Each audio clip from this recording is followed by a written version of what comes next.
All right, and we should be live.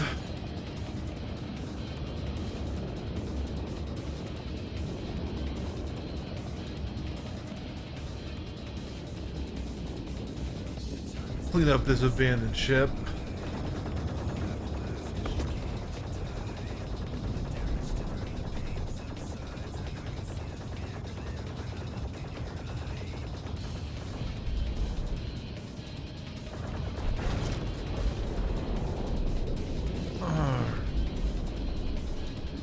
Is that looks like it might be. Oh yeah, that's no, that's a Gatling.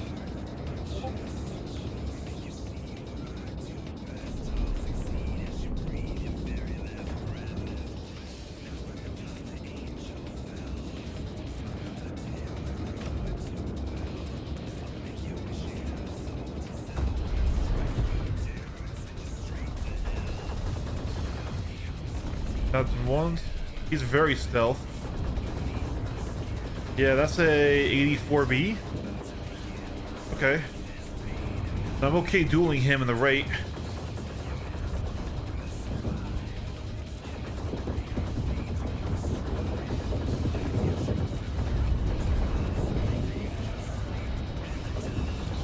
Maybe not. Maybe we want to back that out a bit.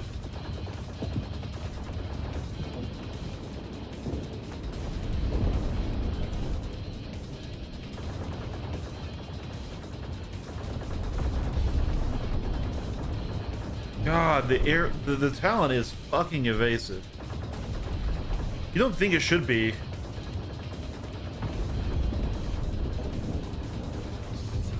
It's so big. The VTOL bringing its wings in does matter. Okay. We can just get his shields fully down.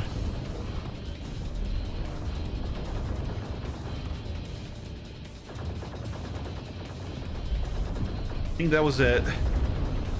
There we go. Okay, so now we're applying damage.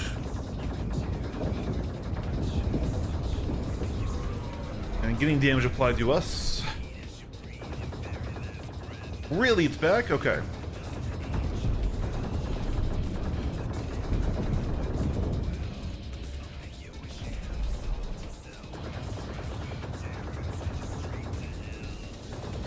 Really, it's back? Oh, he has stealth shields. Oh my god, right. Duh, it's a Talon.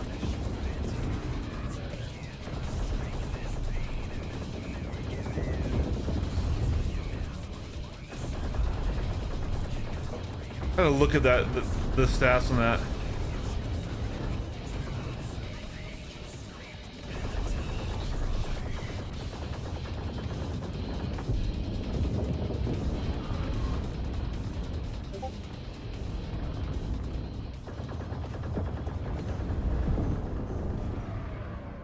Stealth shields are insanely fast regenning.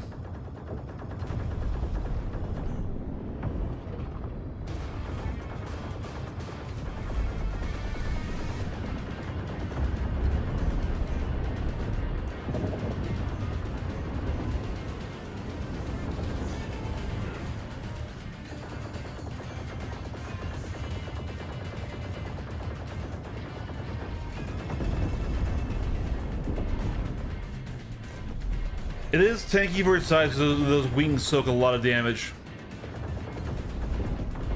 If you can get the center though, it will pop, but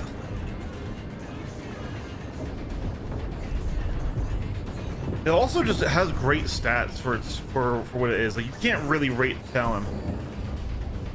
My cat's now in my screen, so I can't see anything.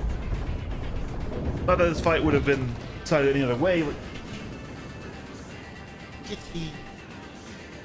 Yeah. How's it going, Sniper? Yeah, no hit on that guy. I mean, that's just what the Talon do.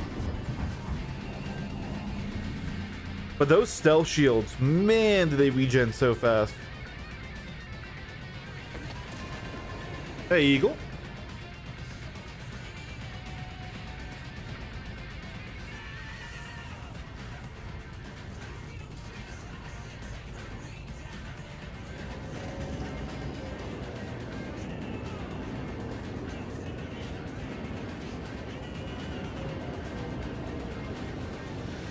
Okay. All right, there we go.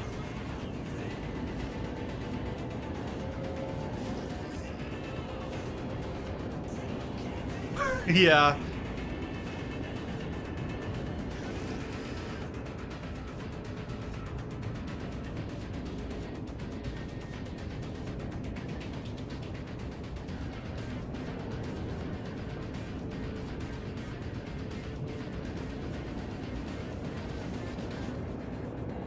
The Shiv?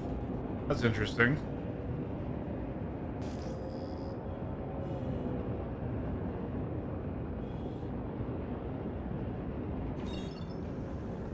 A third party?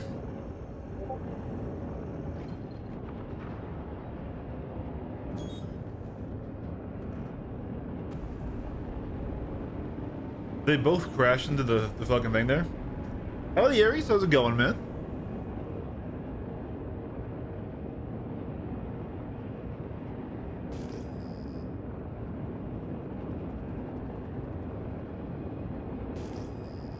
Alright.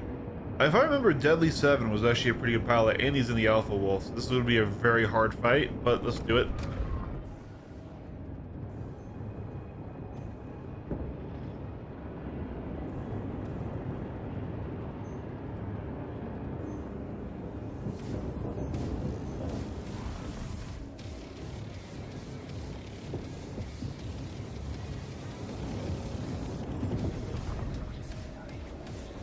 Alright, let's try doing okay here.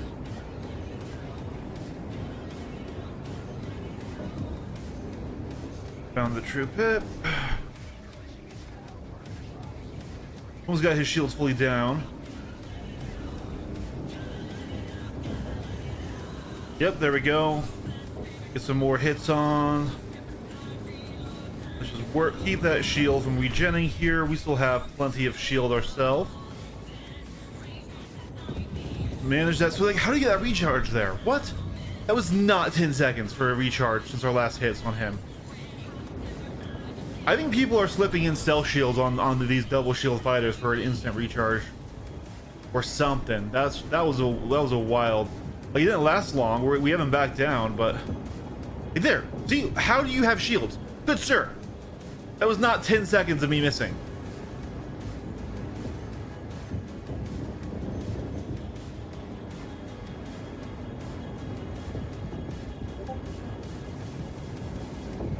Surprised he's not trying to take me in the rate more. There's the kill. I thought him twice. He's good. Lost him and Iron Sea. You made this look easy. I didn't get his shields on in red. Yeah, it's. I think he was just having a bad fight there. I don't think. I fought him before. He's done better. I think like. I just think that was a bad fight from him. Not saying bad fight, but like, I think he messed up somewhere. Was on the back foot, because he's usually a bit better than that.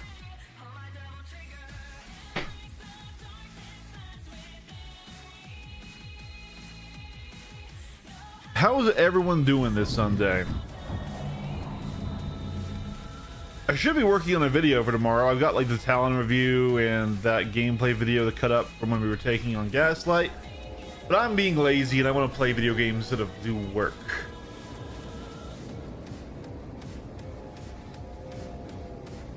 Hazard Shield was in this lobby earlier, right before I went live.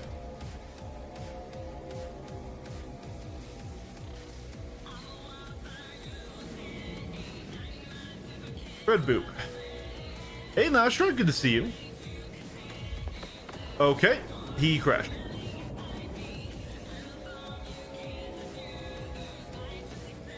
Puppet Wallet. Puppy Wallet. Not Puppet. Asher. We'll just tap him once, just give him a hello. How's it going, good sir? Yep, here we go.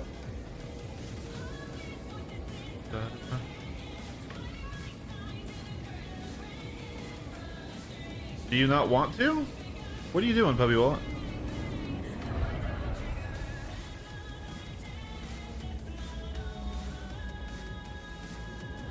He doesn't want to fight, I don't think.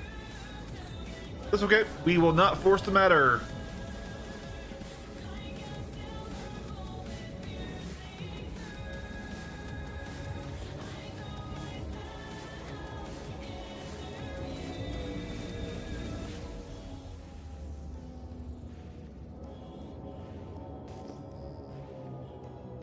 Rage Master and the M80. Really annoying to fight the M80s right now.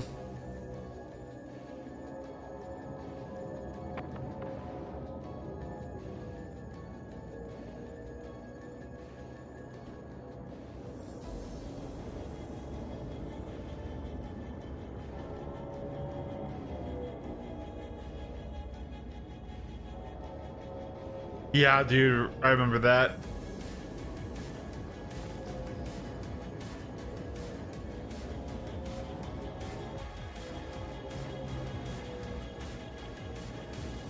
You want to fight now? Yep, that's a flare. All right.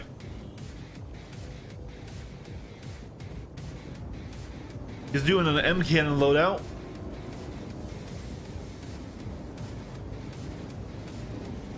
And this is why I kind of don't dig the M cannons a whole heck of a lot, because unless you stagger them, which he really should be staggering them, you need to have very, very precise aim to get any output out of them, and they're down.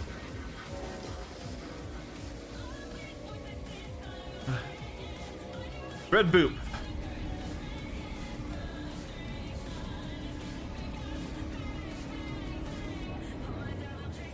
Let me get your attention, buddy. Oh. Come on. Give me the time of day. Here we go. Yes! That's a flare pass. Let's go. Hey, MDB Basher.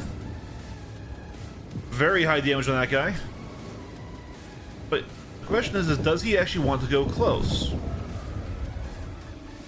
Looks like he does. He's doing very good.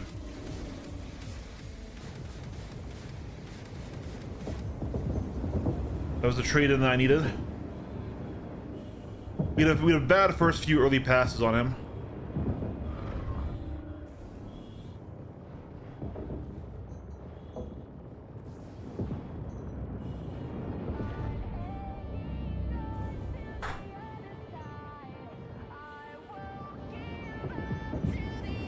Ooh, can I recover it? Can I recover it? Oh, no, I can't. You got my wing off. Oh, that's very Basher-esque desk I just had there. Good fight. It was close. We had a really bad start to that one.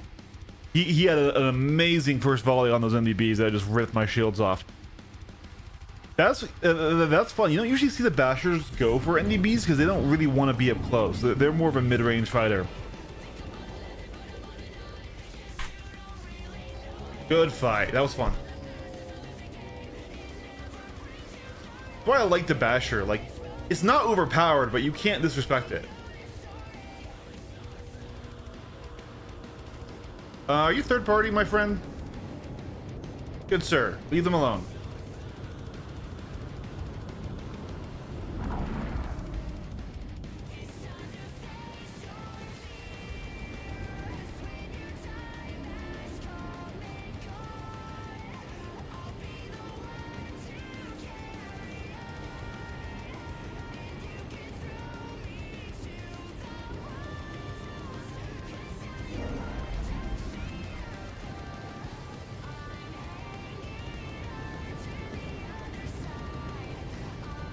Here we go, here we go.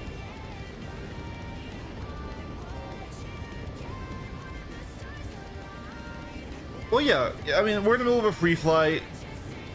and you know, people are the patch is getting a little long in the tooth, so people are coming to free flight more than looking at new content and PU. You get more people in free flight near the end of a patch versus the start of a patch, right?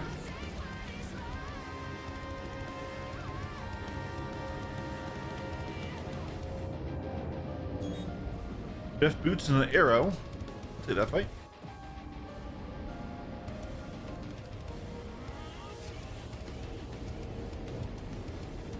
Oh, okay.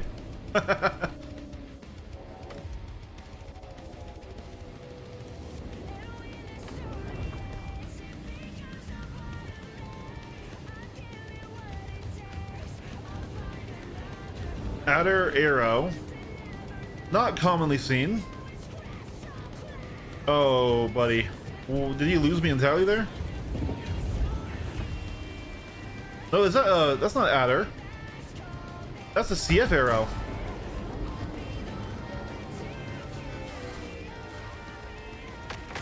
Okay.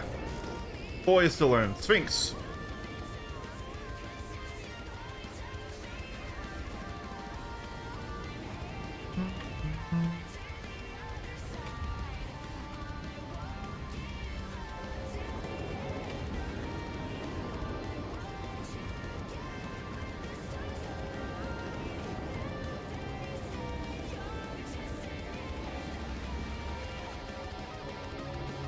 Seven Deadly wants to go again? Yeah, I'll take him.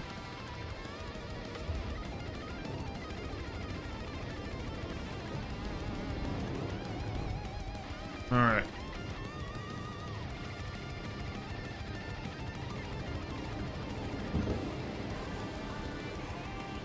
Work on that shield, get it down. Don't let him get me in the rate, because he will outrate me. There's a good mag from him. And we'll get some regen up on over here. Find that true pip. There we go. Just keep those shields from coming back.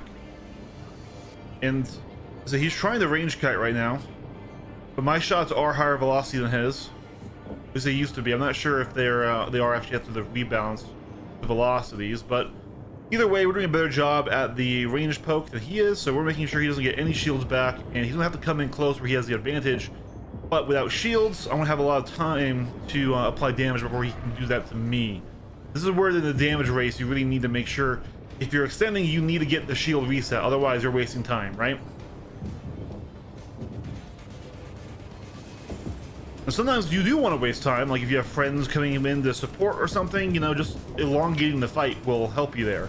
Otherwise, you either get the shield reset or you need to start applying damage. And the wolf is more dangerous up close than it is at far.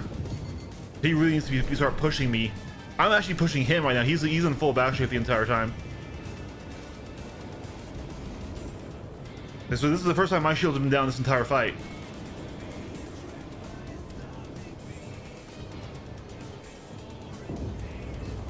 Here we go, yep. We got him. We got him because he took too long to commit. If he committed into the closer fight earlier, he outrates me, right? The wolf has really good stats in the rate fight. Now where the hell? There we're going.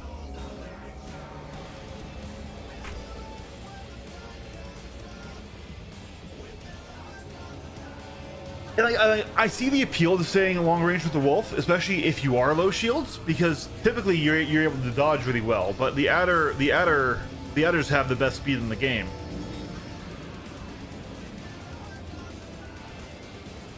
He wants to go again? My ship is a little bit damaged, but I'll take him again if he wants. Nope, he's turning off.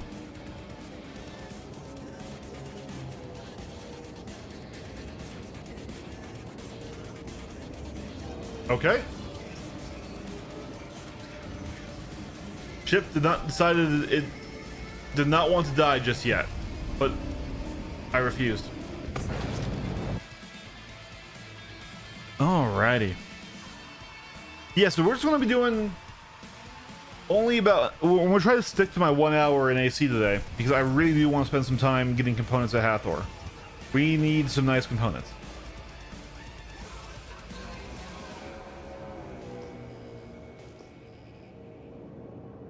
I'll fight Dread again if he's down for it. He did really well last time.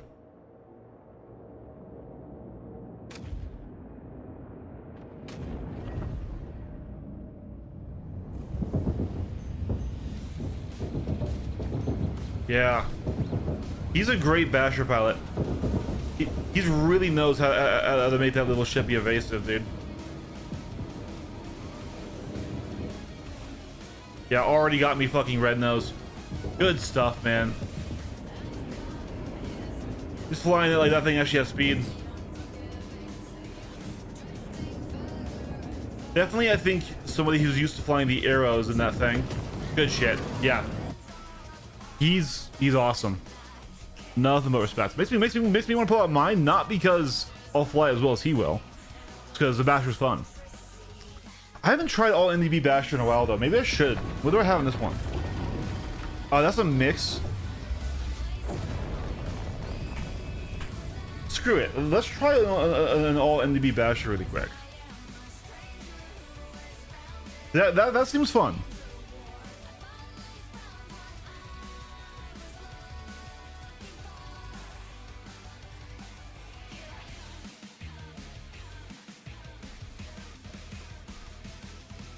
All right, Gray.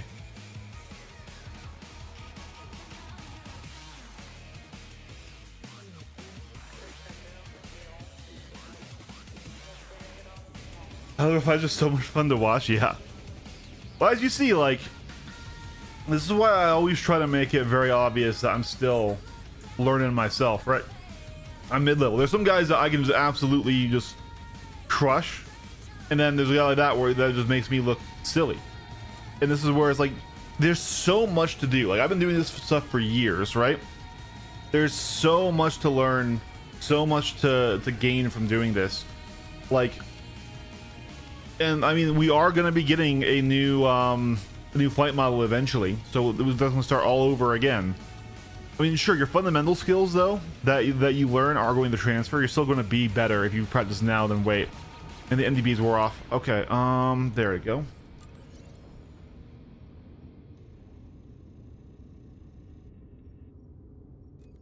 And, like, I straight up would not be as into this game as I am if I didn't start PvPing.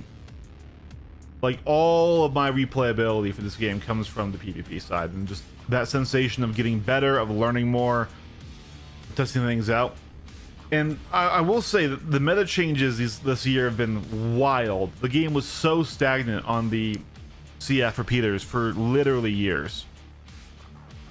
So meta has been really wild this year, but still.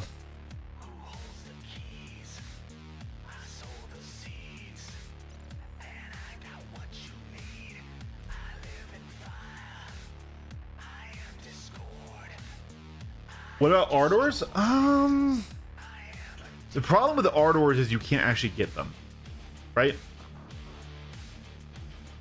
The Ardor salvage repeaters were a one-time event at the launch of Pyro. Now, I didn't care about it at the time because they weren't Panthers, so I didn't get them. But yeah, they might be fine literally in AC since you can get anything in AC. So this should be the... Yep, there we go.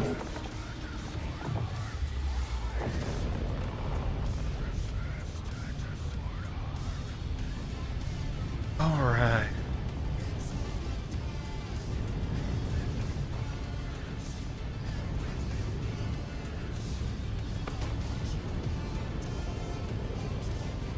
Good partying again. So you just watch him.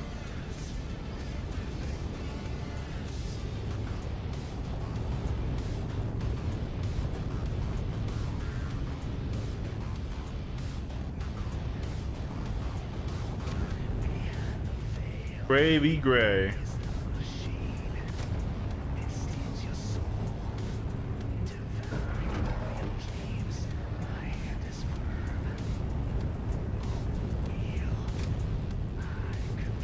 I don't think he wants to fight.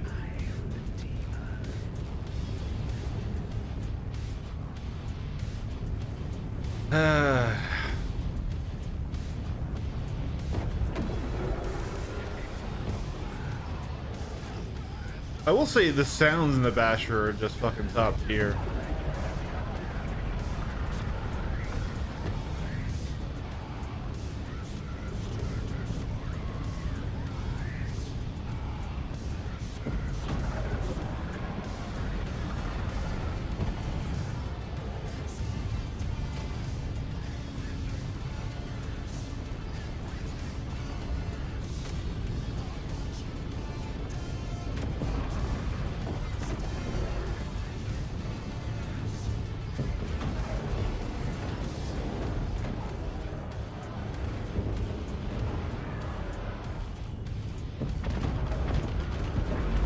A ballistic Gladdy. Still scary to a Basher, but after the ballistic nerfs, those things are literally pillow-fisted. Come on.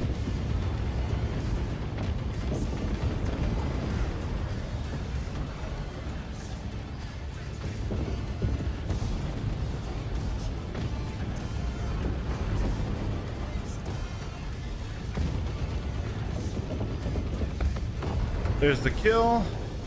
Yeah, see, even the Basher with almost no health isn't even in the red yet from a ballistic Gladdy.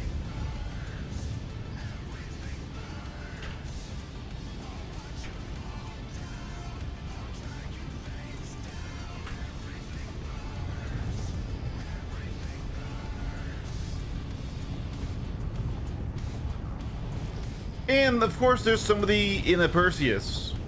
Why wouldn't you just come bring your capital ship in the free fly? Well, the problem is they can't fly them. Like, I don't think there's many people in the at CIG who, not just repeaters. It's the ballistics, also the ballistic cannons too.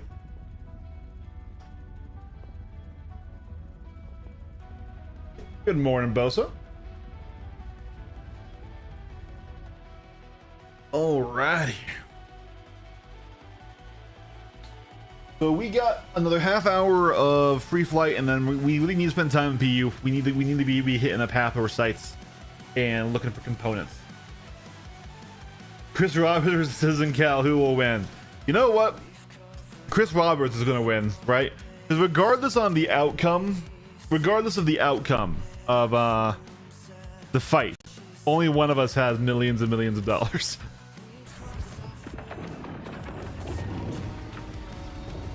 I'm doing comfortable for myself, but I am not that.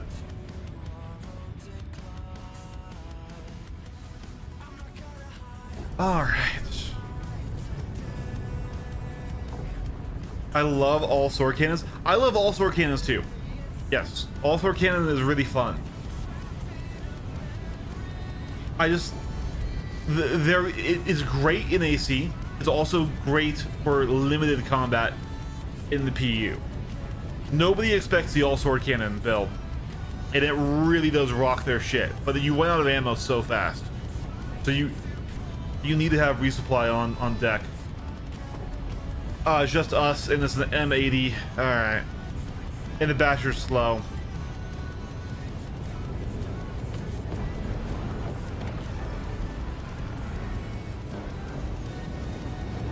And away he goes.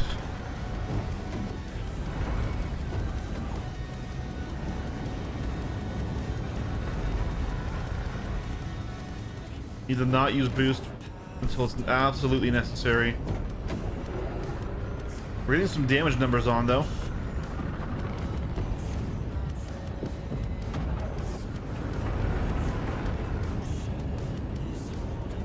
I don't know, does Dudley know how to run the M80?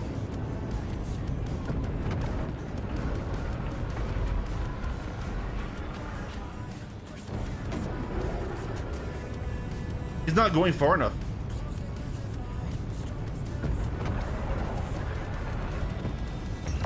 Oh my god. Deadly.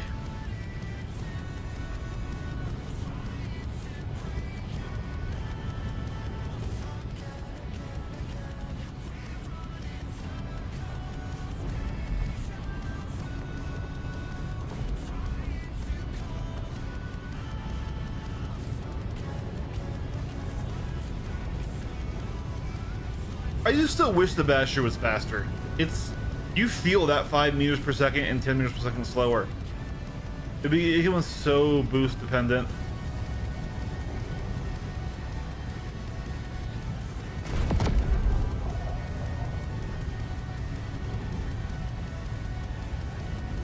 It looks fast, it's not fast.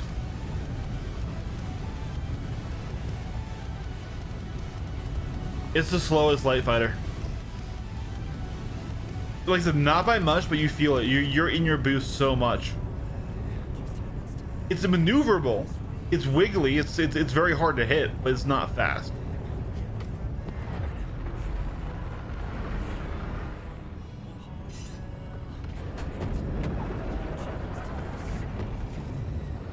He's got his flare set.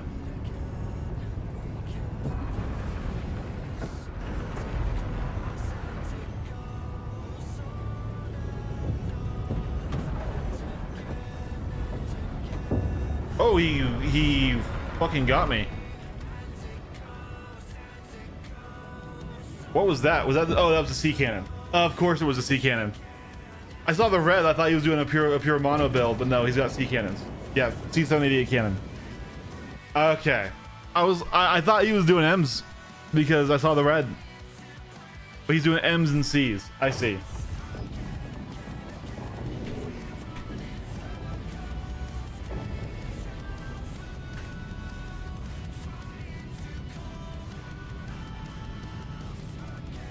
No wonder he wanted to turn on me before.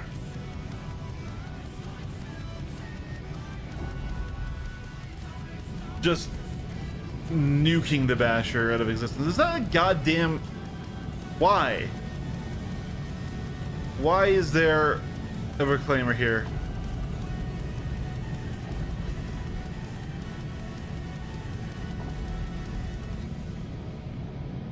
I kind of was okay to trade into him just a little bit to the position. Because once again, I saw the red. I thought he was doing M cannons. I should have just assumed the C. Clutch Hudson, thank you for the follow, man. I appreciate that.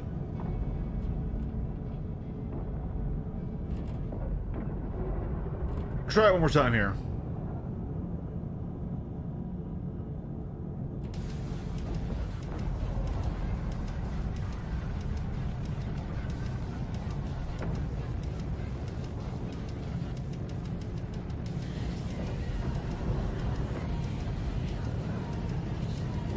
His attention, just tap him a bit. Yep. Here we go for the flare pass. Oh, no, he's shooting. Okay.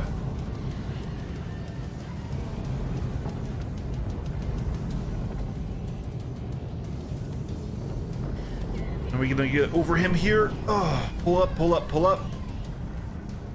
Don't let him extend.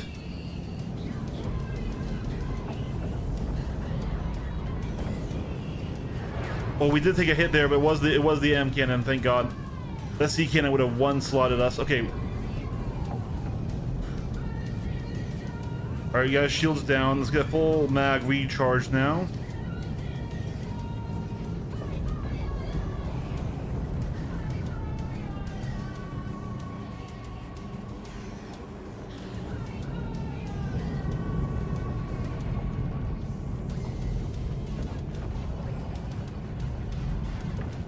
He's got so much more range. He's got shields back. Damn it. It's a lot of work to get them back down again.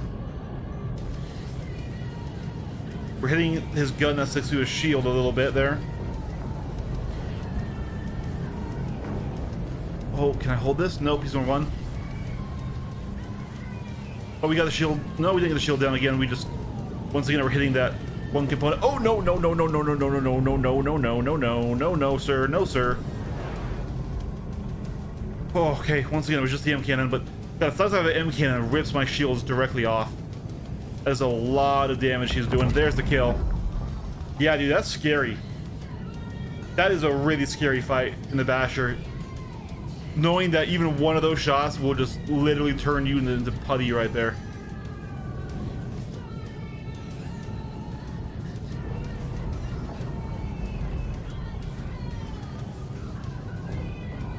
And he also might have them. That does have size 4 slots.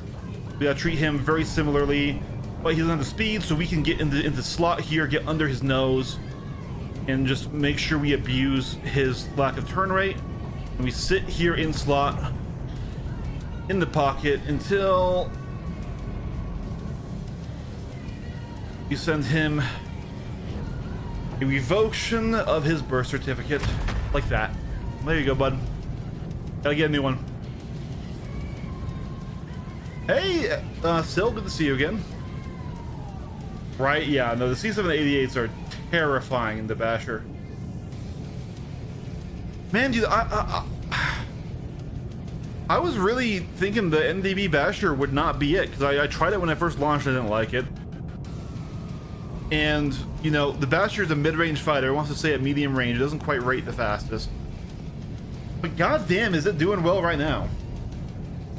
It absolutely bullied us in the Gladius earlier.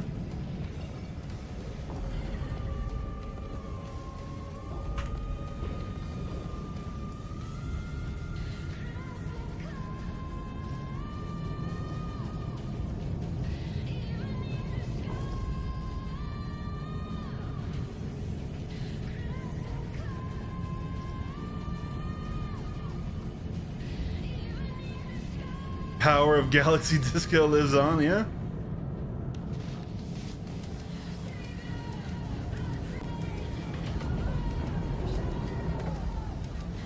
Alright, that's a flare on his part. Let's see if I can get him to push me. Like this. Okay.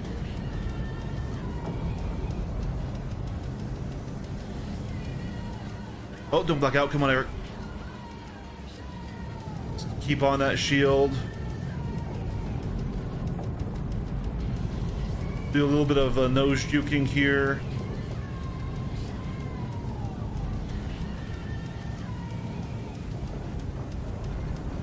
Okay, we're through shields. Okay, we need to get full mag recharge here. We gotta really be careful about those sea cannons. Okay, we hit him again. Get another recharge. Get him to come in close like this, and then we're gonna push in, get over that nose, go over that nose. Come through, come through, come through. Stay away from that nose. Lock ourselves out and die if we don't recover. Oh my god. Somehow he was still flying away from us. He got shields back, which does suck for us, but if he just turned on us right there, we would have lost it in the blackout, because there's one tap from his guns to kill us, guys. Ooh, okay, that was an M cannon. We're okay. Okay, so the M cannons will hit our shields like that, but the C788s will rip off a wing and an engine and leave us basically gone. Well, ironically, if we take a center mass, it's actually the best case scenario for the Basher, but very unlikely with how dodging works in Star Citizen. You usually get your hits on the wings. Of the side strafe.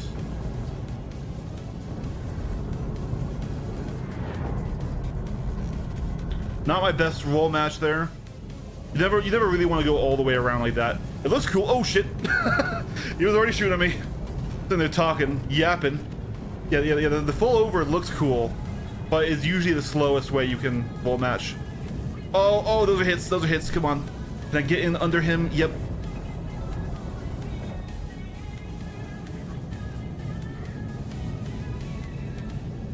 Still okay. We're okay. We're okay. He still only managed to hit M shots so far.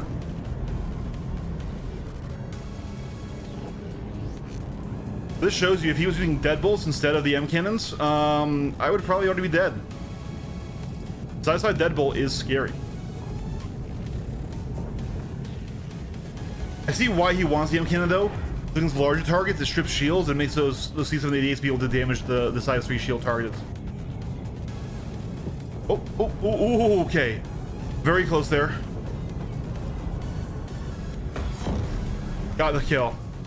I want to make one thing very clear to you guys. The only reason that Basher is getting the kill is honestly because Deadly is flying the M80 a little bit wrong. He needs to be resetting a lot farther. If he wants to, he will never get his shields down.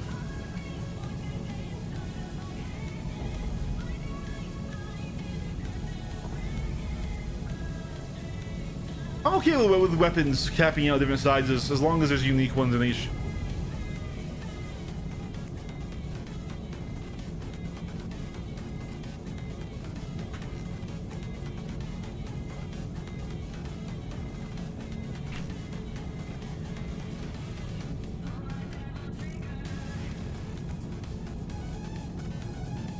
Random guy goes to pledge sword to buy Basher after seeing the stream.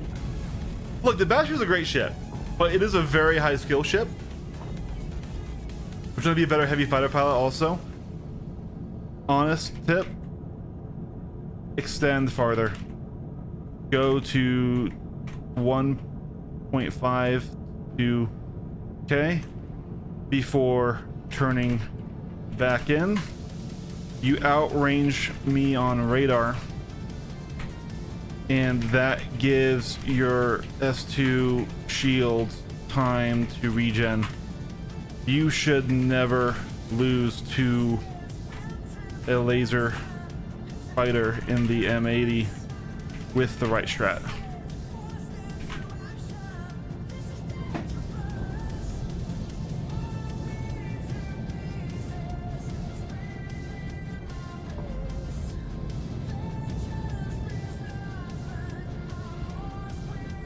Also has half the health of Alpha with the worst trace. Okay, hold on, Aeondix. You're not wrong, but you are. But the strength thing is something we need to talk about. Because there's math there.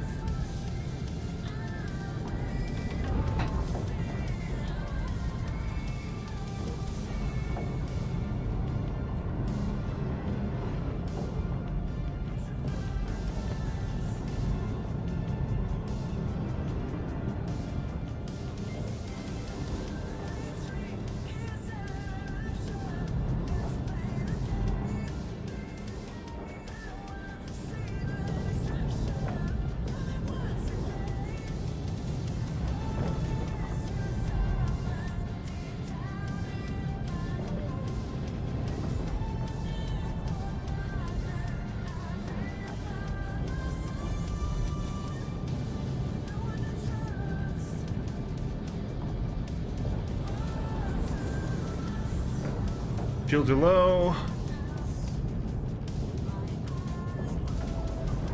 I'm not getting a lot of impact when I'm being hit by him. Here we go. We're getting him back. It's okay. I'm okay with this trade.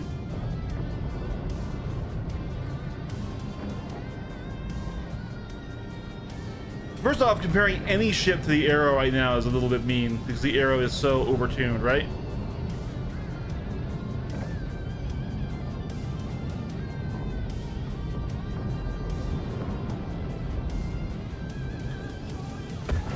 There's the kill.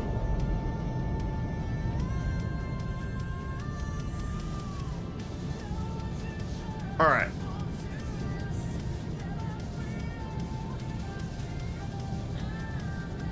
Yeah, GG's. Yep. So, really quick, let's pull up SP Viewer and let's talk about this.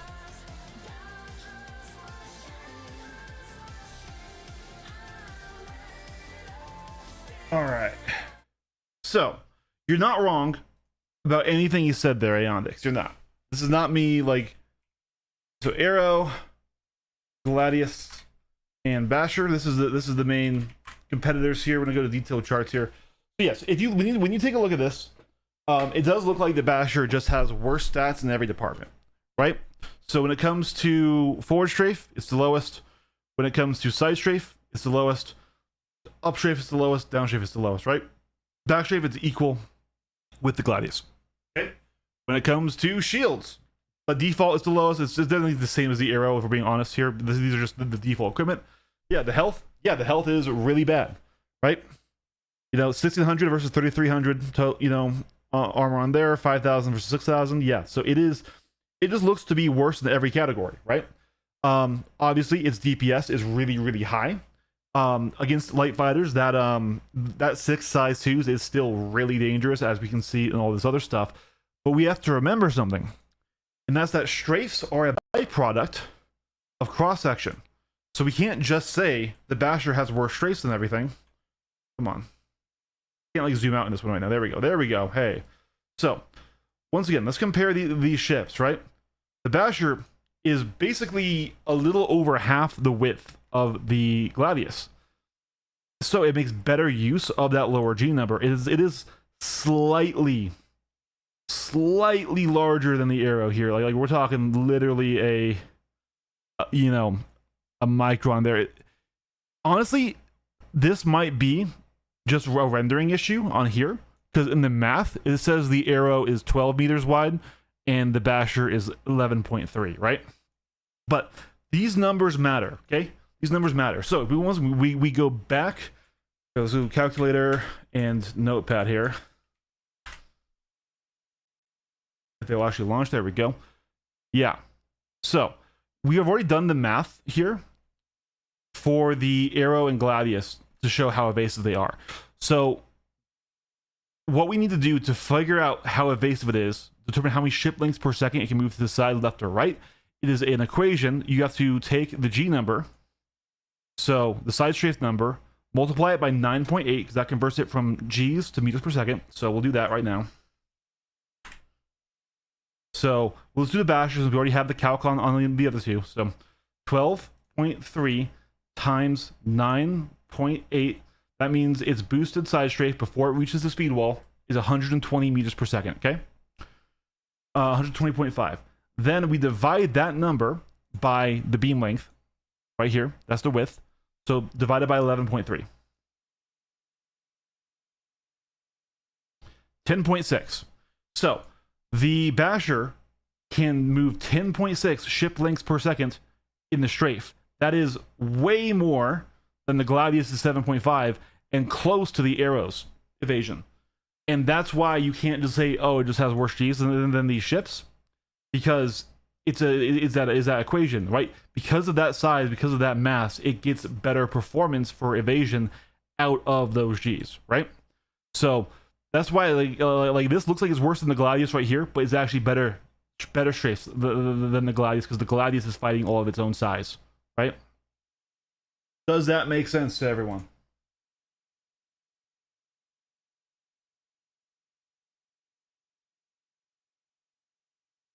It could be, but usually the synthetic add-ons do count. That's one of the reasons why nobody really flies the Shiv body kits, because they do add in places to be damaged, right?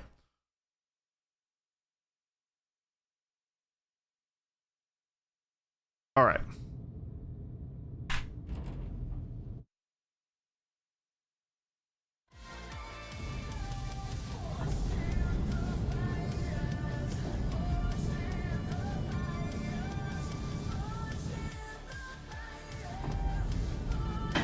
You're right. But remember, it has significantly less health and significantly more DPS, which makes the gladius into the basher fight pretty even.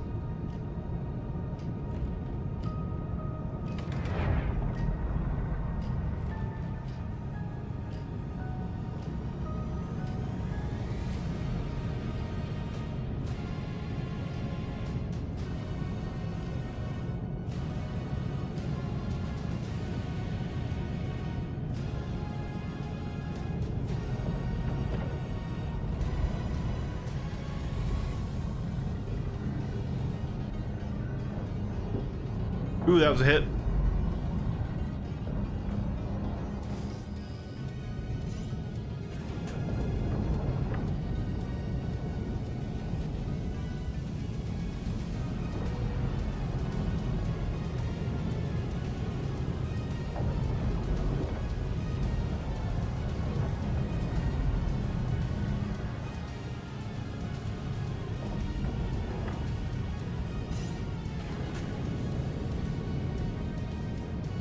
Yeah, so now he's going farther out and getting that full shield regen.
Nice missile.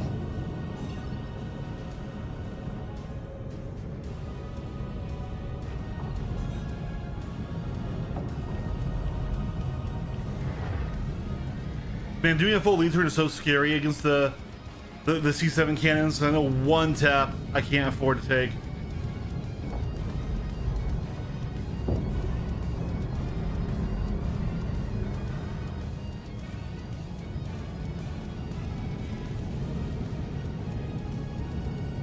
Oh yeah, actually no, he did get me, but luckily it was a body shot.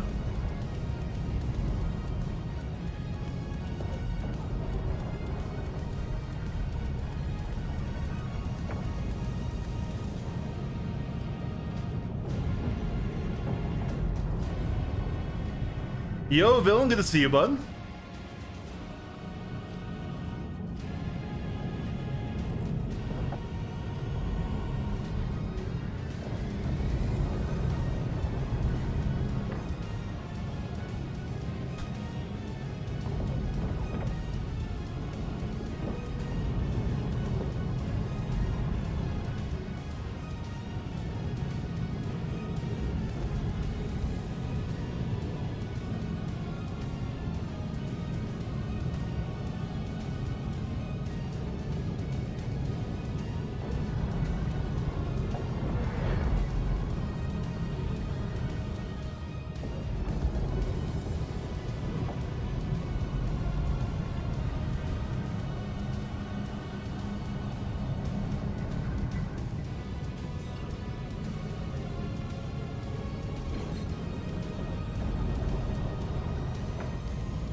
God, that shield regen.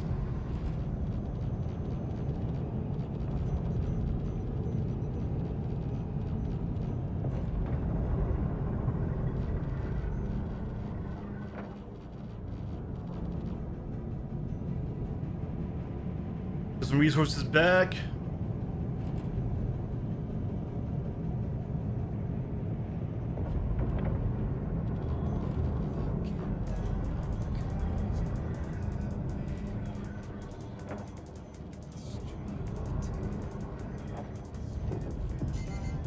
Oh, that hurt.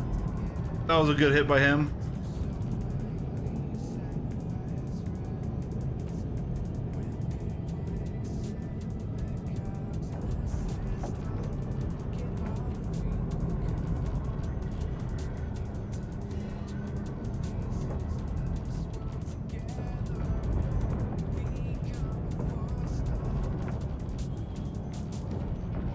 Yeah, I just can't get the shields down, man. He needs to make a mistake for me to be able to finish this fight here.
Holy shit.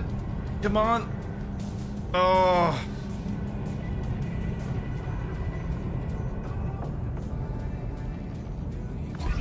Holy shit.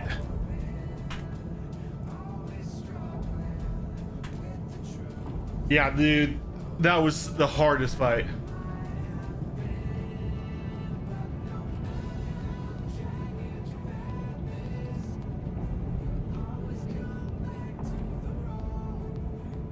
Yeah, so anyways, back to your comment on the health, right? So yeah, you're right.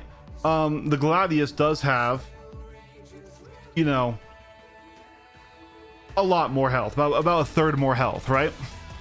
But then if we go over here to home, then Gladius, let's give it an adder Gladius, right?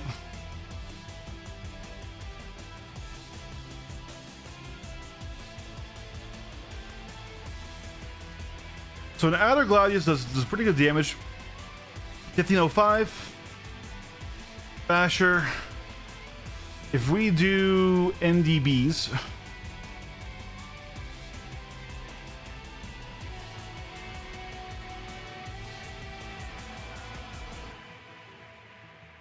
about 1,000 more, right? So about 2/3 more damage, right?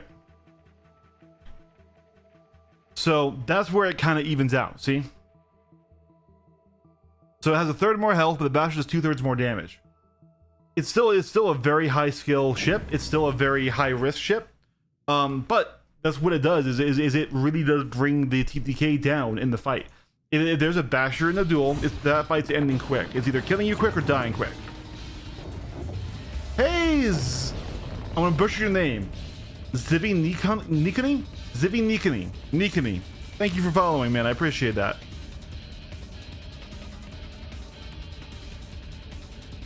All right.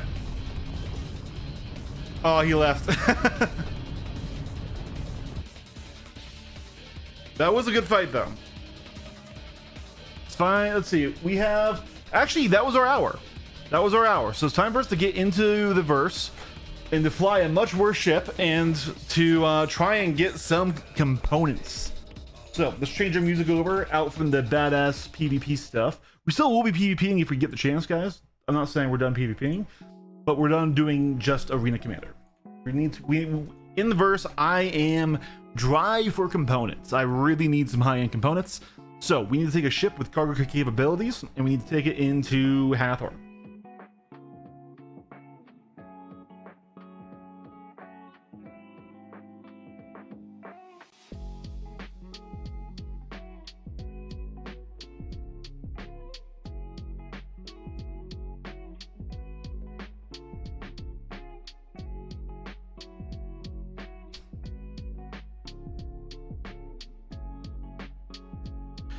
But yeah, compared to the Aero Aeonics, yeah, it's the Basher is just worse. Compared to the Gladius, it's much more compelling. I also think, though, right now the Wolf is just dangerous. The Wolf might be getting kind of crazy. Like, I actually want to pull that up really quick here. Compare. So that probably wiped our compare chart, huh? No, here we go. Yeah, so let's just replace this with the Alpha Wolf.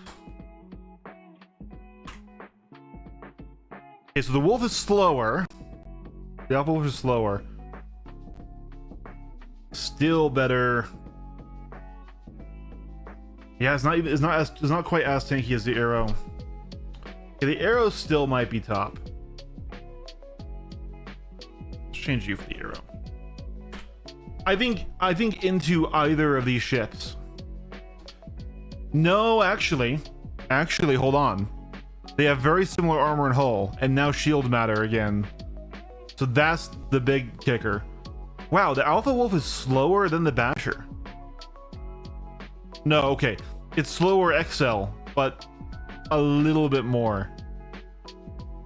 A little bit more max in SCM.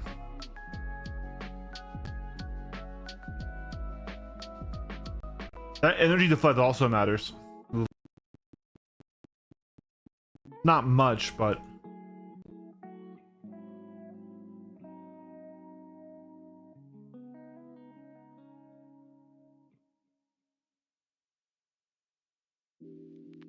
Yeah, so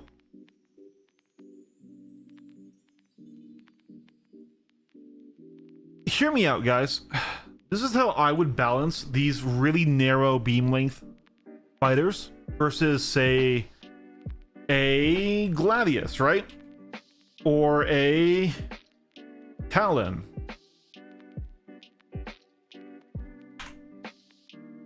Right? Because these ships are just so much bigger than the Arrow, the Wolf, the Basher. Because I like what they did with the Basher. I like how they made it turn worse than the Gladius, even if only just barely, right?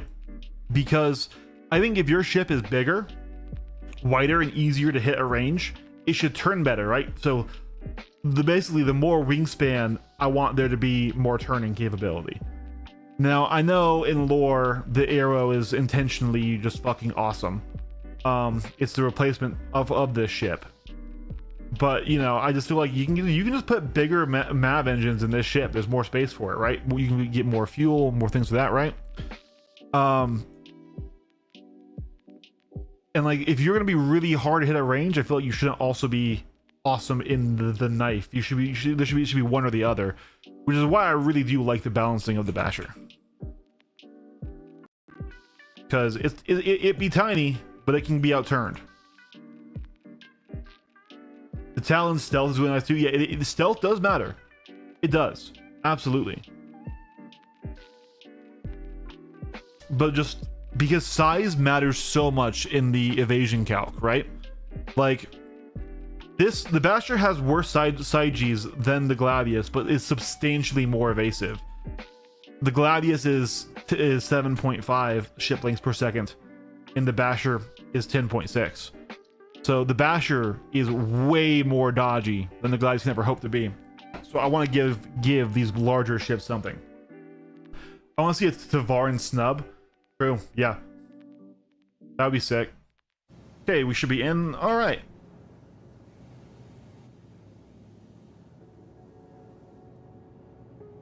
Let's go ahead and pull out our favorite multi-role ship in the game. Not a great dogfighter, but can dogfight. The Shiv.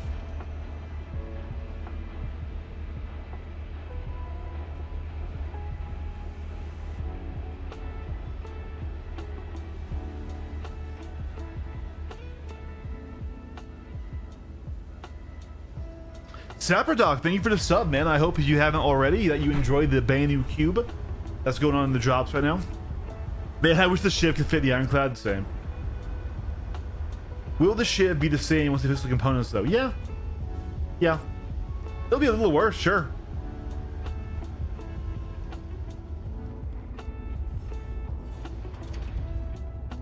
It still is a Super Hornet with a cargo bay.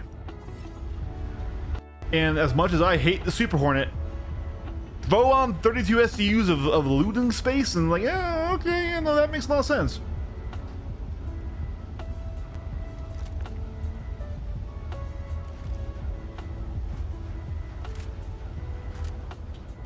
All right.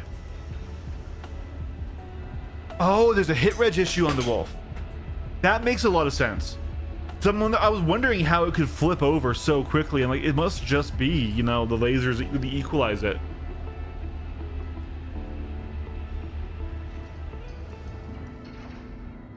The Tavaran bird bike. I want bikes and ground vehicles to be useful. And they start with making ground vehicles useful by making the Centurion and the other one, basically the ground SAM and anti-air sights. They need to make them overpowered. They need to make them insane. They need to give them like size 5 fucking torps that have the speed of missiles and the tracking of torps. They need to be, if you fly over a site that has somebody has actually committed ground forces to, that is actually an actual ground to air threat that will keep your ships out of there. Because until we have SAM sites that are so dangerous that you can't really engage them from a fighter, then you won't have need for a tank. Or for ground crews to go in and take them out, right? Or even a stealth bomber. Oh yeah, I forgot we were power fucked. Yeah, I need components bad, chat.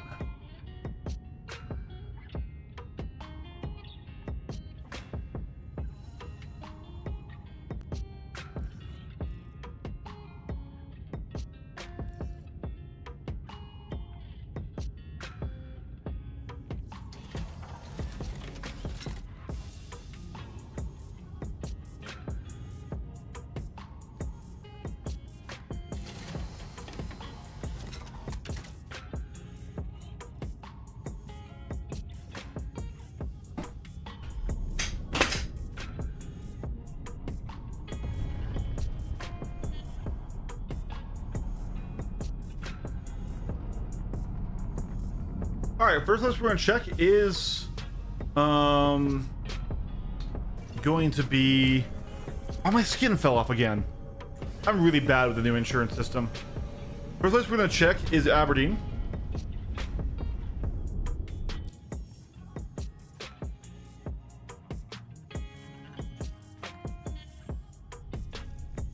Cool, it didn't route me.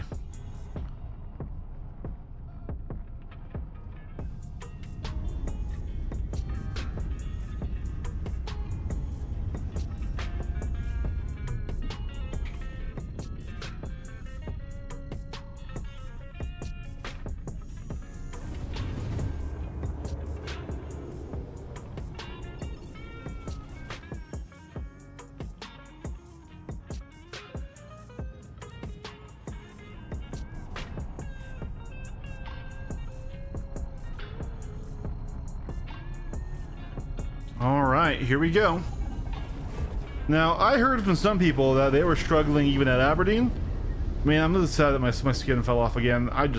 This new insurance system, I can't wrap my head around it. I know it's simple. It's just insure anything we can change.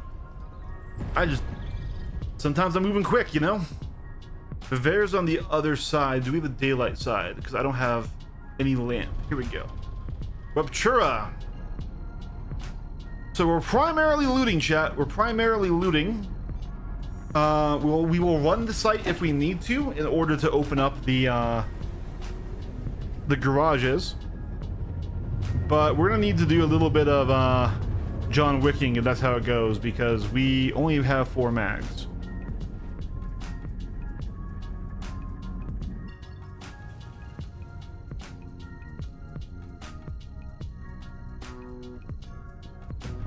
So basically, it's a size 3 facing shield on a fighter.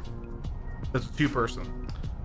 It doesn't sound like it'd be very fun for the second seat, though, unless they really make it engaging and quick.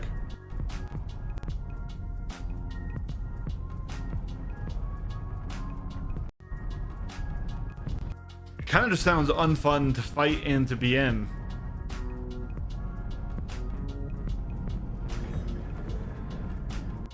Right? Because let's imagine it's just like a turret. And that's how they do it. So it's like a turret that you face towards incoming fire. That's going to be really, really hard to deal with if you're a solo. Because you are still 1v2ing. But then you don't have the firepower of the traditional turreted stuff.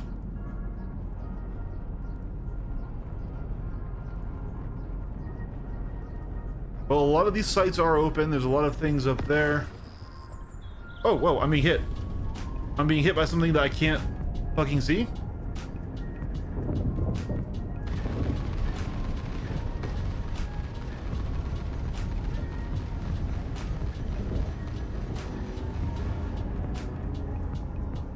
What was hitting me with ballistics?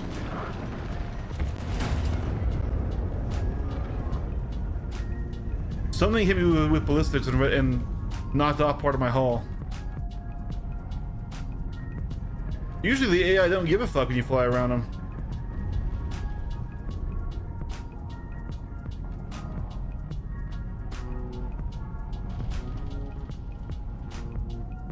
Yeah, it's just the AI. Huh. But yeah, something damaged my engine and my main hull. A Vanguard? I don't see a Vanguard.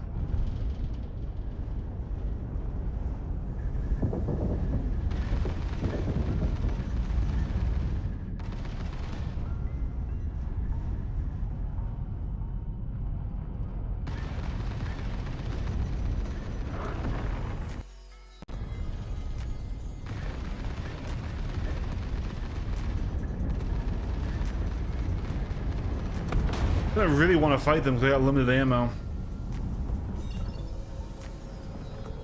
Nope, that was a Mustang.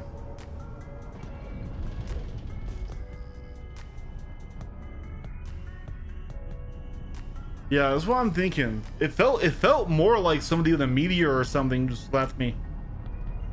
But yeah, I would be dead if that was the case. Hello, frame rate. Thank you, game. Thank you, game. This is why another reason why I kind of hate playing the PU these days.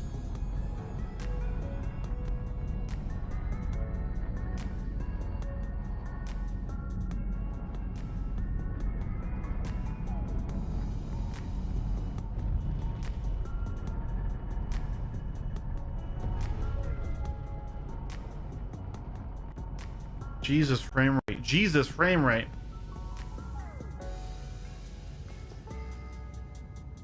All right. They aren't coming down at me very quick, so I should be okay.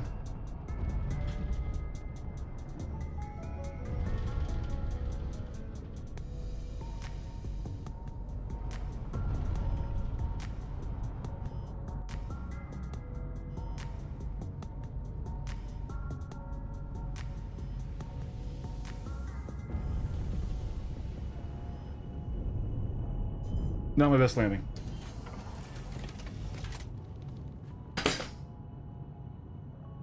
Yeah, no, I don't know if it's Windows. I think it's Windows because I don't get these same issues when I'm playing on my Linux desktop.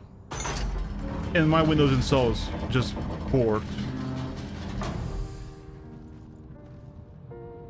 Okay. Wow.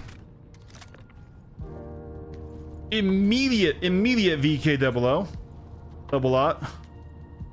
That's going in the ship.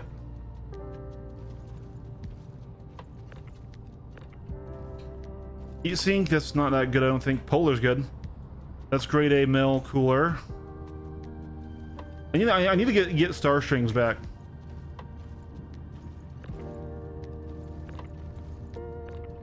Digital legs, EDP arms, Pembroke. Scalpel.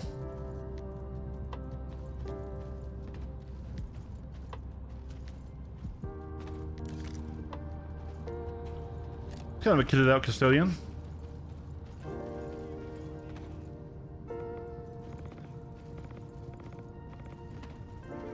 Gold ingot pristine. What was that? Hold on, is there another one? Hold on, was there another one over there? Silver ingot pristine.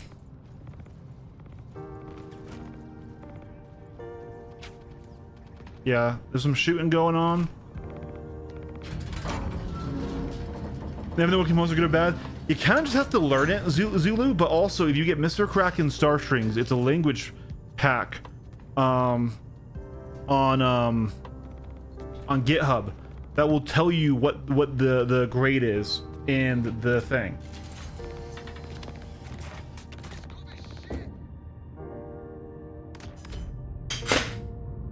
All right.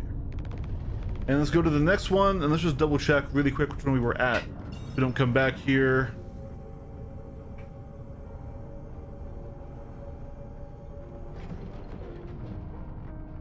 That was path 2. Okay. And we're going to path 1, and path 3 is that way. Not a bad first haul.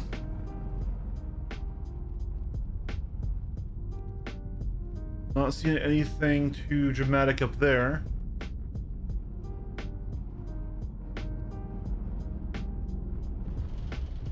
I thought for a second I just saw the like noise pop up there.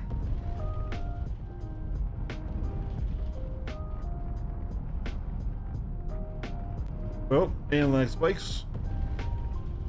I love lagging when I'm coming into land. It's just my absolute favorite.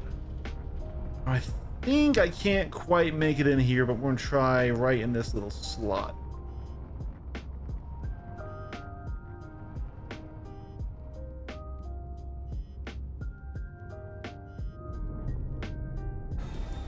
That is tight. That we're gonna have to scooch a bit forward, I think. Like that. Hey Zach, good to see you again. I would love the crane to be a tow hook. I want it to be able to tow either a ship or a single crate of any size, just of course with huge weight requirements and things, right?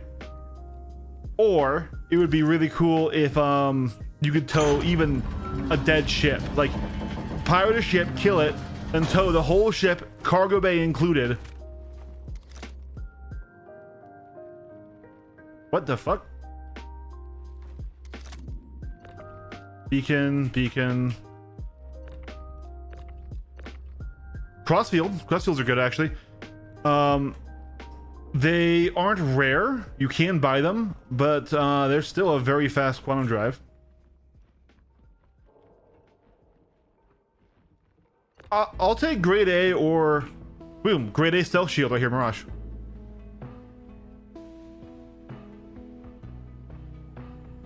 Right?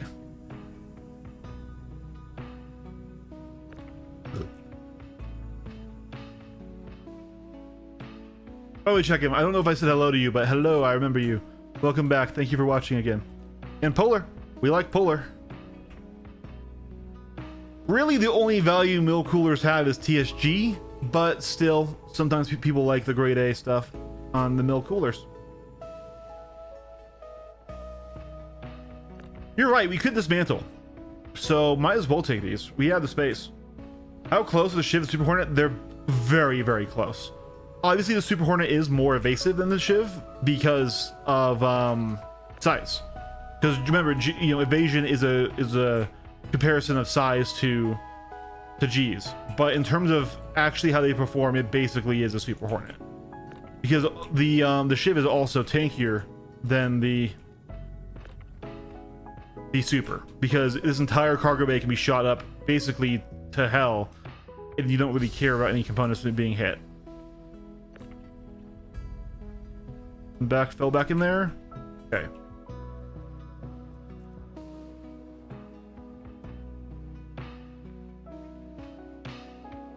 Nothing of value in there.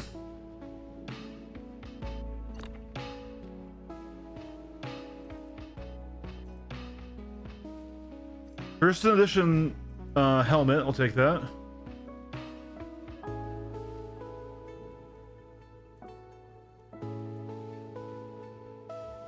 Hey, no. Okay, well, I guess we're taking that.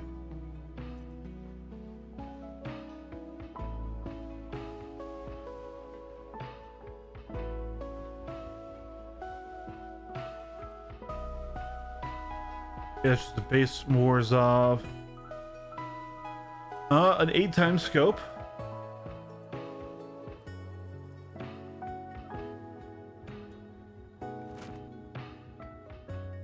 The breakdown you gave yesterday was really good. Time to subscribe. Thank you for the subscription time. Hope you enjoy your Banu cube. And we get the Ghost Mark 2. The Ghost Mark 2 is good. I really like the Ghost Mark 2. It's had some bugs the last couple of patches, but it's still really nice. All right.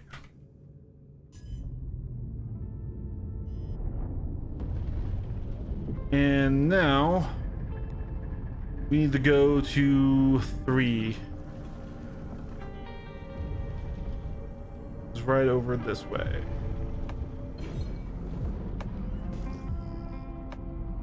Nothing too different up there. Punch out our radar just a bit, just to give us a little bit more awareness, maybe like 9 kilometers, so we don't want them clogging our screen.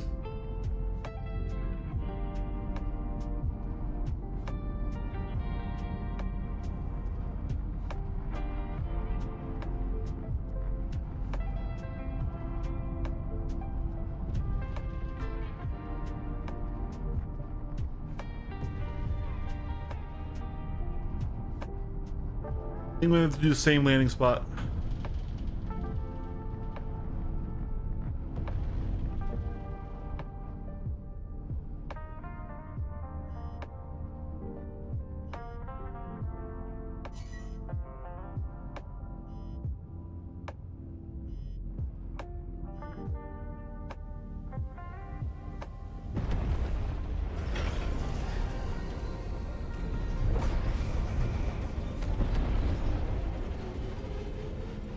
There we go.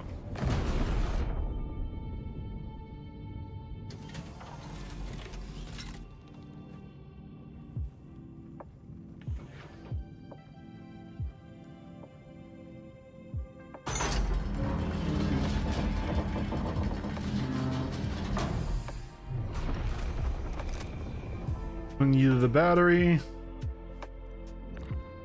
Another VK double up. That's one of the best quantum drives for a fighter if you don't care about fuel efficiency. It's very fast.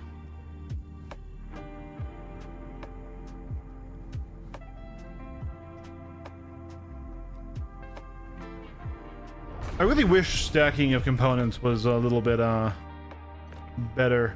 Overlord core tempered. Yeah, I'll take that.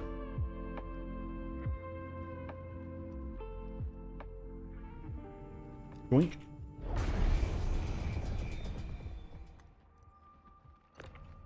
Arctic, that's good. And there's some sort of rifle or something on the ground right there that this thing looks like it was trying to attach to.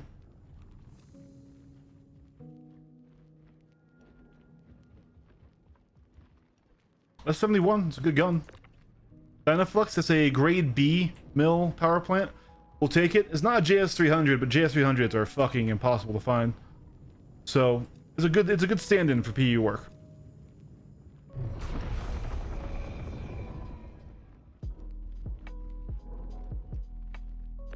Vector, that's a grade A stealth power plant. You don't usually want the stealth power plant, but I will still take it.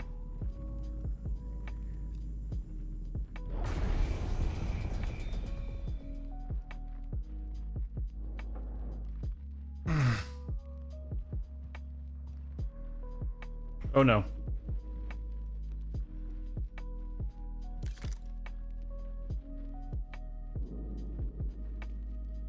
Shit. Come on. Come on. Yes! Freedom! Oh! Look, sometimes people knock loot back in there and I always wanted to check down. Ooh, we got those nice glasses. I think people like those.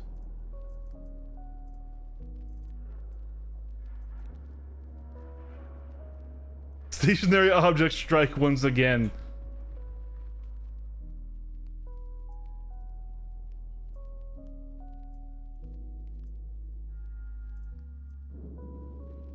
I'm hearing what sounds like a ship. Another 8x scope.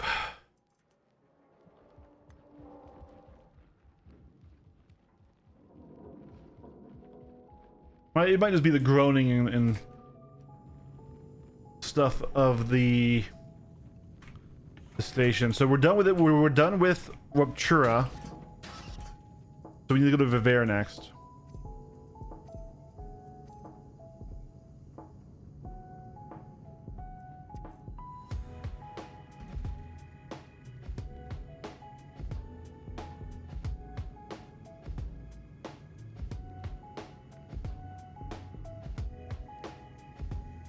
Okay, we fixed our helmet.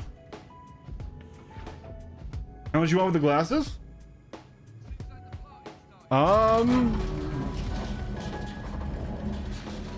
don't know, Hazard. Normally I would just say you can have him for free if you want, but I do kinda need money, so how much do you want to pay for him? Basically, whatever you think is a good number for you. Don't worry about being fair to the market value. I don't really care about UEX. 1 billion AUEC, says Commander. 1 billion? You'll pay a mil? Fuck yeah, dude. Well, I should probably get these back and save. I was going to check the next site, but then we're probably going back to Hurston then.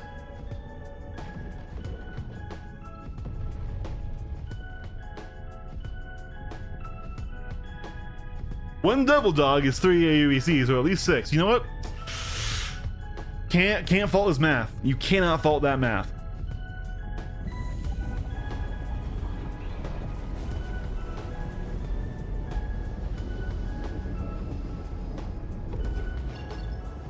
Were you out? Yeah. All right, then I'll just wait for you.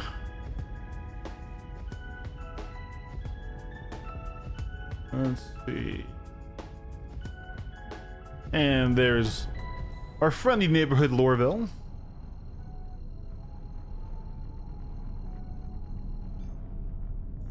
You apparently triggered the auto mod? What happened? Sapper Doc gifted the sub. Oh, I'm sorry, Sapper. I think I called out time for subbing. The Sapper, I just saw that it was you who gifted it. Thank you for the gift sub, Sapper. I really appreciate that. I still need to fix my bots and my overlays and stuff. Oh, followed by money. I see. Okay.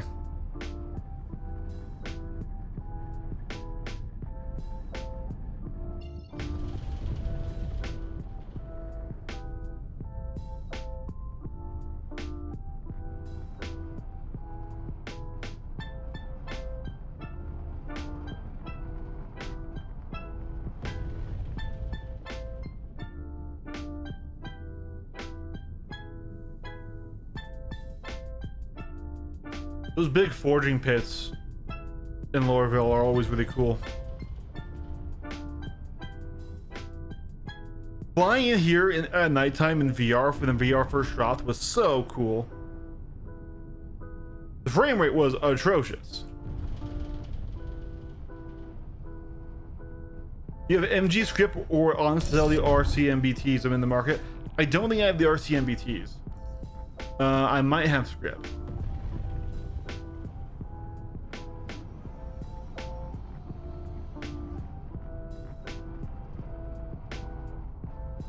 I enjoyed playing with VR, but losing frame rate and losing visual fidelity was pretty hard for the dogfighter in me, you know? As a sweaty PvPer, but it was really cool. It was very immersive. It really showed you how fucking huge ships in Star Citizen are. Like, they're big. Once again, the Guardian is a flying 3-story building. You know, it really is awesome to get into the verse. I do want to try it again. It's bad to stream with, right? Like, even if I can read the chat, you guys, half my face is taken up by, you know, this guy or one of the other VR headsets they have. I was using the PSVR because I do think the PSVR is the best headset currently for the PvPers. It's got 140 or 120 hertz. It's got eye tracking for phobia to rendering. But it's just it's still, even on my 5080, didn't quite run well enough. I should just land closer to the fucking hangar. Want to buy a lamp for Shib? Dude, please, CIG. I use Quest 3 and it's been good. Yeah.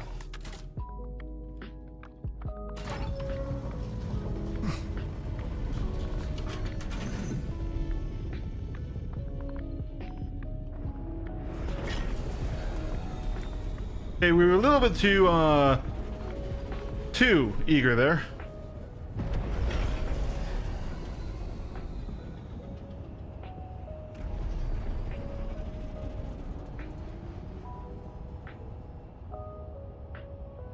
There we go.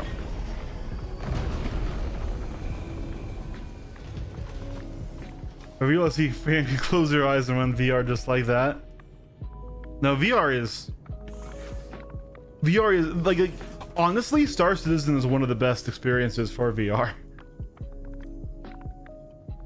Even though it doesn't have any controller support or shit like that. Like, I played a lot of VR in my day.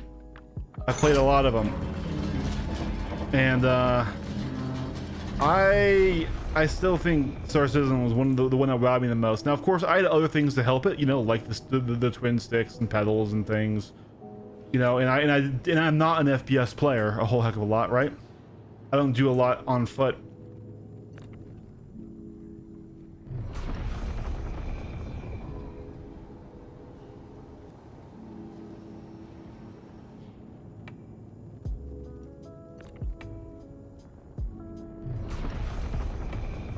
That's why I said, hey, listen, dude, I do need money, but pick a price.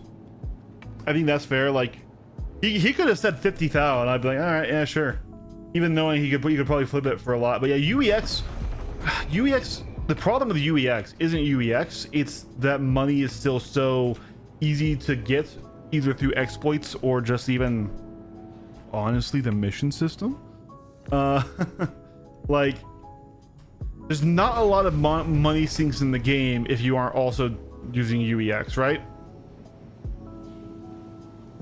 Now, granted, if there were a bunch of money sinks in the game, well, your boy here would be in a lot of trouble because I don't make money. I just kill shit. And what you're watching right now is kind of exactly why. Like, instead of grinding for money and then going out to buy components or like buy materials to craft gear, I'm just like, I want to go to Hathor and loot.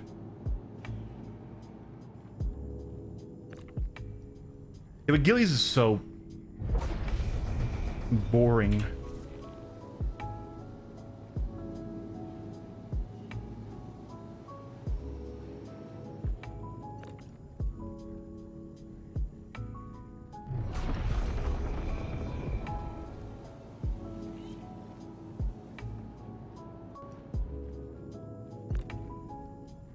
Like, oh, don't kill myself with the polar here. I've been enjoying the Ashley and Chala's wars so much. I want to get back out there, but I wanted to get more ships out, and so I needed more components. We still need some more though. We need more full stops. We need more shields, mill shields. The twin VK at double lots though, that's good. I am a fan of those, especially with the refueling beacons now. I feel like the VK double lots are even more appealing.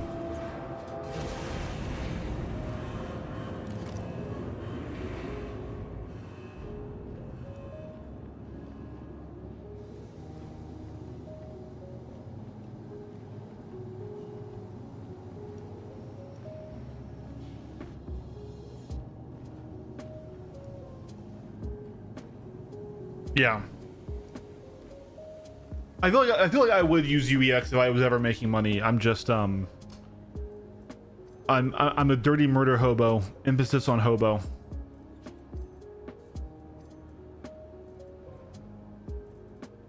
All right, so script. Where the hell would script be?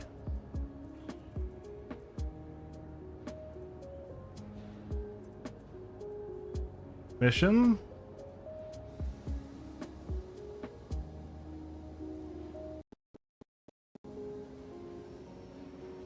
Miss column?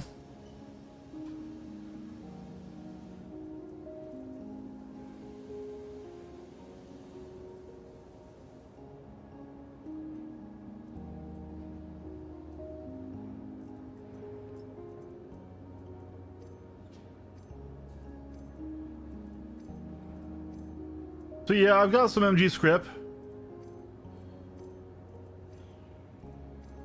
I've got some MG script. I do have some MG script.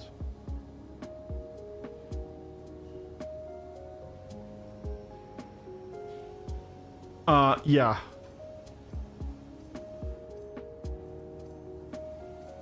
I have a little bit of MG script.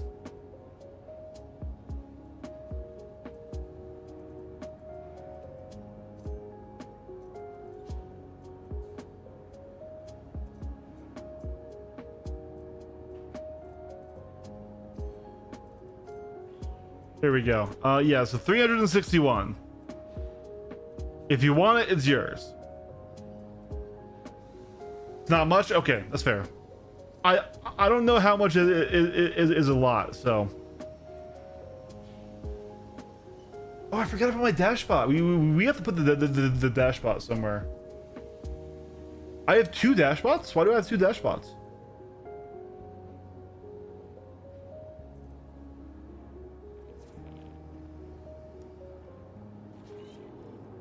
Oh, sick.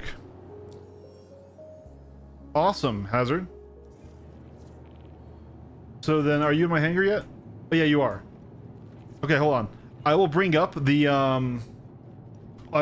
glasses, and then you can bring them down.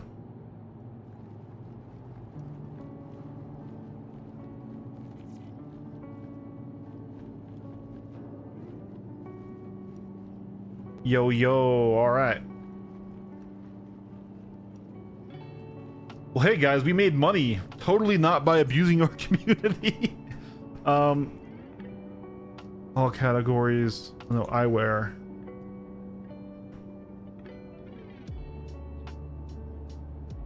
Oh, they're still in my inventory.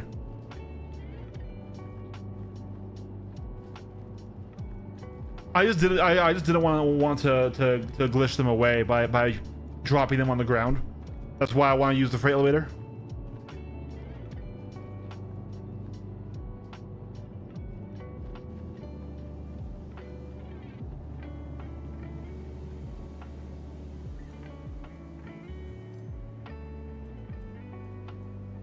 Okay, now there should be in there.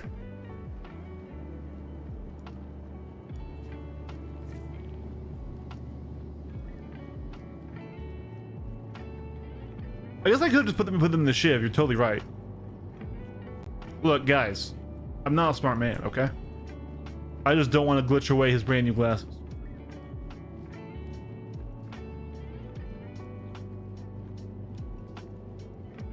Yeah, I'm cool with 1.8 mil. That is more than I make in a long time. So here we go. I wear XTO glasses. You know what? You can have these as well as a gift. Hazard.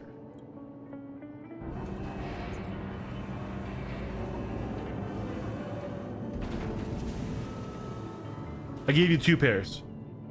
I gave you the Top Gun ones that I wear, and I gave you the XTO ones that you bought.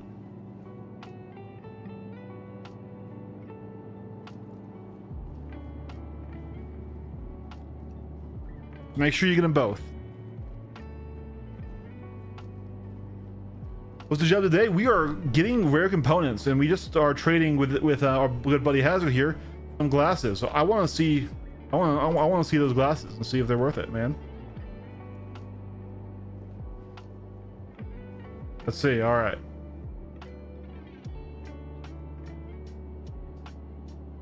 Okay, so those are mine, I think, and then there's the XTOs. Yeah. Nice. Wait, that would be so uncomfortable. Hold on, wait, actually, chat, would that not be insanely uncomfortable to have them be earbuds?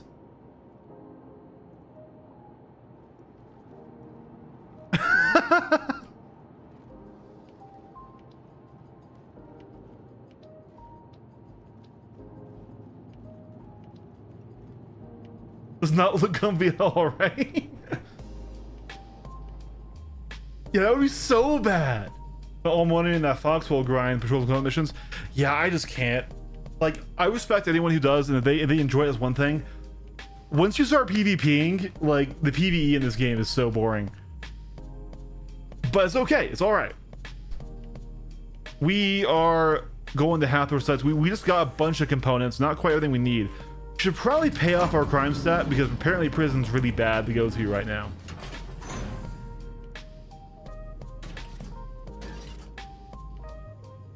So let's also get these out of there. Because we don't want to lose those pristine ingots.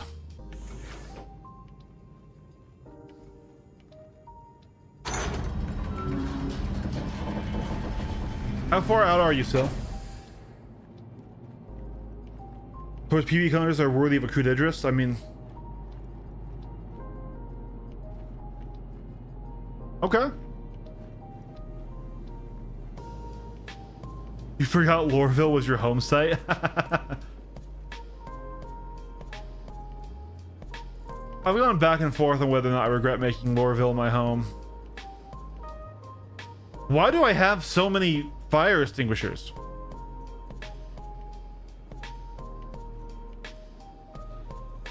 The fuck? I did not buy that many.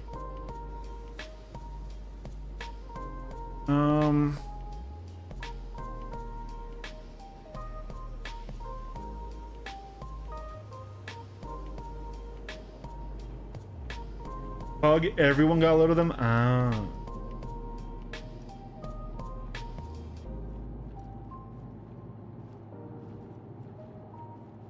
I love Hurston. I'm a Microtech enjoyer. That's my favorite home site. But what I will say, I spawned here thinking attritions were going to be meta, and at the very least they kind of are for light fighters. So, if you can't get NDBs.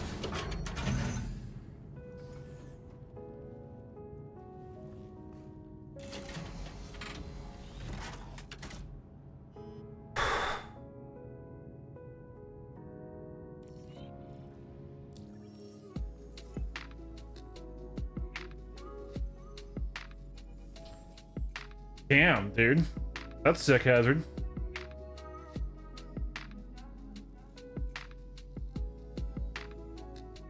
Yeah, we're flying the ship because it's, in my opinion, the best multi-role ship in the game. It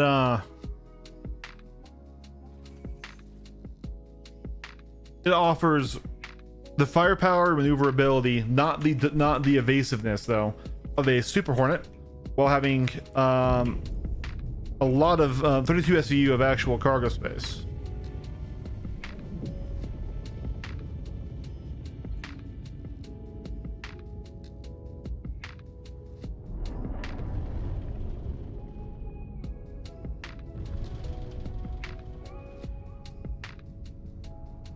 There's Hazard. In his, I want to say that is a QI? Yeah, it's a QI Wicklow special. Very nice, Hazard.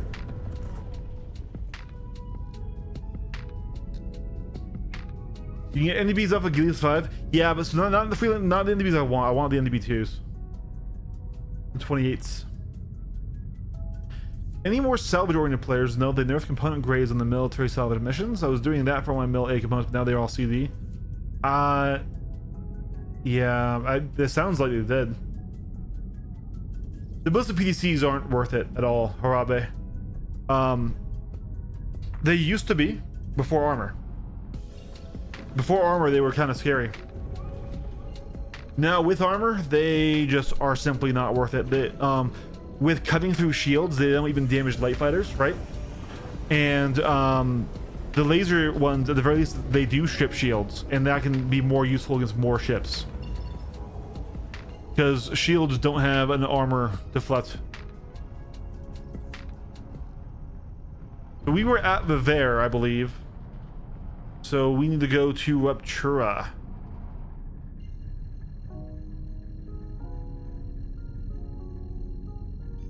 No, this feels wrong. Oh, we'll figure it out.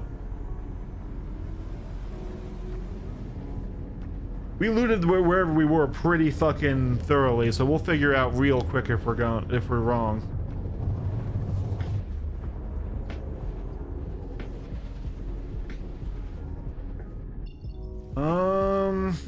There's the typical wave of NPCs up in the air. Unshot our radar, comfortable amount.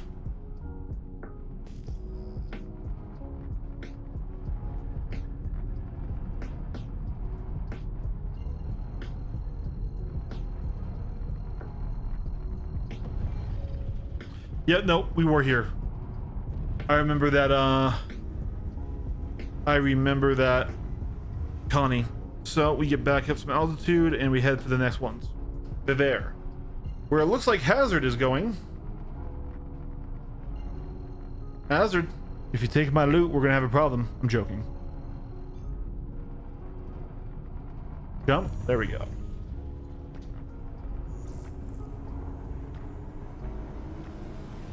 I grew up in a place with snow. I can't do Microtech. See, I grew up in the desert. I'm still in the desert. Don't have space for that kind of loot. Yeah. And I guess any pristine metals or ingots are wasted on me because I don't do Wicklow.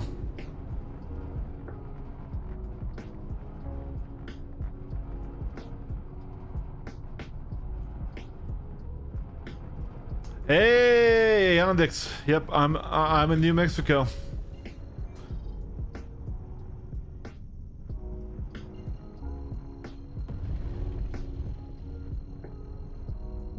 I mean, I've already doxed myself on stream, so I'm sorry.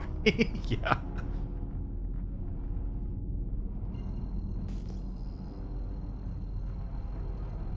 Not so bad. I own my own house. There's a wolf here.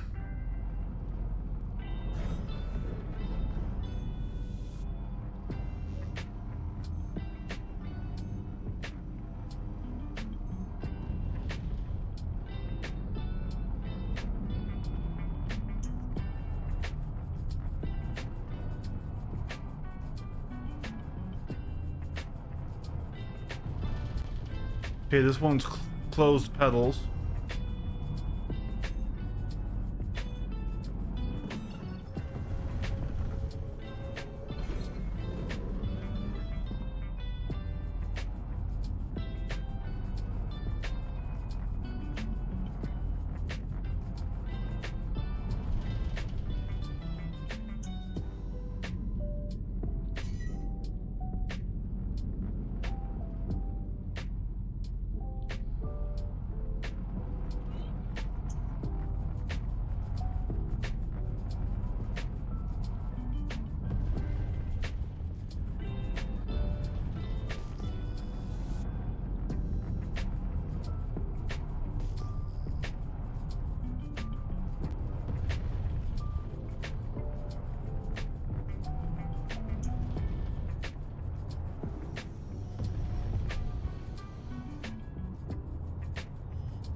To be fair, literally anything is fine in PvE.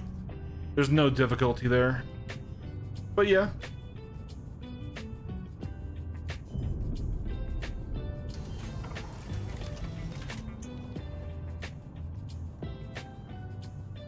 Attrition's over Rhinos still? So for what ship?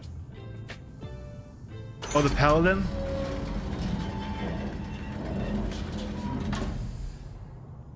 That's gonna glitch out as soon as I walk out, isn't it? Yep.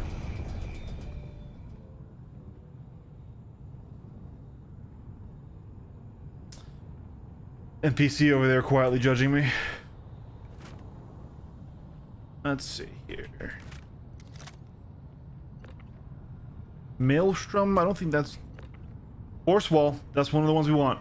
It's not as good as an FR66, but it is a Mil B shield, and I will take it. Shields are important again, at least in the size 1 to 3 category of fighter weaponry, I should say, not shields. Okay. What is this cooler? Snowblind! That's the best cooler in the game, baby. Fuck yeah. I need a second one of those, but fuck yeah. That's the shit right there. That is the shit right there. This is... And I just glitched it into my ship. Please tell me I fell out the bottom. Oh, tractor beams. Oh yes, thank God. Okay. Whew. That scared me. You guys can tell I don't usually be putting cargo into ships. I usually be taking it out of ships or blowing them up and losing the cargo. I am not a box slinger. Yep, these are ship parts. All right. Good looting. Good looting here. The thermoweave hood. That's the firefighter helmet.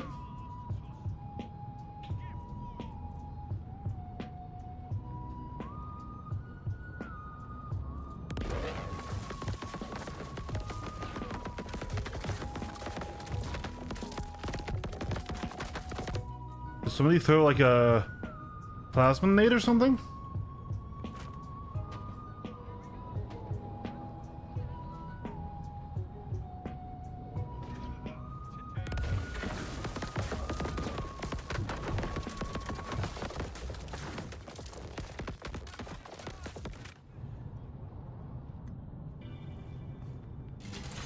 What?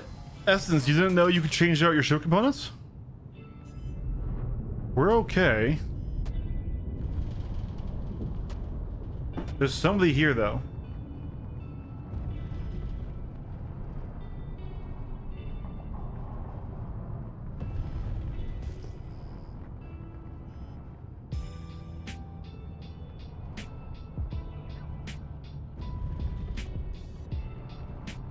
Alright, well, I mean, we got some good loot off this site, so let's move away. Let's see, we were at path 3. Pedal's closed over there. And pedal's open.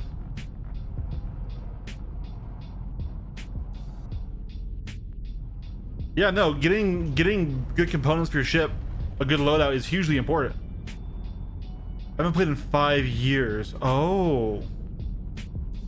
No, yeah, so there are a bunch of different components with different categories like competition, industrial, civilian, military, and then there are grades. There's 4 grades from D to A being the best, D being the worst. You cannot buy A grade components besides some civilian grade A components. The rest you have to loot or craft.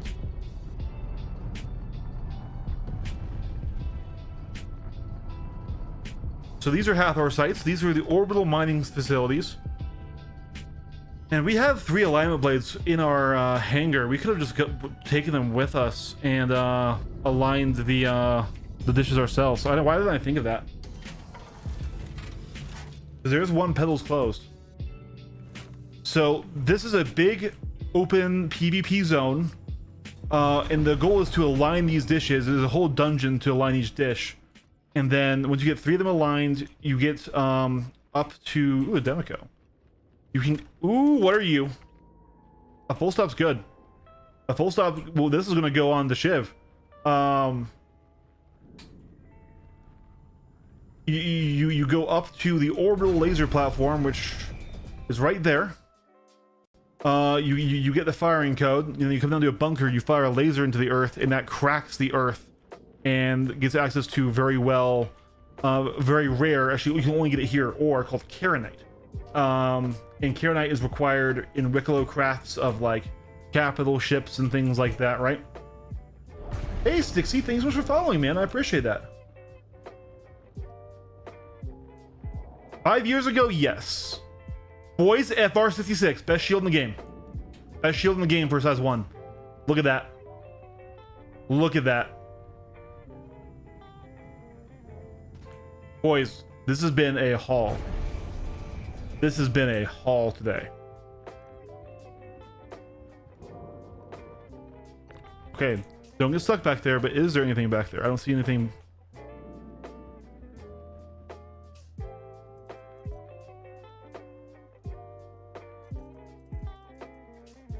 Nothing rare in that box.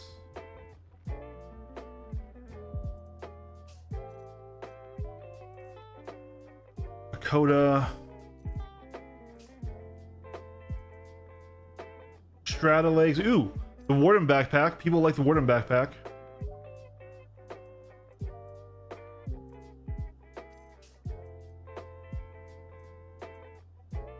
Singar helmet.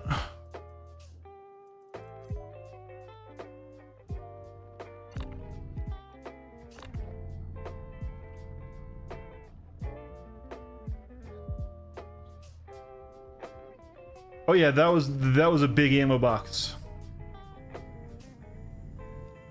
Yeah, this is technically a PvP zone, and this is actually a section where some players have already done some of the dungeons here. But what we're looting is these final end garages. Now there are lower tier garages, like there's one right there actually that is actually open. So the gold one that we just checked is the best, but like there's still stuff in here, right? So right there is a component. It is a bracer, so not very good, but it is, you know, in there, and there's all these boxes and stuff, right? So government agent metal damaged. Only the pristine ones are worth anything. We found 2 pristines earlier. More ammo and weaponry in this box. Yeah. Then this is an armor box. A plague helmet. Those are kind of cool.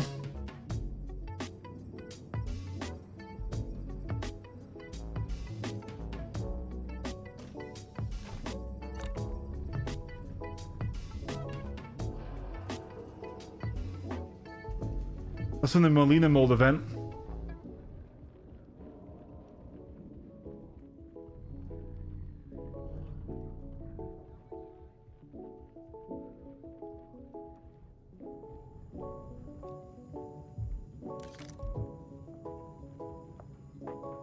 Alright, I kind of want to get that FR-66 home.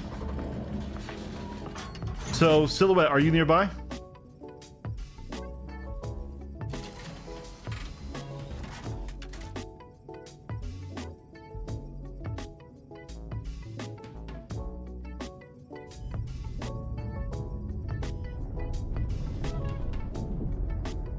Alright, then we'll go do the exchange.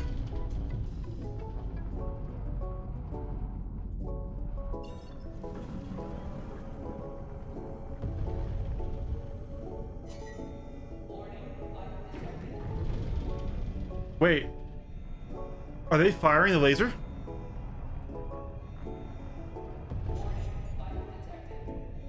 Fire detected.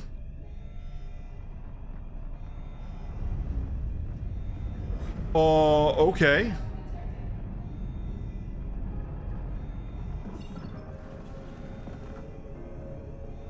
Let's get away from here really quick. What is happening?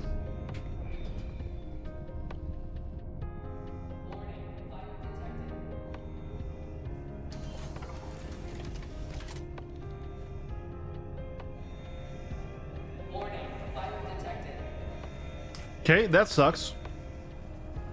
Let's try venting.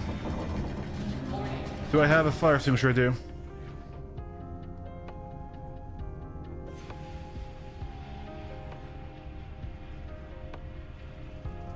The venting worked. Man, how did that happen?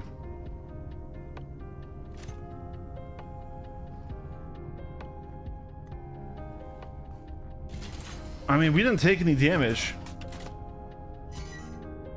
We still barely have any thruster control. I really hope not. But we want to get away from this site either way.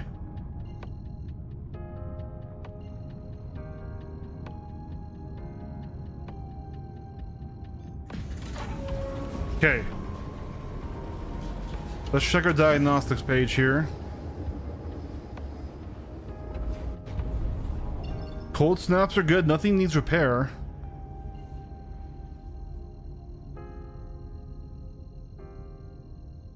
Yeah. Warning, fire detected. Jesus Christ.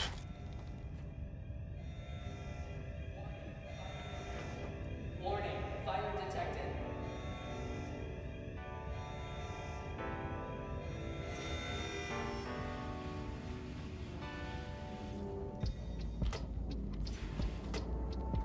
Man, this is breaking these components will be so sad. The coolers or shield gen that caused it.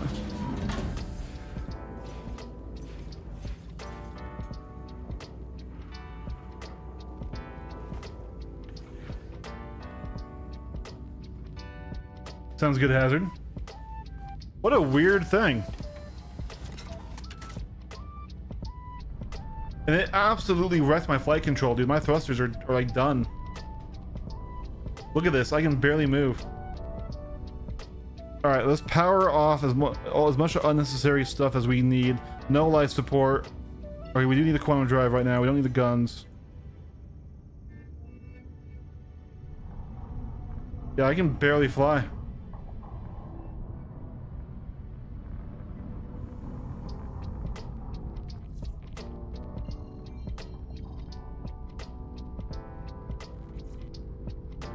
So you're thinking it's the snow blind that glitched through the ship? Warning, fire detected.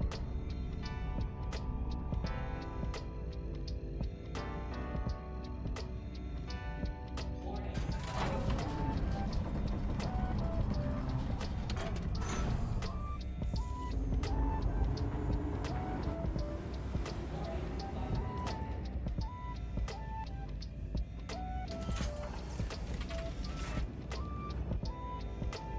Warning,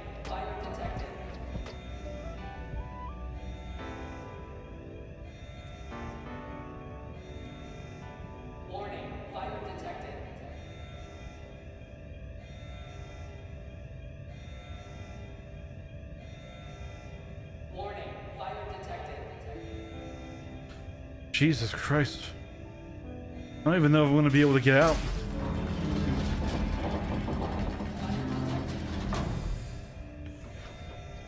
Well, yeah, but if my jump, it closes. And we're in Atmo now anyways. Warning, fire detected.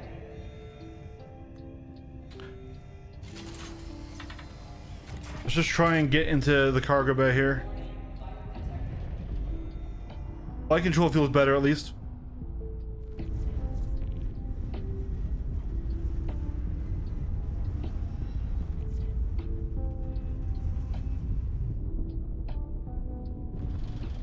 There is a terminal on here, yes.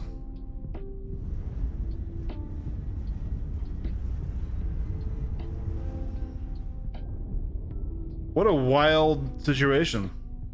Unpowered components lighting themselves on fire. Thank you, engineering.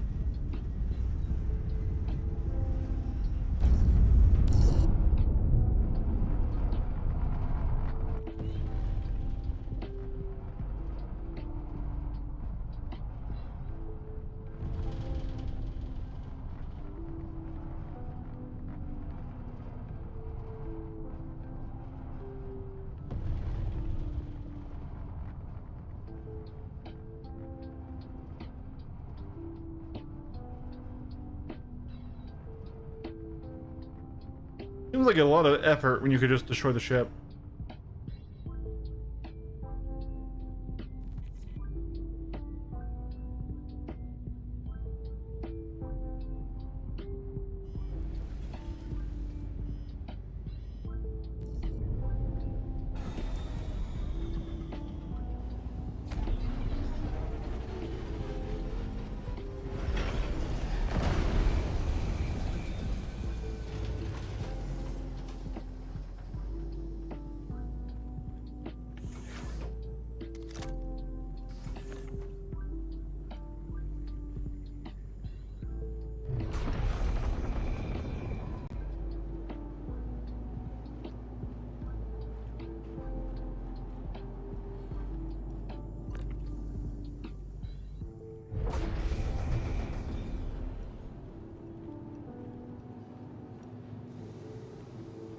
I get you, it still seems like a lot of effort.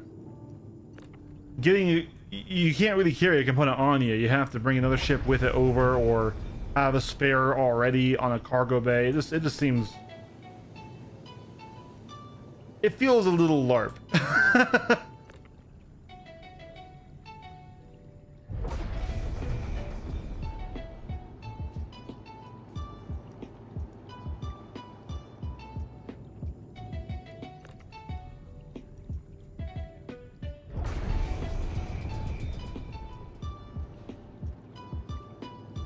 Alright, so go ahead and send me a party invite.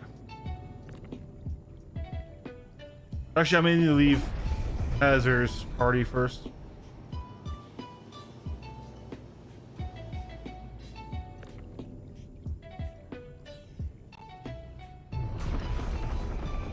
Oh, I'm party leader? Okay, then I'll invite Sil.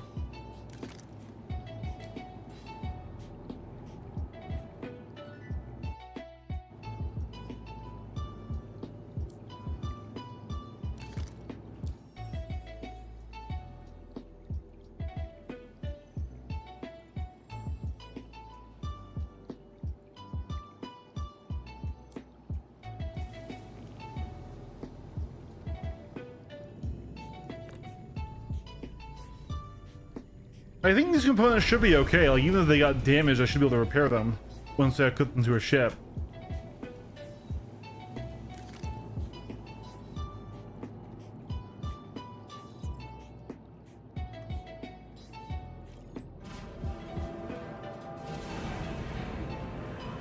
So we're gonna go ahead and send these all down.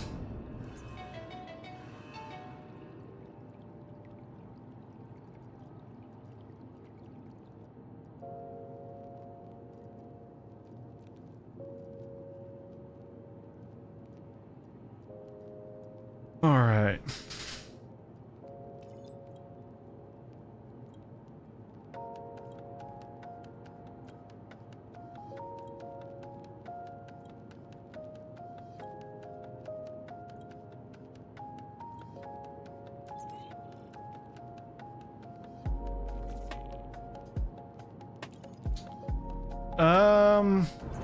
There it goes.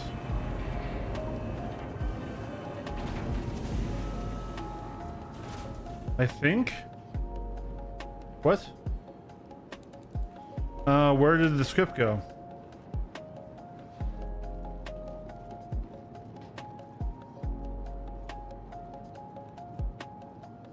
It broke. Okay, let's try the other one.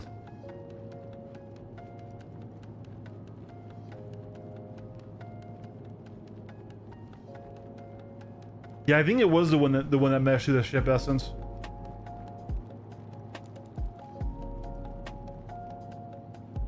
Script is very small, and why is it 5 SCU?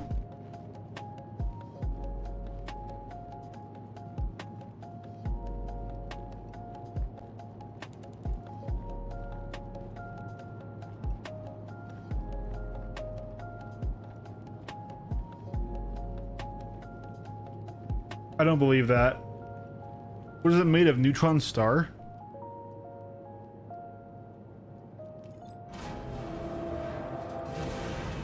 No, I get you. Okay.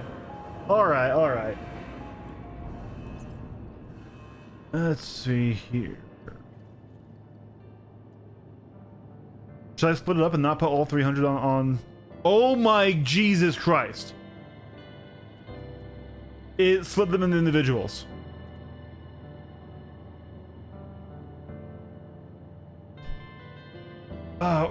One second. 1 second, Phil. 1 second.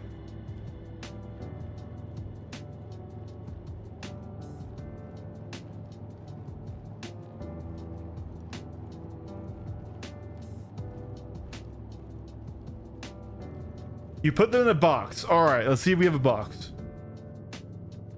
The box might be the answer.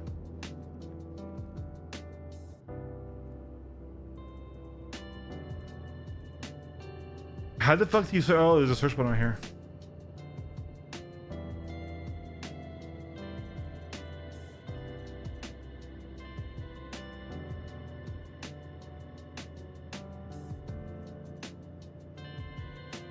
And how do you select all?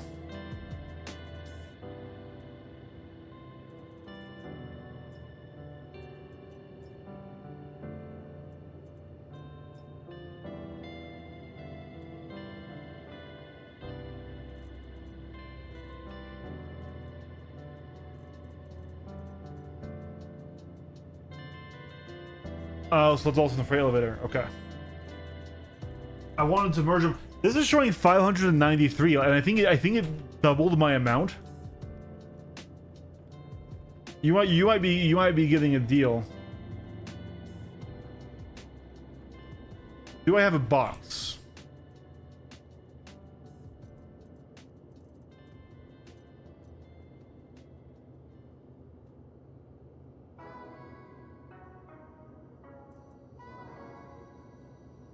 No, we don't have a box.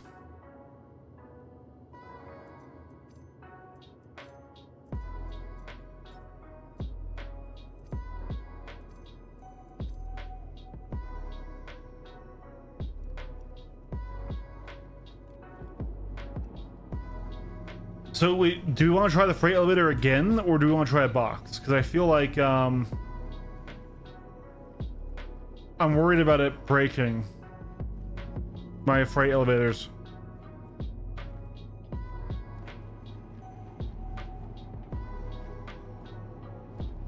Can we even buy a box in person though?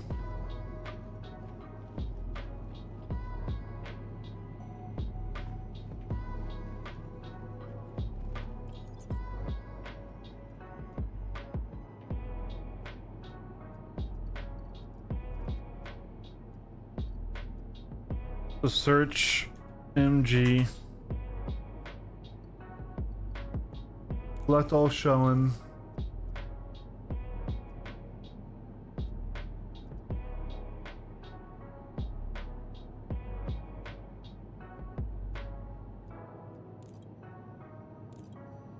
No, so this here is still claiming 361.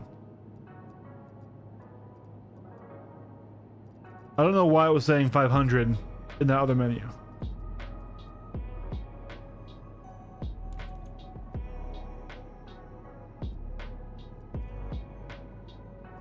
So this still says capacity 0 out of 1112.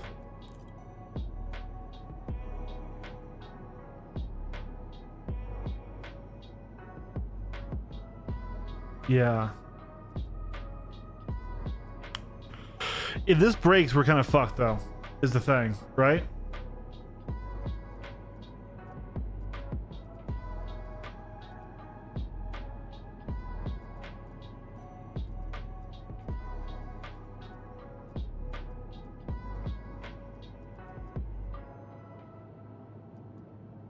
I'm gonna try it. Screw it. Oh, it definitely broke. I think that lag spike was not. Yeah, I don't think we can fit that many on the elevator, and I think it dies.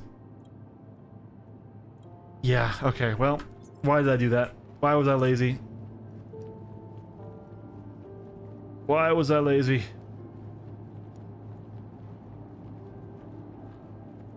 Yeah, that definitely just nuked the elevator. I really hope they aren't perma broke, and I hope if I go to a different server, I'll be able to pull them out. Otherwise, you're getting a refund, so...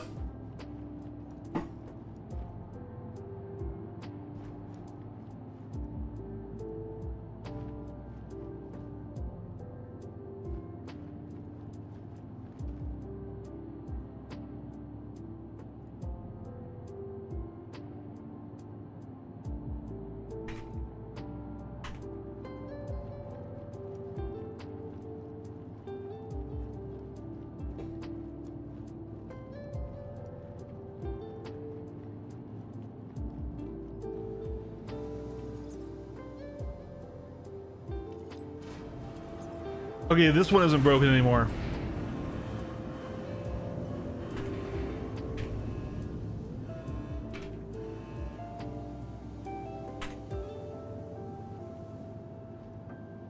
Okay, so if we do a box, we should be okay.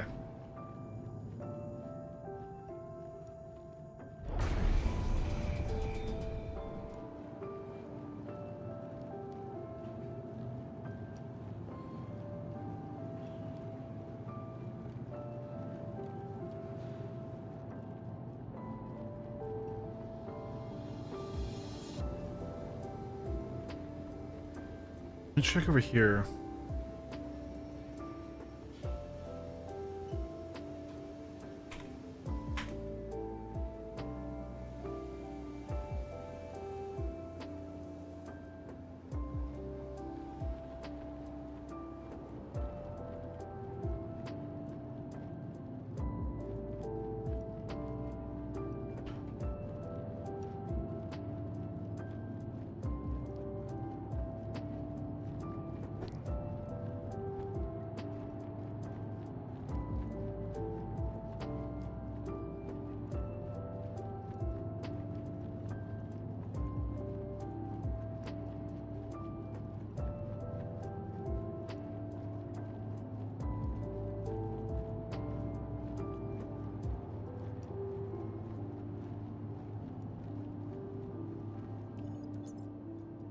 Holy shit, Sil is here.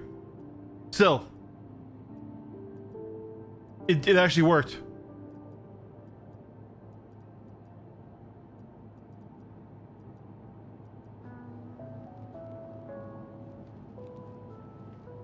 You still might want a box, but yeah. Jesus Christ, okay, like, oh my god, wait. This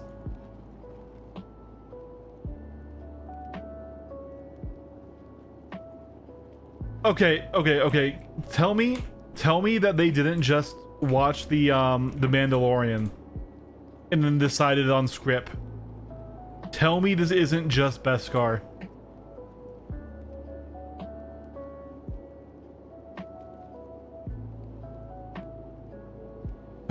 1000% Beskar.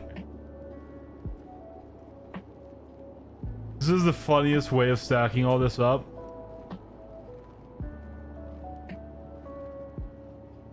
So do the missiles and stuff just auto pack themselves now? What do you mean? The missiles now have a brace when they're put on a cargo grid, a box that lets them be stacked easier. But they don't necessarily pack themselves. You still have to arrange them one by one. Yeah.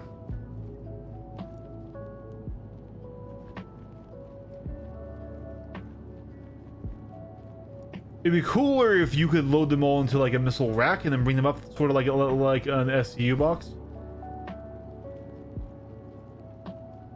But here we can do, I think we can show you. I should have some missiles here, I hope. Yeah, still, it's going to be... Actually, maybe you're not on the elevator yet.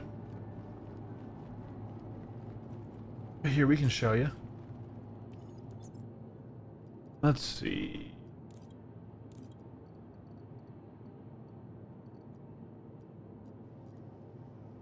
Do I have any missiles? They might have gotten rid of them because they're technically ammunition, though. Yeah, they're technically ammo. I don't think we'll see a missile. Just in my home. Yeah, these are the components we just grabbed.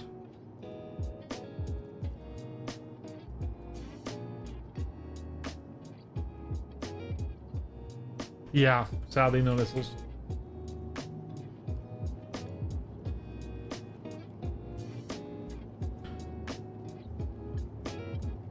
Yeah.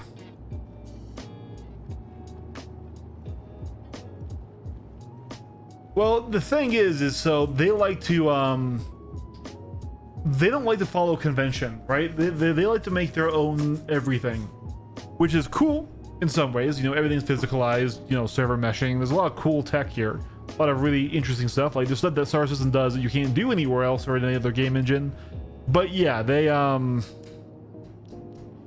also don't always have, like, the need yet, right? Like, there's no need to stack missiles on a cargo grid before you could rearm them from a ship, right? So that only came in the last patch. And I'm not trying to defend their glacially slow pace, but it has been getting faster. This year has been a lot of changes, almost too many, if you ask people like me, because the meta's been crazy. But yeah. So this one right here, Sail, this is the one we want. Just send her down. And this whole mess, this whole ordeal will be done. Let me check let me peep the fit as well.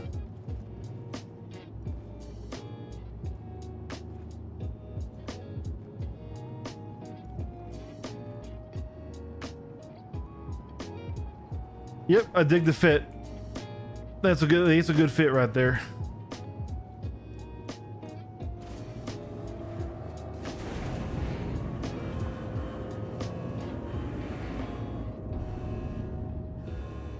I do like the white multi-tool.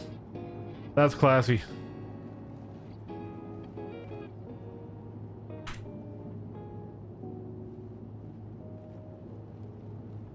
Yeah, all right, be free.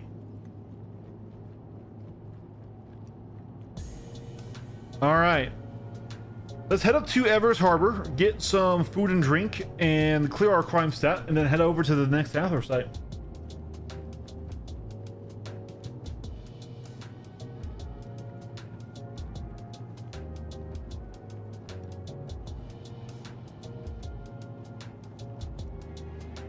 Like, what I will say is people do like to throw around how much money CIG has made in this game. Like, oh man, they've raised over $1 billion in funding.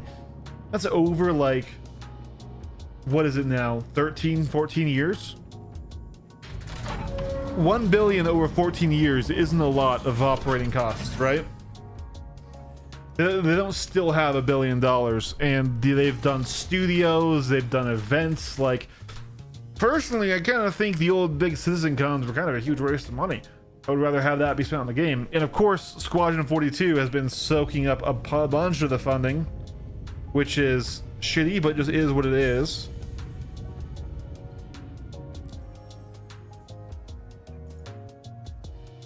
Prepare what that fire did to us. What did I miss? We got good components. We sold some MG script and some glasses to Silhouette and to Hazard. So at least now we're actually, you know, making some good money. I say as if I intended to do that at all here.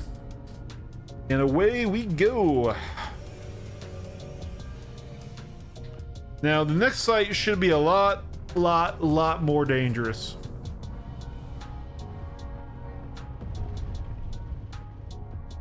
Daymar is where all the action is.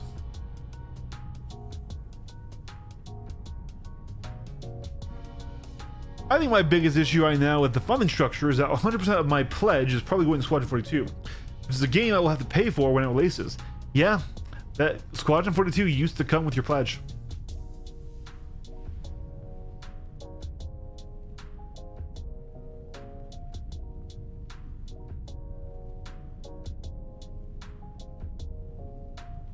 Yeah.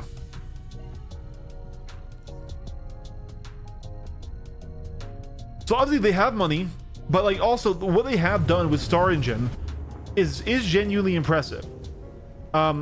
Sure, it runs like shit for me specifically, but I honestly think a lot of my FPS issues and drops are because of my really just completely crotchety old degraded Windows install that I've had for like 3 different motherboards and CPUs and RAM now. So like Star Engine is objectively really impressive, that the type that's here. Now once again, you know, will the game ever actually succeed and become a huge awesome hit? I don't think so. I think it will keep its niche audience as long as they don't really screw it up.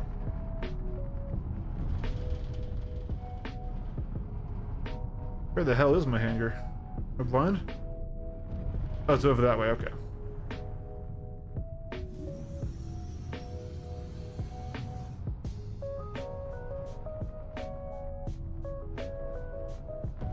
No, I agree.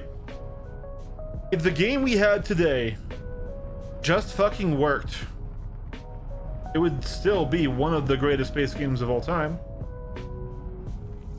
And oftentimes, you know, when you play it as often as the streamers do, you do get a higher percentage of the game working rather than not, because you're encouraged to persevere through bugs, to learn the workarounds and stuff, so that way you're not cutting your stream off when you fall through the floor the second you wake up and start your stream, right? So streamers do get a slightly skewed experience because they're, you know, we were encouraged to stick with it. Star Wars, Starship Troopers brand Dwarf Fortress type of appeal. Dwarf Fortress. Man, I love RimWorld, but I couldn't get into Dwarf Fortress.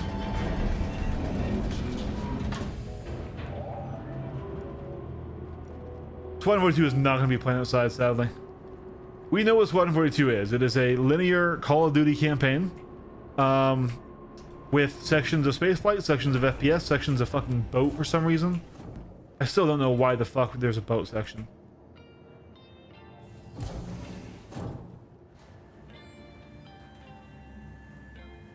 I do miss PlanetSide though. PlanetSide 3 would go hard right now, but the issue is PlanetSide 1 and 2 were made when Sony was funding that game.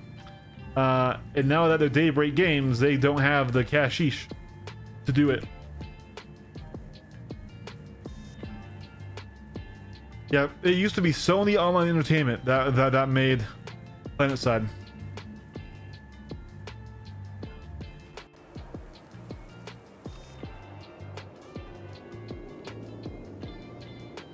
I mean, Call of Duty has had branching story paths before, so I'm fully expecting it to be no more branching than a like a Black Ops 2 was.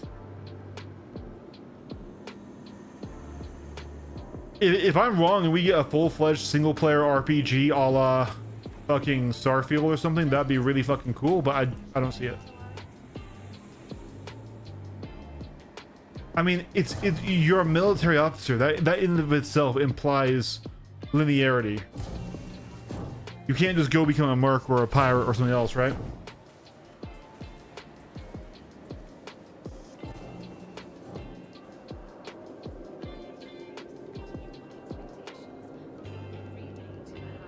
It's still gonna be niche. Like, it's a space game.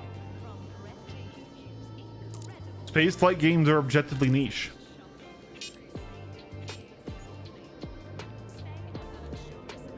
Exactly. Yeah. Exactly, Max. So we like Wing Commander. There may be some choices you make. There may be some branching, some different endings. I don't. It's still going to be a primarily on rails experience.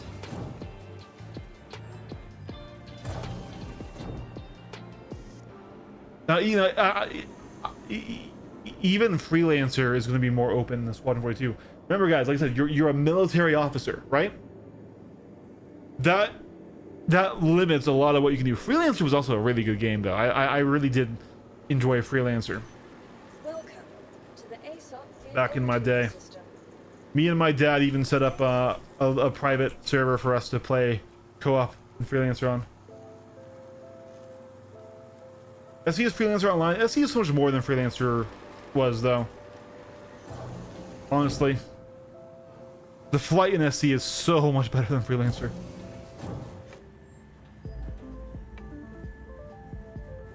Buying diamonds in Germany and selling them in Japan.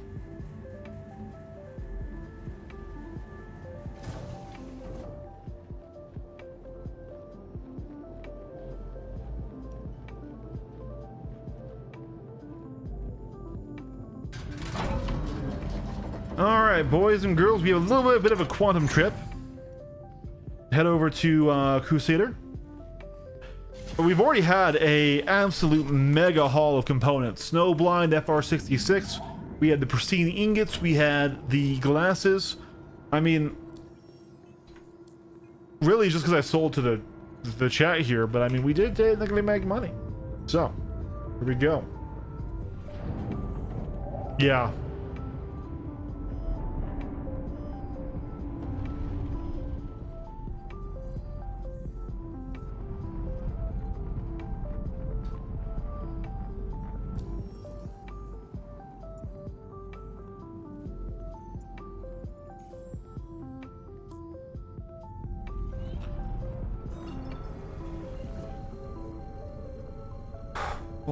Alrighty, and away we jump.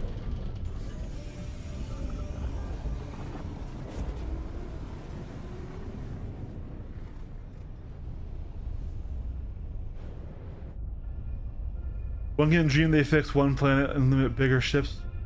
Ban Planet Side 3 like? They couldn't do Theaters of War though, is the thing.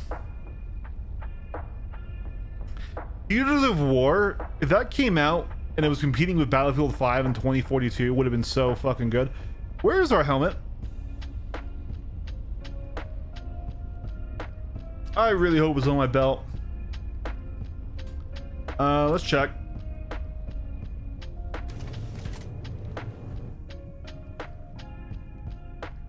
Alright, thank God. Thank God. I don't want to lose that and head to a glitch again.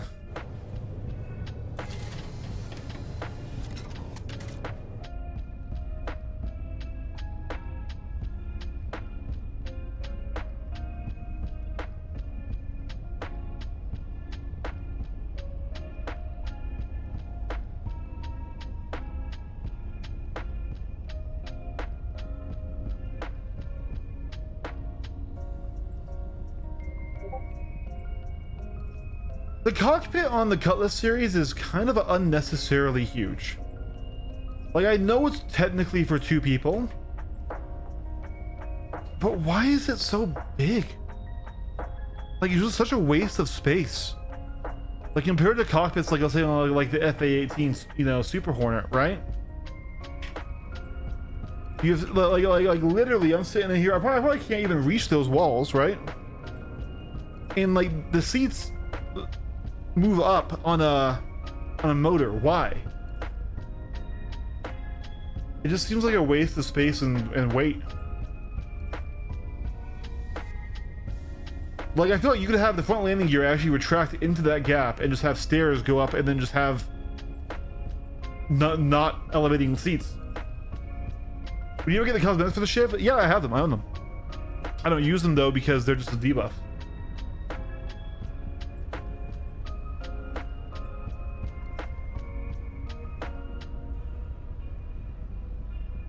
What comps you get on the Shiv, it's all stock except for the weaponry, which is a hodgepodge that I cobbled together when I was out in Pyro. It's sword cannons,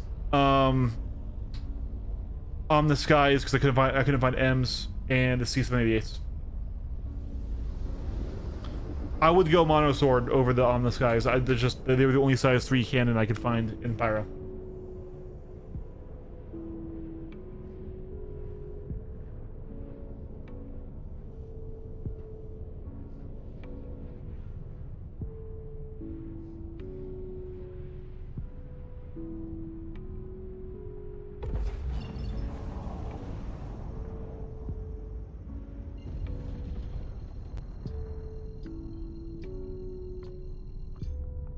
Yeah, okay.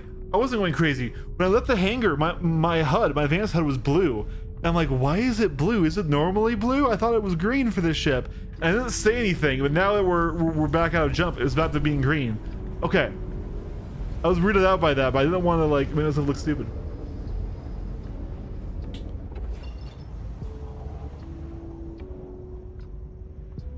I would love to play this game with you. Hit me up on Discord, Sinatra9.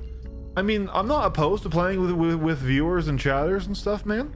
But I kind of would like to get to know you a bit more first before I do any of that sort of stuff. Head to Atreides and let's hope that it is on the day side.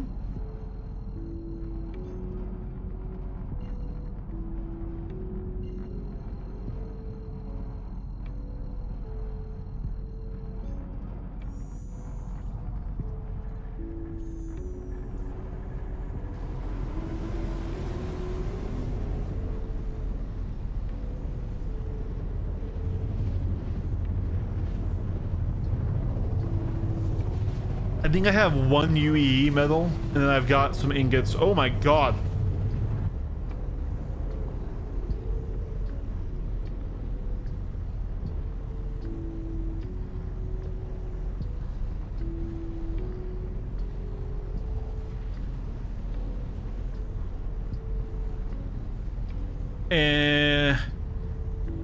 Okay then.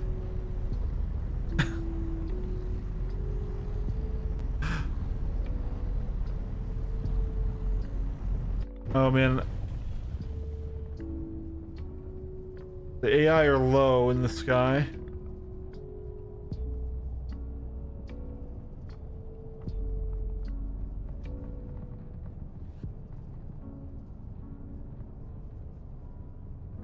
One pedal's open right there.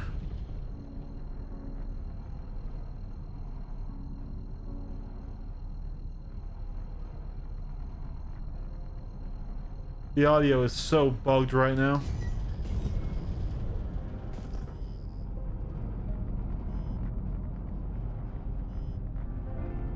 But I love my frame rates.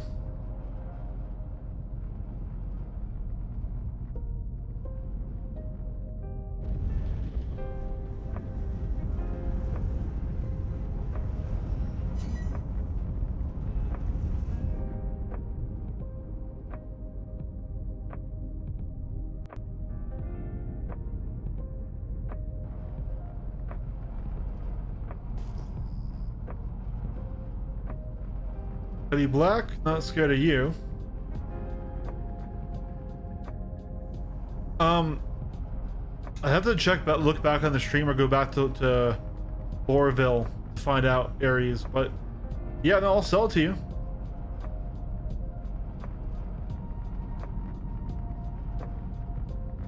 I mean, we might be going back anyways. That's closed pedals. Go over here. Closed. Only one is open, which is interesting.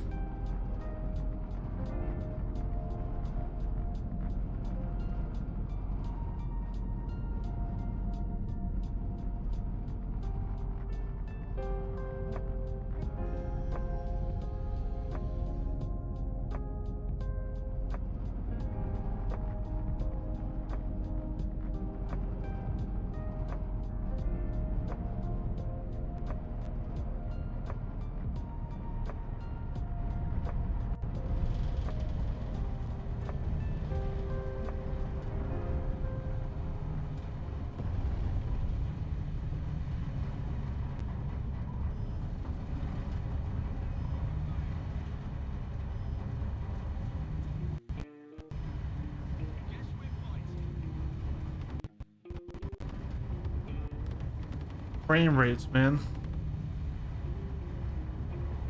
Now I'm hearing a lot of action here. And even though that's open, that's closed.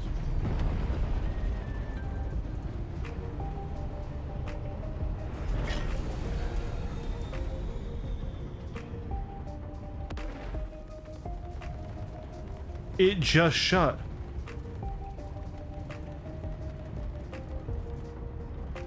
I didn't see any other ships here.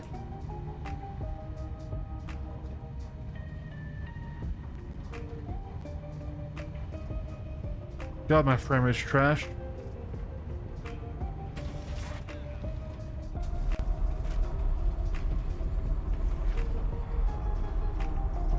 So this one must have just reset.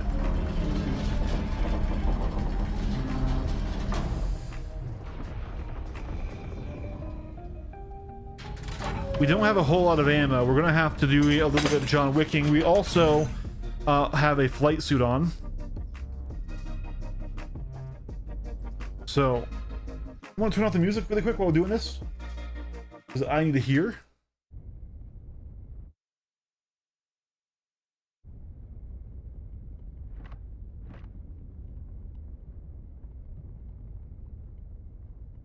There's some components just out on the ground right there.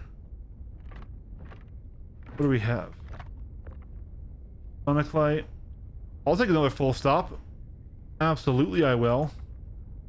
And a fire rail cascade. Those are all actually decent. Dude. All of those are things that I would take. They aren't A class, but...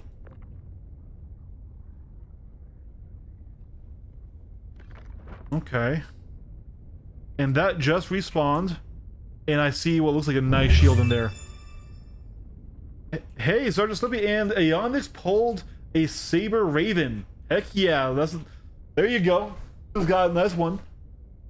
But yeah, and also Sergeant Slippy, thanks for the follow. Aberration, thanks for the follow. I appreciate you guys so much. Alright. So, we're gonna need to probably collect everything again here. Let me just see if anything in here is still already open. Nope. And...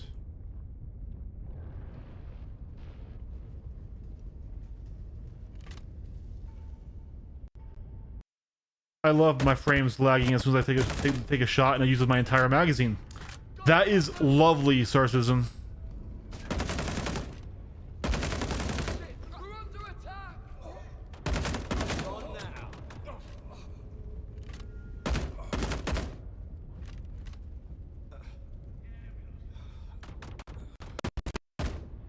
And again, oh my god.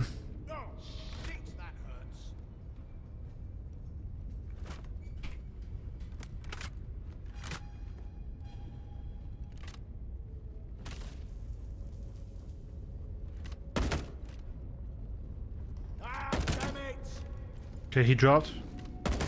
He's already dead. Today just got it.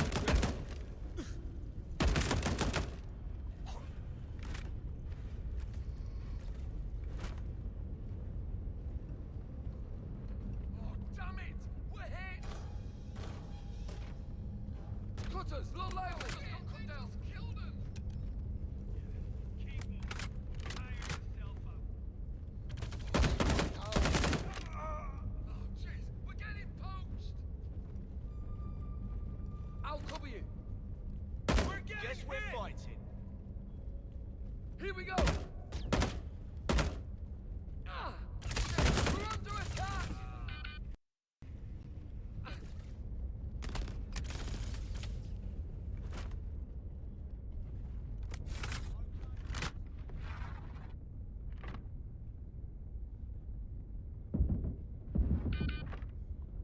Oh my god.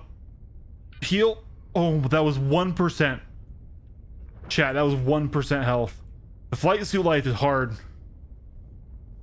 The flight suit life is hard. What gun was that? A Ripper?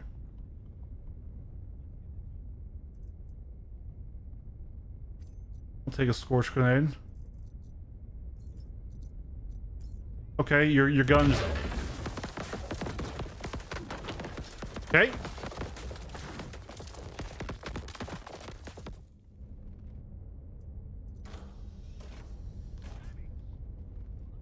Oh. You are a cheeky little cunt. That's a Karna though. I do want that. A Karna's good.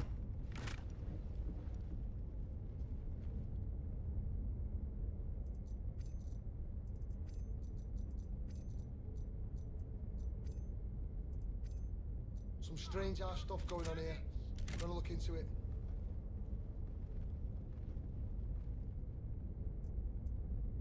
You got it.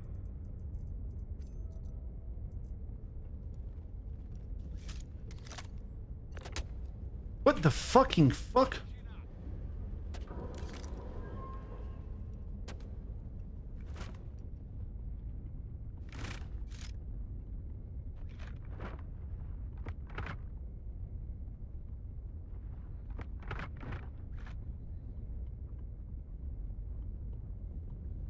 All right, we still need to get the red key card from right here though. Or is there not a freebie here? Of course this is the site that doesn't have the freebie. It's on now. Oh,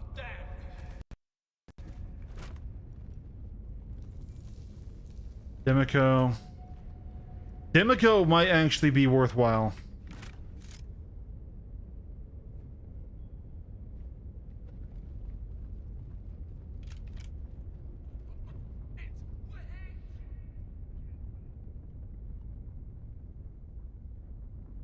I'm not sure I would call these guys more reactive. They kind of feel just more bullshit, but it's okay.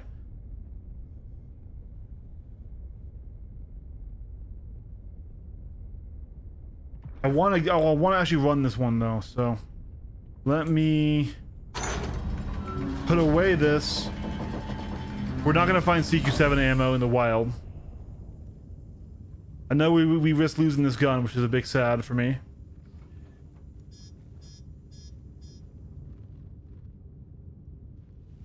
Let's power you off.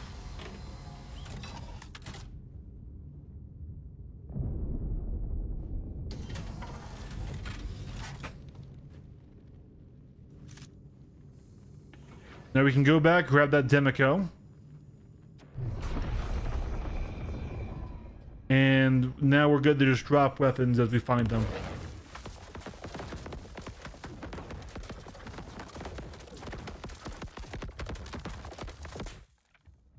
If they would stop throwing plasma grenades at my fucking shit, that would be lovely.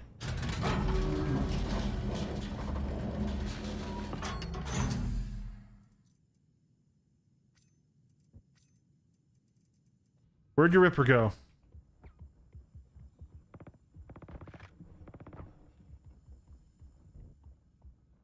Who the fuck puts a 4x sight on a Ripper?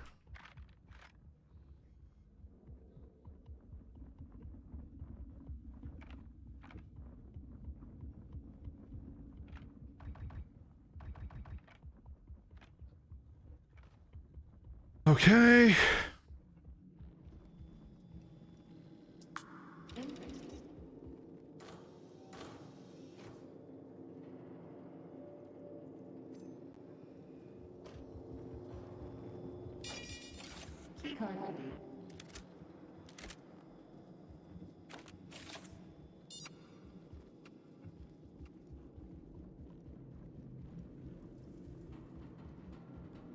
Only dropping the correct ammo? It seems like it.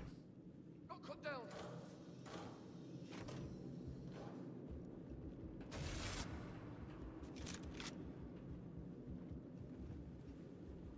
Not a problem.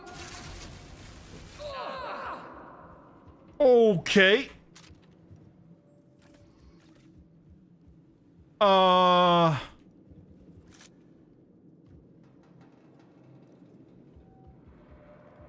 Well, damn.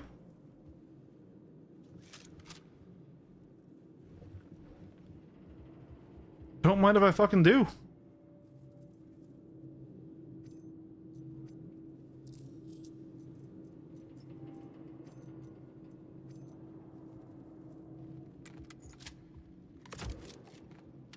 Advancing.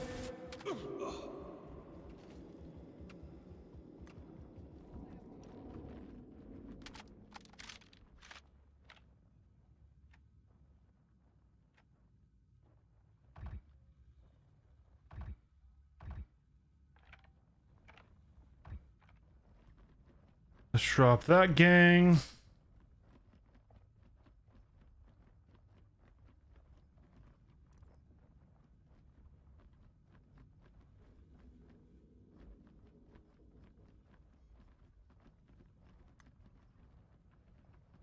Running Hathor solo is a little bit fun. I do like doing it, but feel a lot better if I had some air cover or something. Another Karna. Okay, there's another box like that.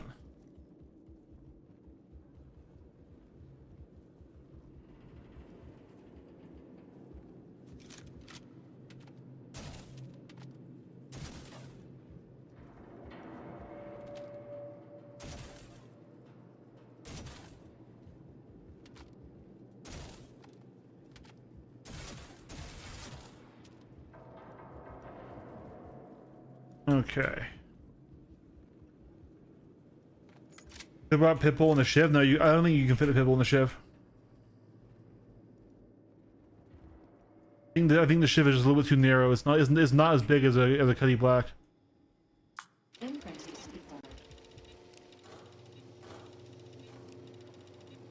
The 8 AR mag.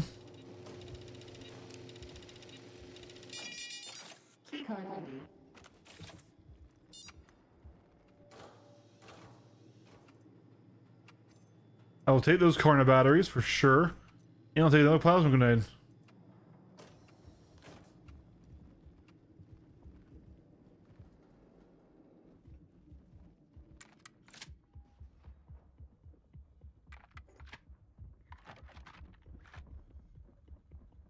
Alright, blue garages are over here. The Tiger's Claw can fail at SPK. Did you take it out early or something?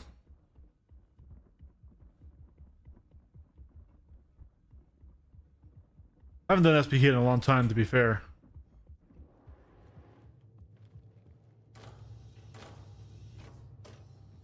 I would like to do it more often. I would like to have a crime stat more often. I kill a lot of people.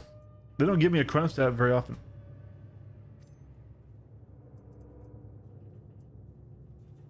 Dude. It's like almost a full shred of set in here.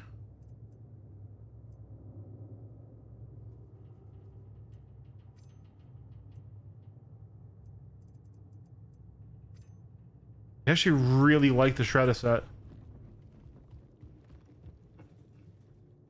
It reminds me of Justified C-74, but it reminds me of the,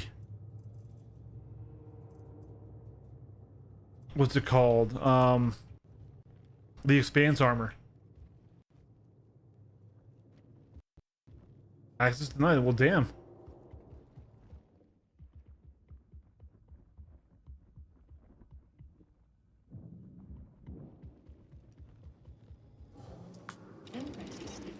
Okay, so this is the free one. So, with 2 blues, we should be able to get all the key cards now. Okay.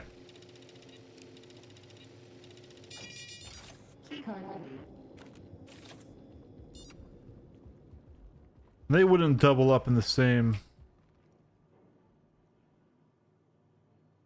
Since when are pants physicalized?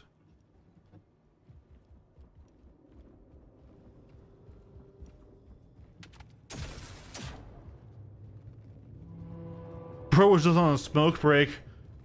Watched me print the key card, thought we were chill, and then I just fucking shot him.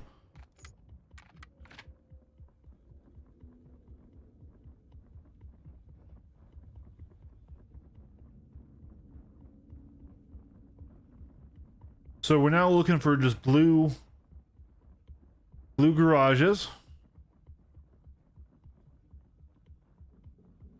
So not you.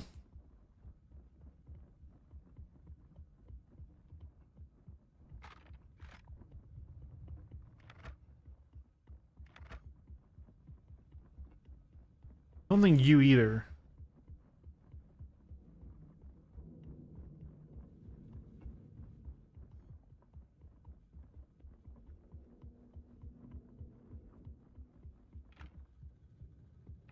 Yeah, for a second I thought that was a ship flying over right there against the fucking horizon.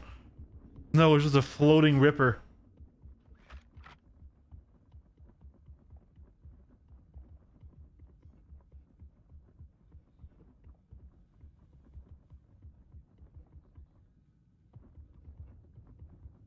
One of these back buildings should be our blue garage, and there should be one like that way.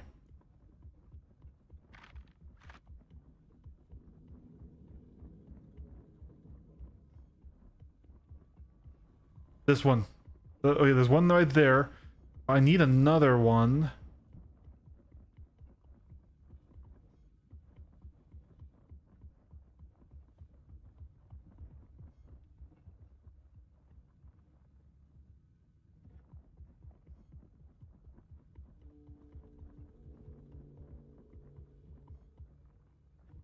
Oh, did they full get ya?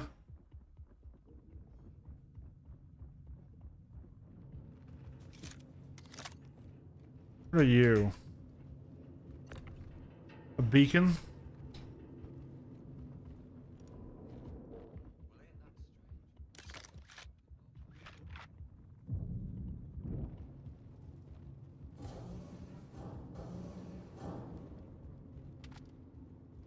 Duty called.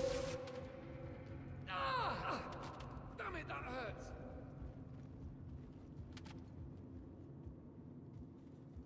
This is a lot of build-up for me putting a bullet into your skull.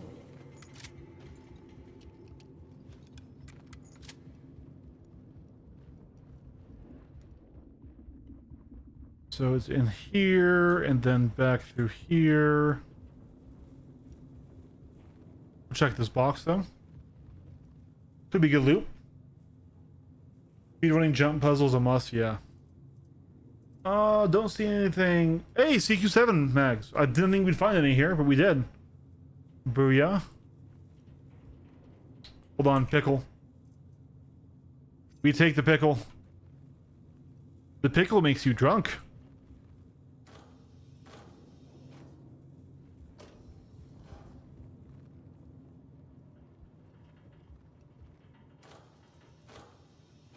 Tavarin service marker. More pickle.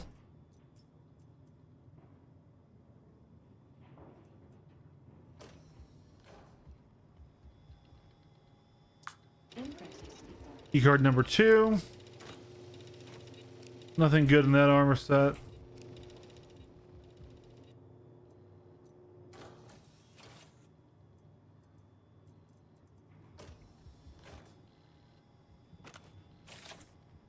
Alright. How's it going, God King Rhino? Good to see you again, bud. We're doing Hathor for rare components right now.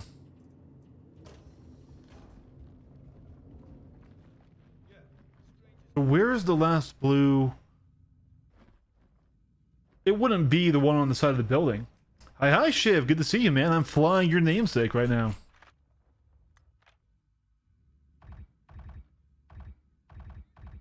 There we go.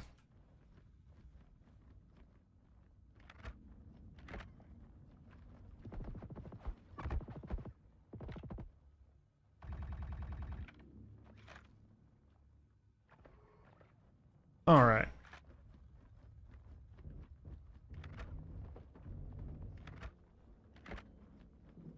Am I hearing something overhead?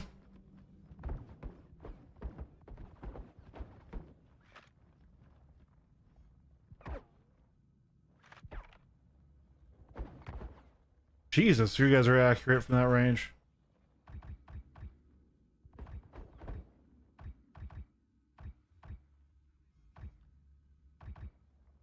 Of course, you're in the angle that's hard for me to hit.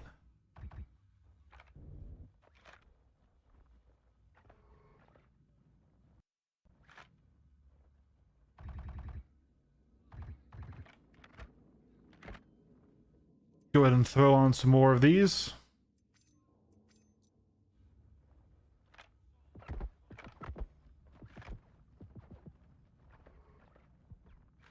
Being flanked from the ground right over there. They are really pushing me, Jesus Christ. They do not want me to be here. Man, this first crossing was so peaceful. The second one, they're like, get him! Jesus. So it's on a timer. It's on a timer, Yandex. The code has been broken for a while. No! Oh, reload.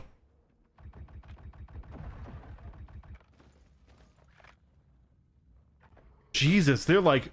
I'm like tagged and cursed right now.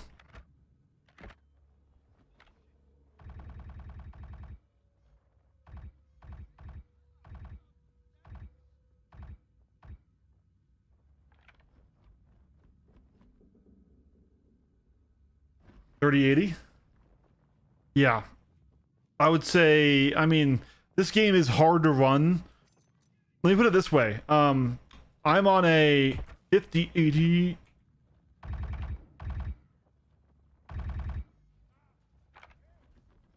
I'm on a 5080, and I'm playing in 4K though, but I'm still having a lot of FPS issues and things. The game is just hard to run. I want to say minimum 3080 because you kind of aren't going to run any better on the higher end stuff. I would say you could be totally fine with a 70 or 60 class card if they're modern. Just understand you're playing 1080p then, probably.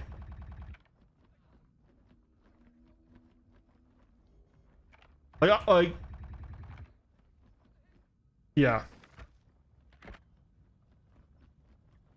Definitely 32 gigabytes of RAM is kind of the minimum because, yeah.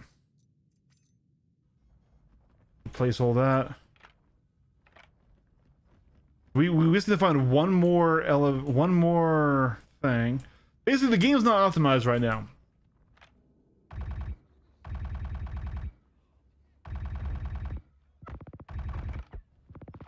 Jesus, the fucking cross mapping me.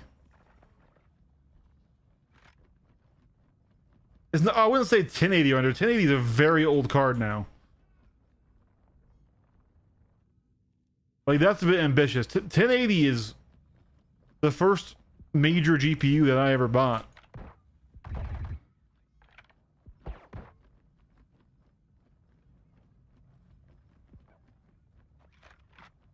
Oh, 1080p. Okay, yeah. I'm like, okay, that's ambitious to run sources on a 1080.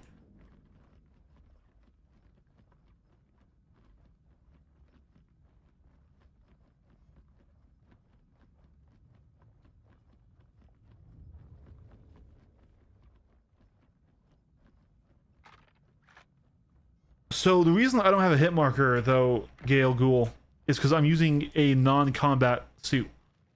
So I'm in a flight suit right now because I primarily do flight stuff, right? I'm primarily a pilot.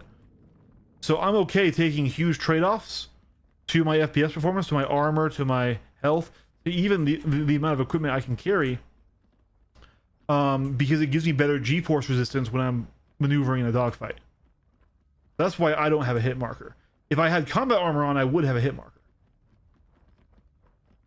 Now, I also agree with you, though, that no hit marker is kind of cool. It kind of makes the game feel more milsim-y.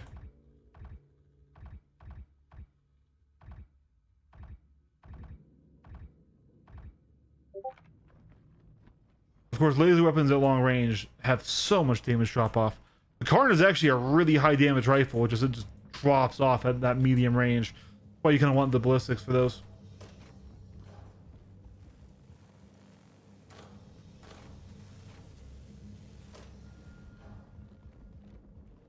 Okay, so am I bugging? Is there not a third E-card generator for this particular site?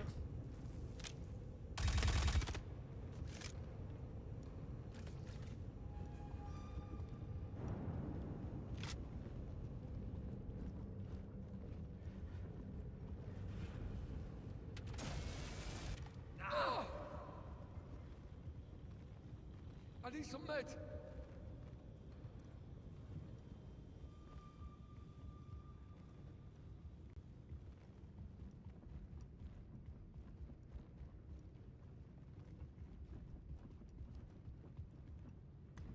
I like Armor Reforged in this regard. Yeah, Armor Reforged is really good.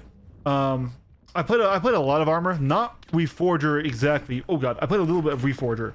I played a lot of Armor 3 in my day though.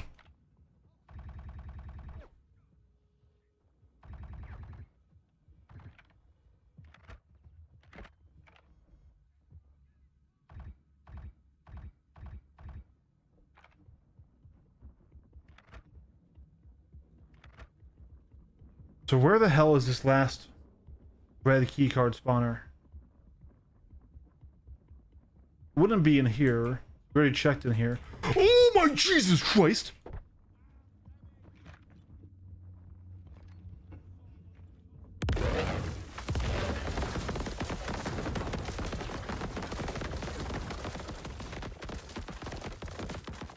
Yeah, I pulled out the big notes. We've been there. We've been there. Where is the final one? The alt Carnifier.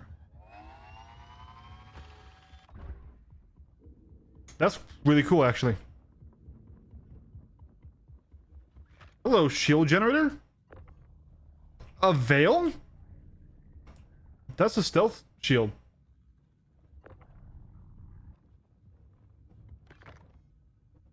CPU is more important for this game by far.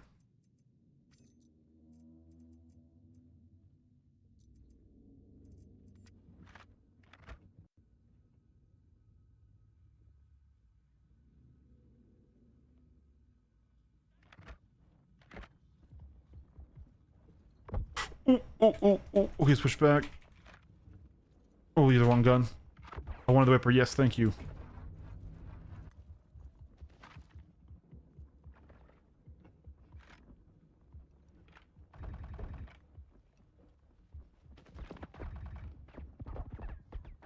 God, they're angry at me. I'm just killing all of their friends and comrades. You guys don't need to make a big deal out of it. Alright, let's try this alt fire mode. Well, I think I missed.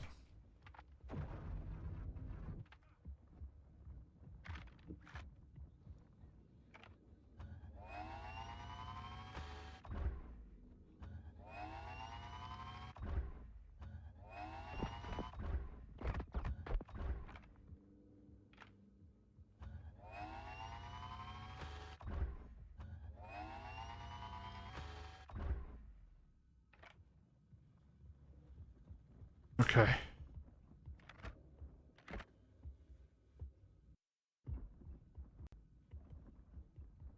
I didn't park next to a blue, did I?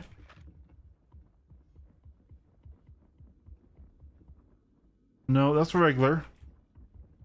Yeah, so where the fuck is... So, there's only two blue... Does one of them have two? Okay, $1,200 USB build for Star Citizen. Ugh. Are you okay going with used hardware?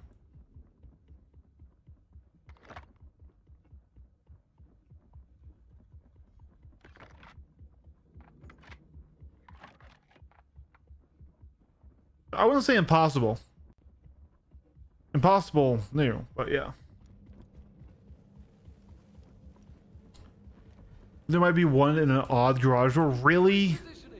So they break the loop for this location? Because normally it would be over here.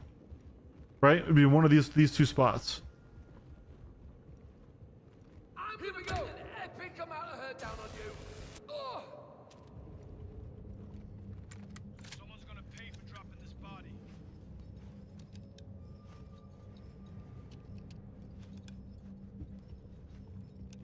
Shit, if you're okay waiting until I complete this dungeon, we can pull up PC part picker and get you a build going. What sort of screen do you have? And do you already have a screen and keyboard and stuff?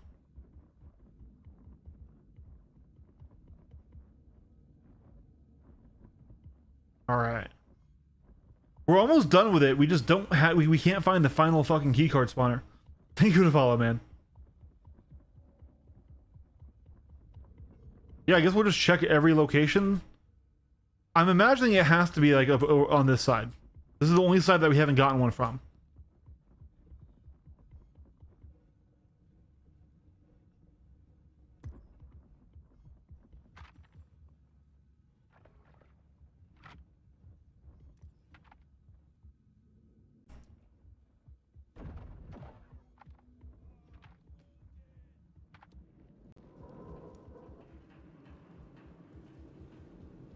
Also, this is not Hurston. This is Daymar, by the way. Okay, so that's a blue spawner. We already have enough blue cards. We haven't used any blue cards yet.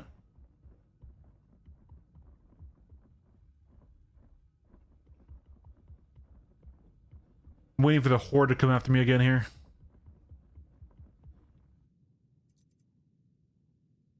Let me just yoink all these mags off him and get another plasminate up. It wasn't in the side blue garage. That was on the building.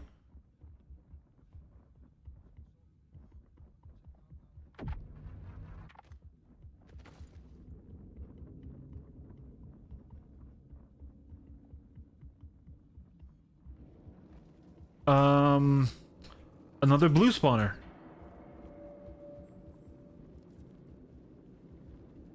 Which, I mean, that's what there should be in these ones. And this is one of these blue garage ones that has 2 in it.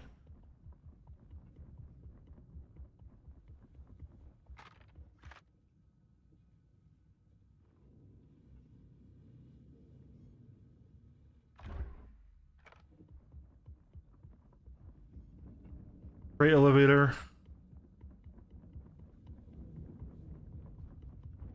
So this was the way to the other red key that we got.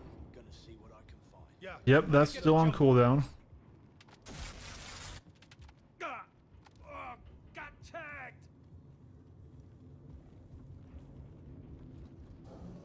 Gonna take a look around. Start searching.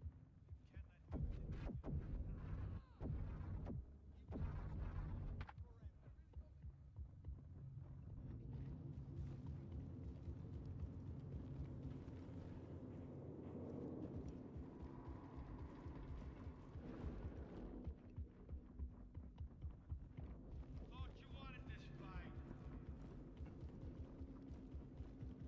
Someone got dropped. Gonna look around and get to Nothing in there. Not seeing anything in there.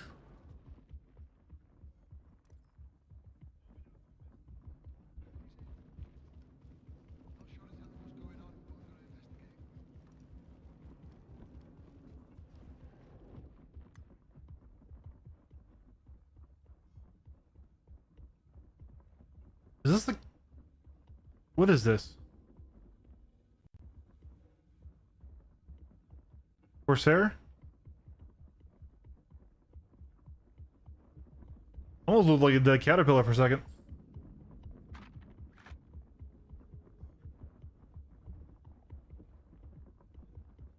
Yeah, I played it a little bit.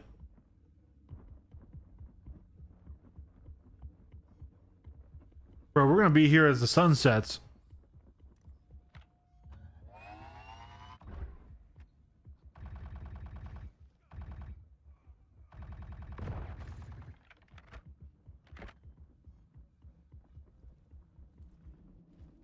Another blue card.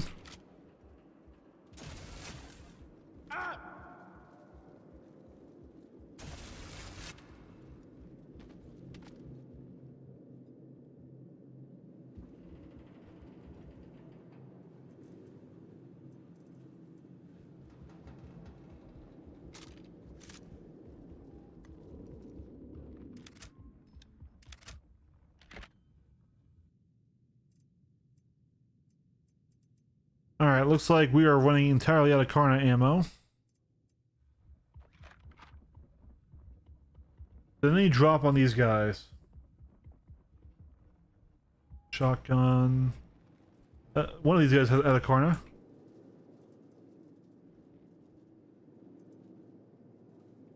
No? Weird.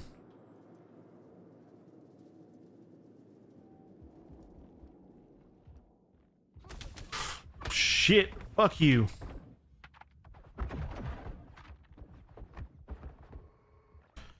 Oh my god. Let's get some better positioning here.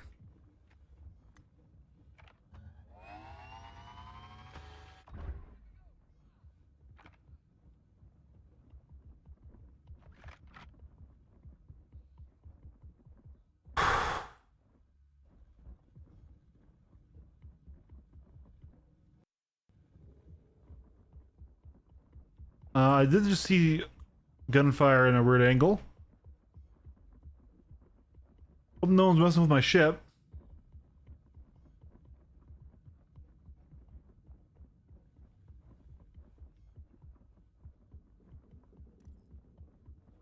Blue spawner again. So we've almost been into literally every single building on this. We actually have. We've now been on every building on this. Where's the red? You guys need to wait and get to or bring an additional red to this, since they. And we spent so long that the one in here might have already fucking regened. Right here.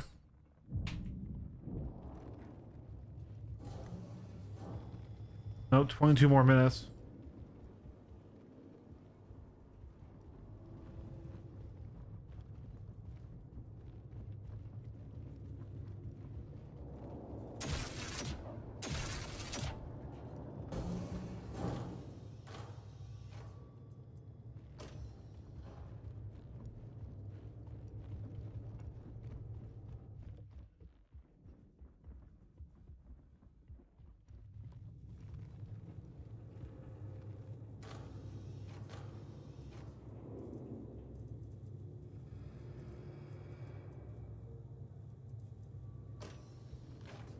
Never found a blue key card in that box there.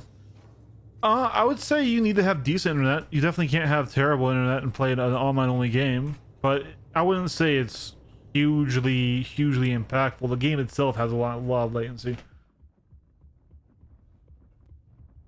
Yeah, you do need to have gaming quality internet.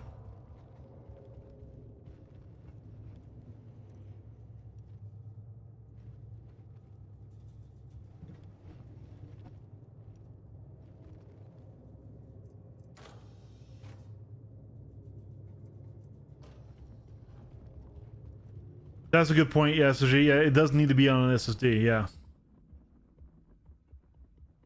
So we've been in literally every single building on the map.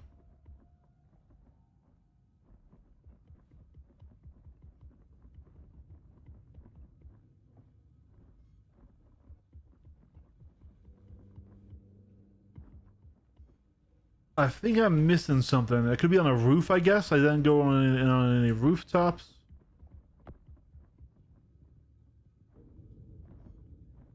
Something's shooting at my ship over there. Jesus, mother of God!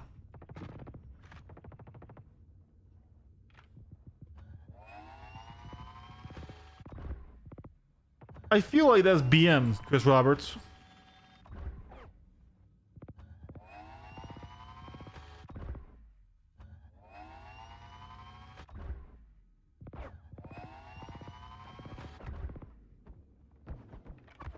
Oh God.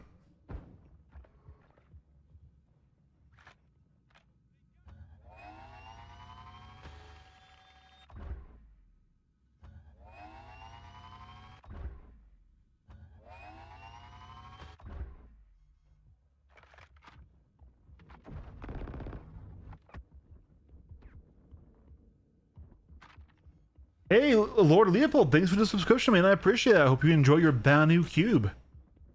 All right, let's get out of here. We'll just want a different one. It sucks because we did see this one do get a fresh loot respawn. We saw that it had good components in it, but we'll just grab more and come back after 22 minutes or something.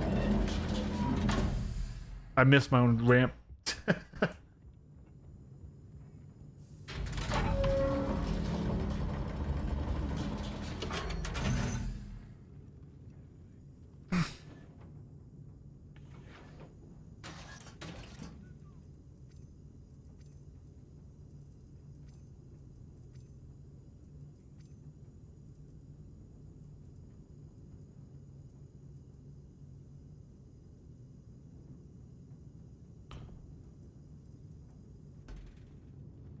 All right.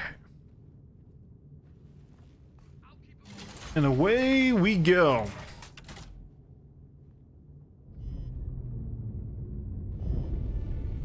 Why won't you die? Wow, they did a lot of damage to me. With fucking rifles. How are rifles overcoming the armor of a heavy fighter?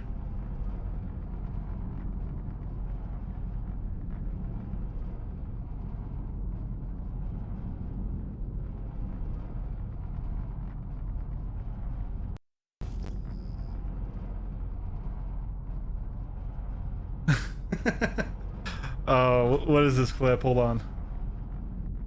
Gray market approved.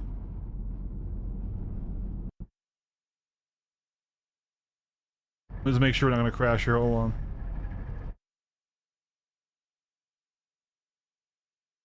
I'm shooting at my ship over there. Jesus, mother of God.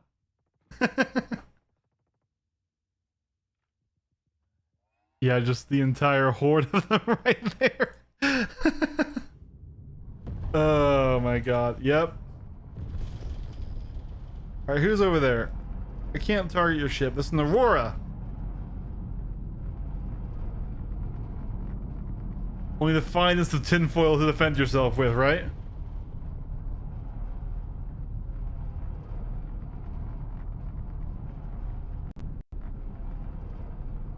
Brakes work. Oh, okay.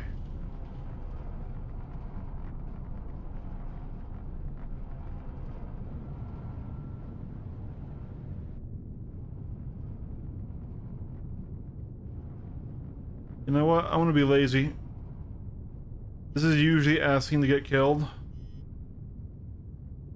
We're gonna do the landing pad.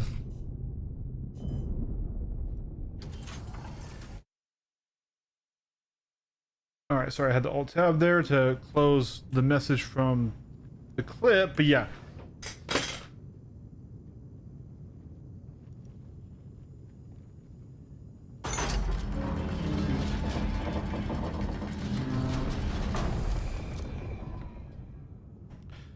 Can you play Shiv? Can you download large games over the internet and can you play them online?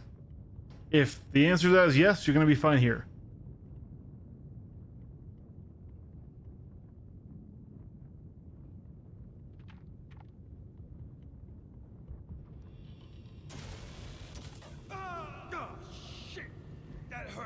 Here's a free red key card. That should have been in the other sites, but I don't know. Maybe that one requires you bring a spare. Go on then. Who wants first crack? That's a razor. Someone just stuck the nose of a razor in there. Oh my god. People were saying the M80 was the "let me do it for you" meme. Go ahead. What about Tell me this razor isn't "let me do this for you." Just sticking his nose in to grab something, right? Hey, who messed with my gun? I won't last long here. We're under Move attack! in position. Cutter, blood lively. Oh, okay. I'll cover you. Oh. Yeah, I got ya. Oh, jeez. We're getting You got it. Oh, I've been clipped. Yeah, you owe me though. Friendly down. Yeah, I We got lost ya. one. Someone just got blasted. Oh, shit. I'm hit. We're getting hit! Someone just got blasted. You got it. Shit, they just killed him. Yeah, you owe me though. Lost one. Oh, it's about to pop off. Taking injuries. Yeah, I got ya. Got tagged. Yeah, I got ya. I will take the pulverizer. I'm taking that gladly, good sir. Yeah, you owe me though. You got it. That is a big ass 50 cal LMG right there. Can we even call a 50 cal an LMG still? I don't think you can. Here we go. Oh my god, this is already open. Me though. Okay, alignment blade. And honestly,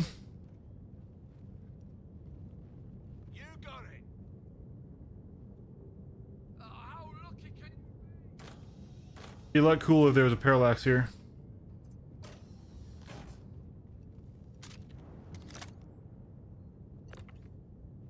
And Dynaflux is decent. We'll just throw it out of the room.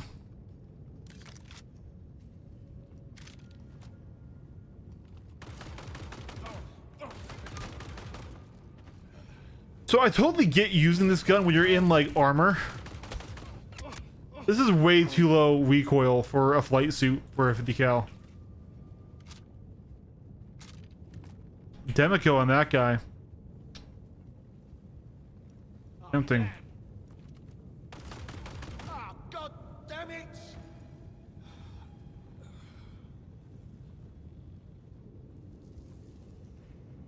Yeah, but if you can play Delta Force without the lag being so horrifically bad that you can't like do anything, you'll be fine in Star Citizen. Dude, this is totally open. That player right there.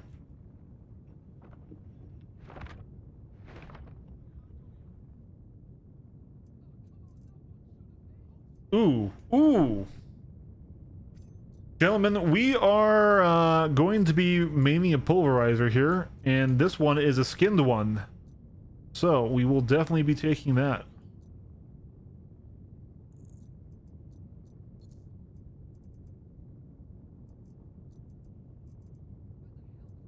And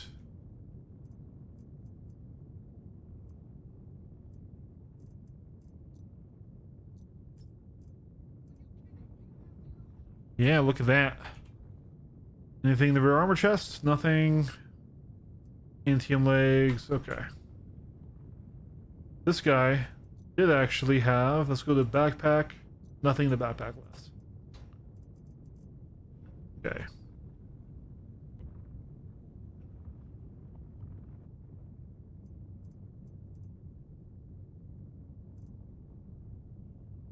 Coda ultraviolet pistol.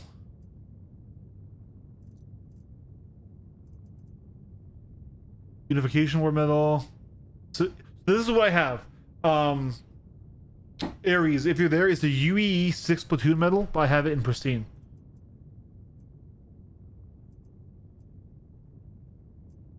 So if you want the UE 6 platoon medal, there you go.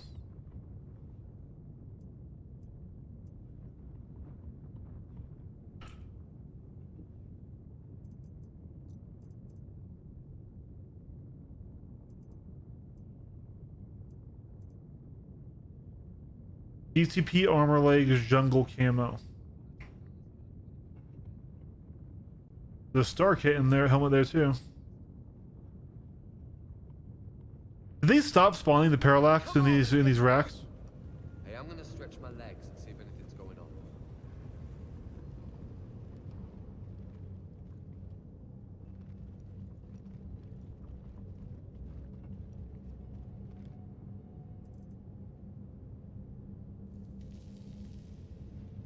Antium.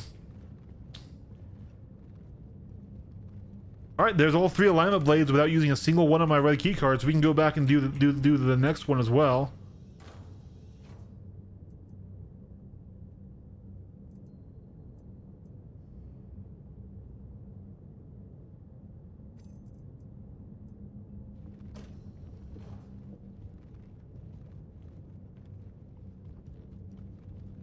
All right. Get out here! Or shoot me! Just do something already! All right, you wanted me to shoot him. You guys heard him, he asked for it. I am simply obliging by his desires. Okay, time to put in the blades.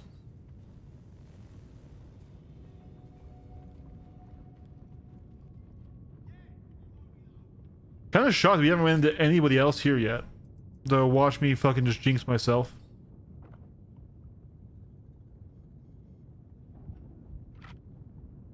Alright.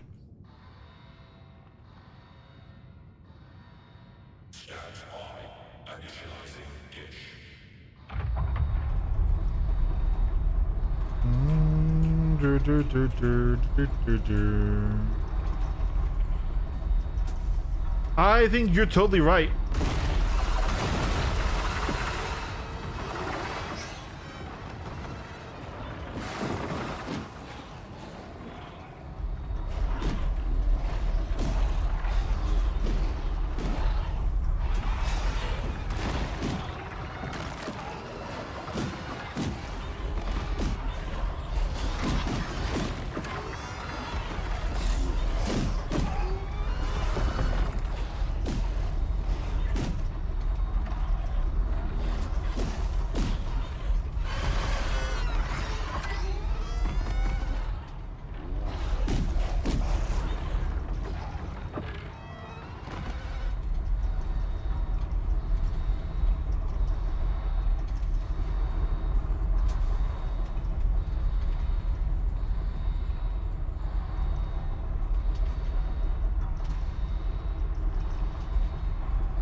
Come on.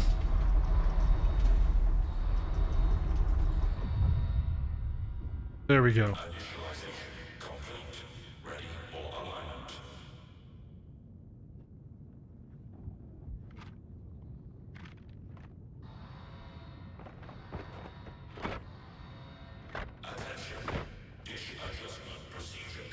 Also, 120 rounds of 50 BMG would be a lot bigger than that drum and a lot heavier. Like, this gun's a little silly. It could not be BMG, but it looks like BMG.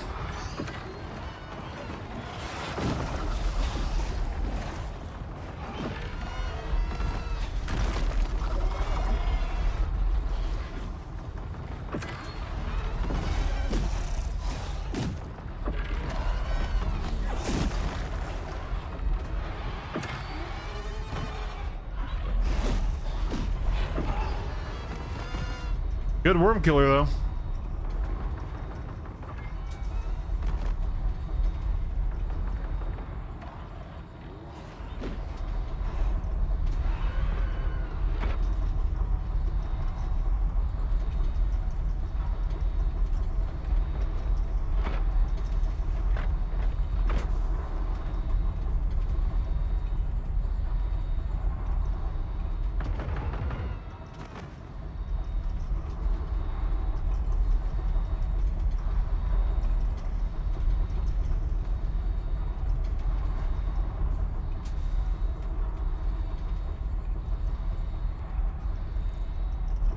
Put a red dot on this thing.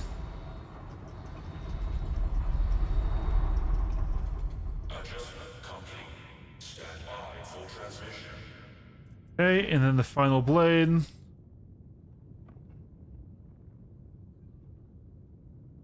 Then one more wave to fight, then we get our loot. And then we can go do the other sites. We still have all 3 of our red key cards. All these doors were already open.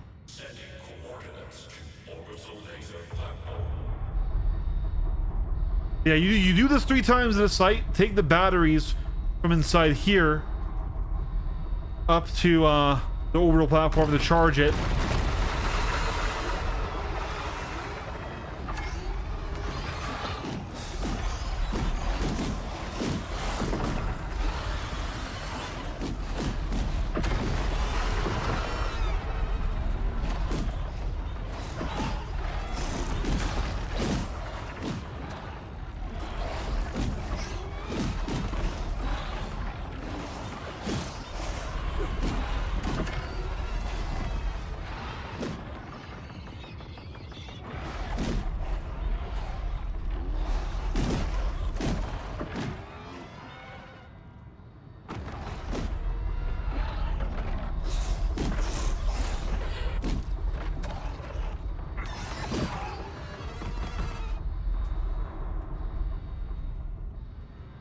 All right.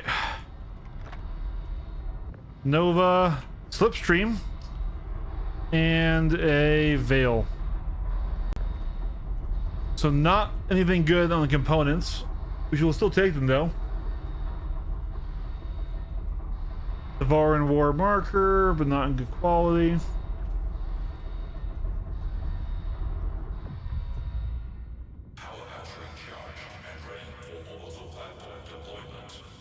Sengar helmet.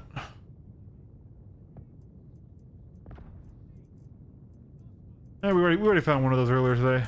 And in the ammo box, 55 LMG, E-mod stabilizer.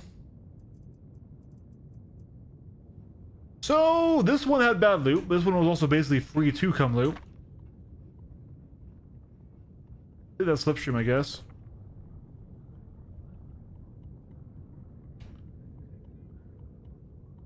Thank you for following, Challenger. I appreciate that.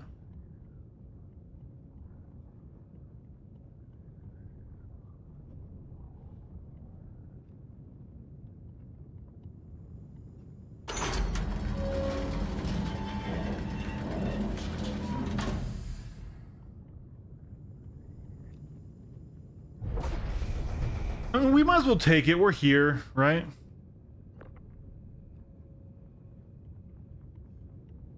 We fought hard for it. We can dismantle them in our crafter or something, right?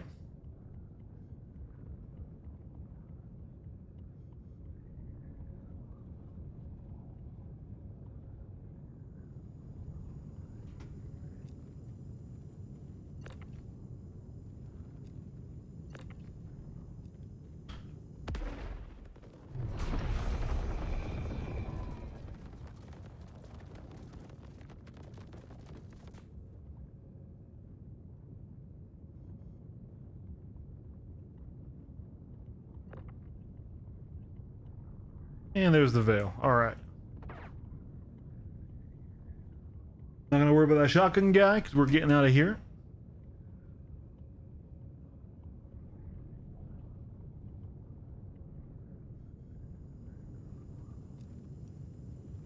We know that site that we left had really good stuff in it. Question is does anybody remember where the fuck it was? Because I don't think I remember the name of it, and now it's dark.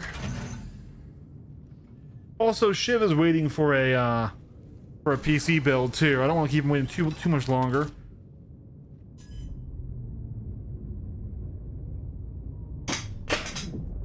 Thank you for following, Challenger. Oh, I think that already popped up. Sorry.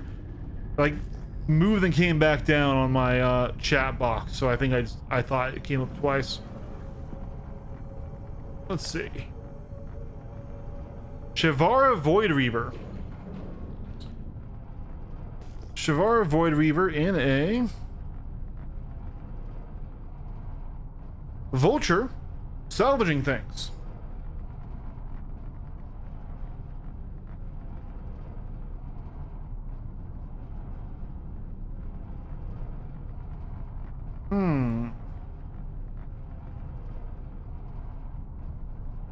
Gentlemen, let's see if it's a pink Vulture. If it's a pink Vulture, you know what we have to do.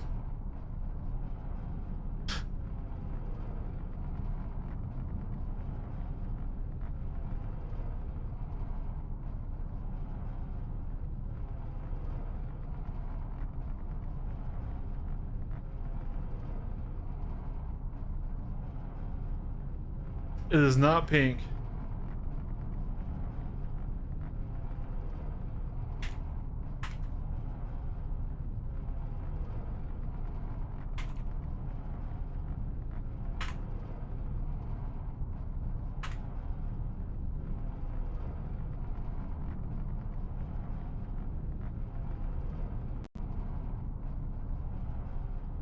I have offered friendship.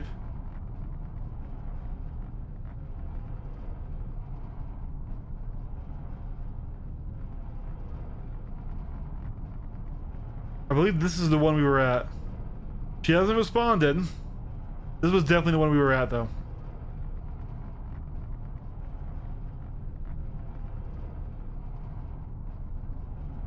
Alright, Shivara finally said yeah.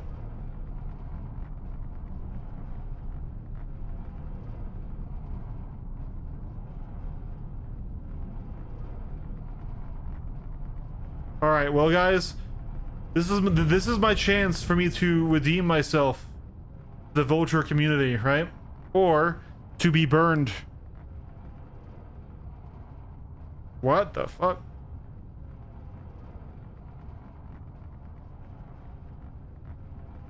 Okay, hold on. That got weird. We'll just set ourselves up on here again.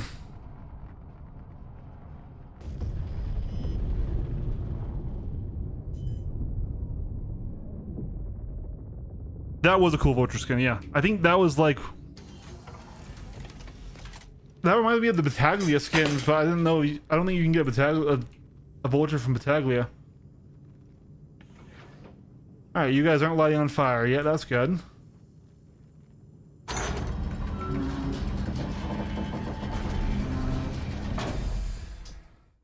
Huh. Let's fix that.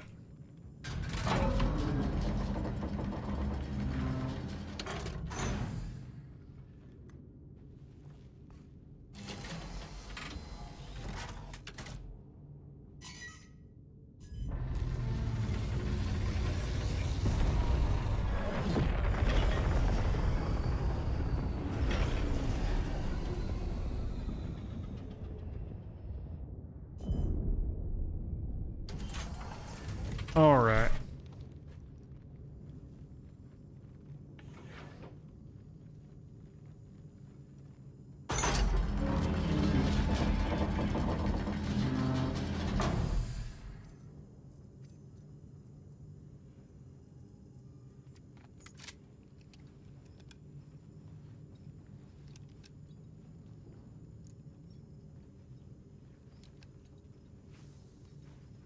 Be pulling the ammo for the Ripper here. Perfect.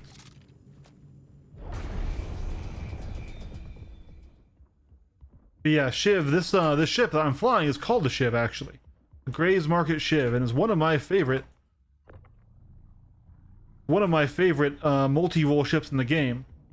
Because I'm a PvP pilot, I fly a lot of fighters. I play a lot in the hardcore, you know, PvP side of the game. And this ship flies like a bad fighter, but it has a lot of cargo. Most ships that have cargo can't fight at all. This thing can fight, just, you know, not quite as well as the dedicated fighters. And so it gives me options I wouldn't have in just about any other ship with a cargo bay. Basically, the rule is usually is if it has an interior, with a few exceptions, is not going to be very meta in combat. The size matters a lot.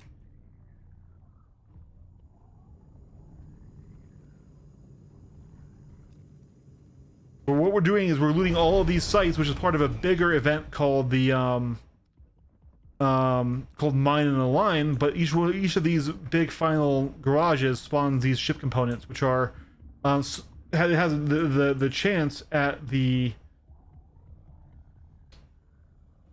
to have really high-end components. Now everything we're picking up right here is kind of is mid to low end that we could buy in a shop, but hey, we can still take it for free. We can dismantle it for crafting materials later. This Polar is actually a grade A military cooler. It's just usually you want stealth coolers, not mill coolers, because they take less power.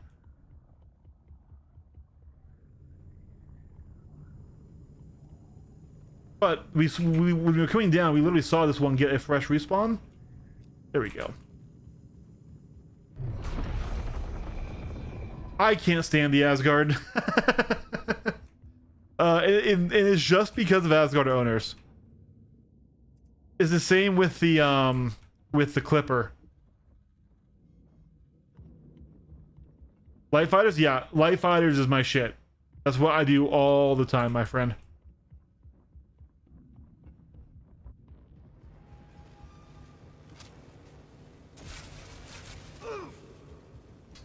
Thank you guys for being chill.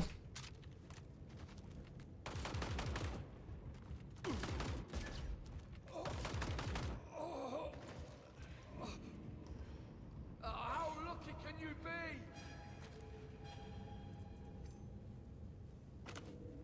Here we go. They just always recommend the Asgard for every situation ever when it, and that's all. Yeah, we lost one. They're fucking vanished.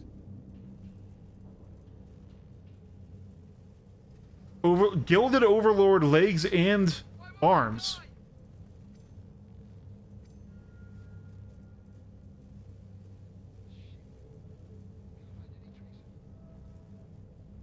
And DCP armor jungle camo in here. Where the hell they go? What the hell? People don't just disappear. Drift. Spiral cascade.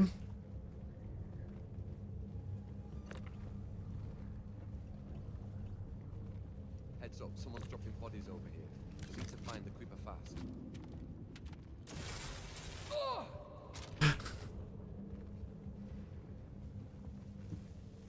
Let's go, let's go.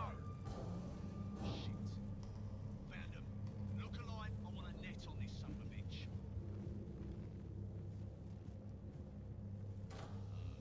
When in doubt, Asgard? No, no, it's We got some in here. Heading in. I think I'll drop the parasite helmet, and then that might be enough for us to take those legs too.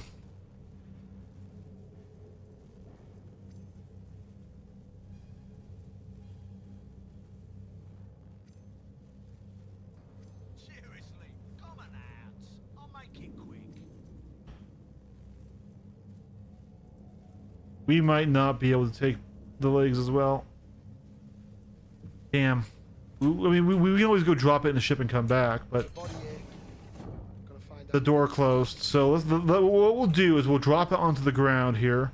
Let me take back that coda. That's not what I wanted. That's not what I wanted. Whoa. Okay. Hold up. Hold up. Hold up. Hold up. Hold up, game. Hold up, game. Hold on. Hold your phone. Got a dead one here. Everyone watch out.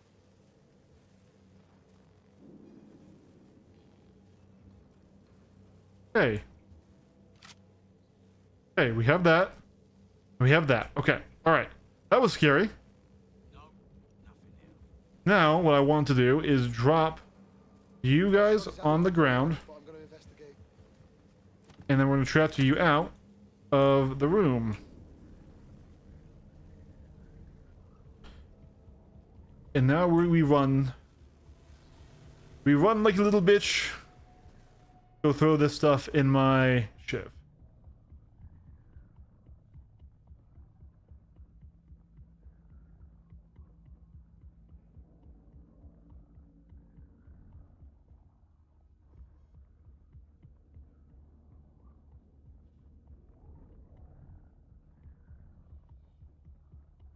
The Asgard can't fight.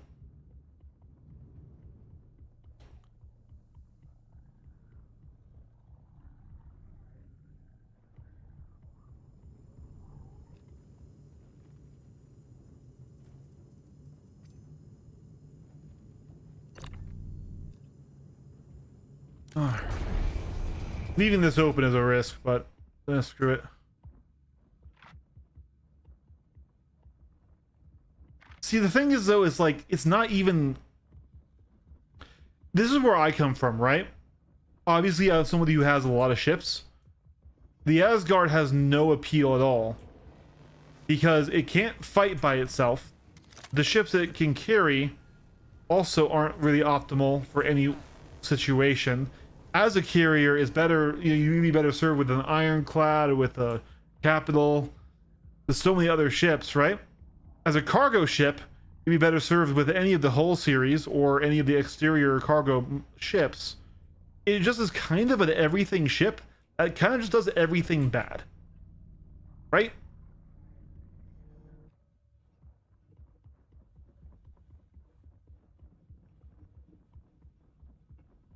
See, and like, that's the thing. It's like I refuse to fly a coffin. The only exception being when I'm flying a carrier. If I'm flying a carrier, I don't care, because usually I won't be taking my carrier into the dangerous situation. I'll stage my carrier somewhere close, right? And then I will take in whatever ship I'm using out of it, right? I just can't justify a large multi-role ship that is jack of all trades, master of none, when being a jack of all trades has no value, really. Like, you just lose.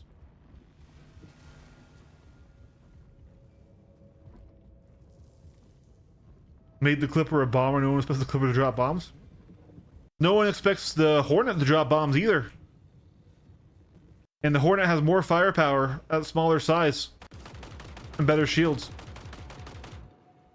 Jesus, my frame rate. Holy mother of God. What's going down? Here we go. I was about to pop off. We're under attack. Go sharp! Here we go.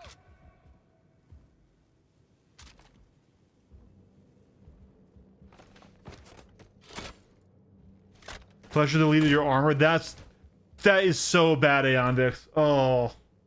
Did you lose your Sapphire flight helmet? Lively. Pushing! Fuck. Moving up. Here we go.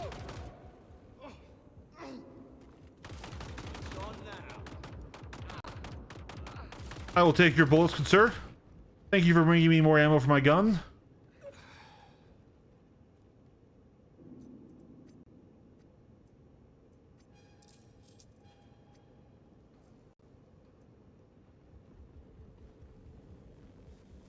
Fucking vanished.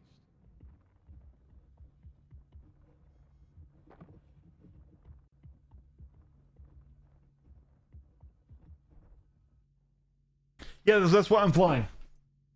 That's why I first said when you first talked is, yeah, I'm flying your ship, bud. Overlord helmet polarity. I think that's a good helmet.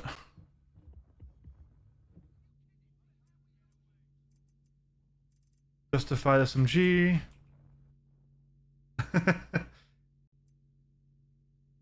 Ooh, Executive Edition Custodes.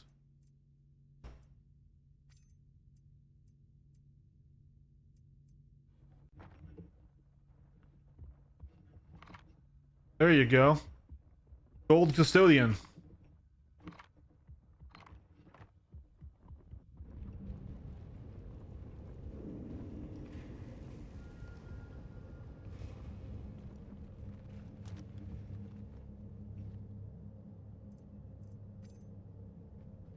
Okay, put that key card in my hand.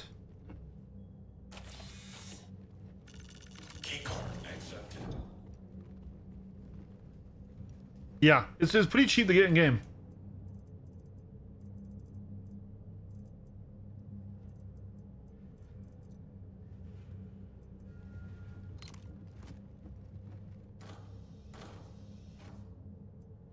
Granted, you probably won't be able to get it for your first couple of weeks because you're not going to know how to make money in the game yet and stuff and things like that. But yeah, no, it's a very attainable ship and one of my favorite solo ships in the game.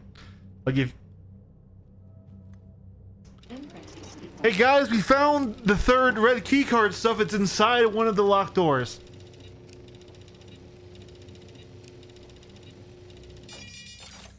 Thanks. Thanks.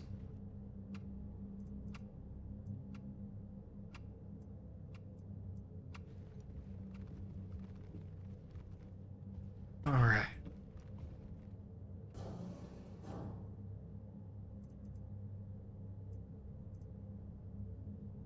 Cobalt camo DCP.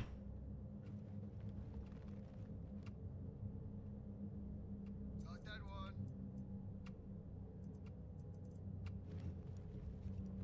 All right. Either way, we should have all the alignment blades now. Yep, we do, and we can align this one. Do that finale, Everyone watch out. and then we'll be done. I'm not gonna do the final alignment. I'm happy with just these two.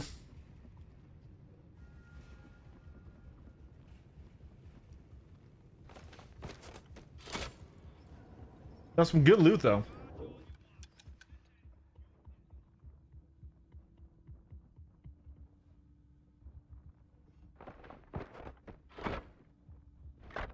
I think the jumping puzzle one referenced earlier was in regards to the prison escape jumping puzzle, right? Am I crazy? I don't think there's a jumping puzzle at Hathor. I mean, there's a jump where you jump across there to get one. Calling that a puzzle feels like a Chris Roberts promise, though.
Man, there's a lot.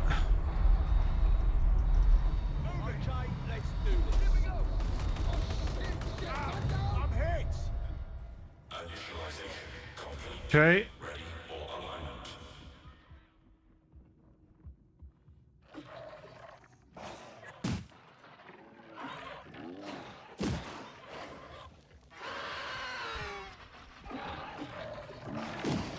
And by the way, guys, just for those of you who are new, who haven't seen a lot of the game, we are doing this in the lightest armor you can have basically in the game that isn't clothing. We're doing a flight suit.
Ooh, there it's tagging me.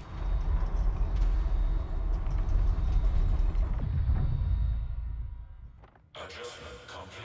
Stand by for transition. No, we're still at Hathor, Ares. We're just about to finish up Hathor, actually.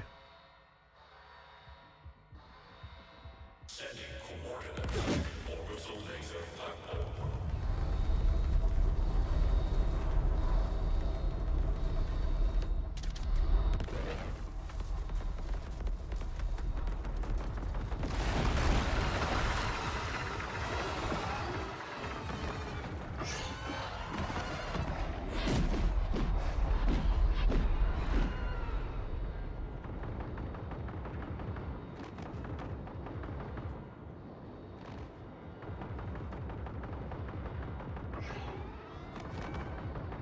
Yeah, Ares, I have a 6th platoon UE medal. That's what I have. Christine, 6th platoon. We found a worn one while we were out here. It was the same model.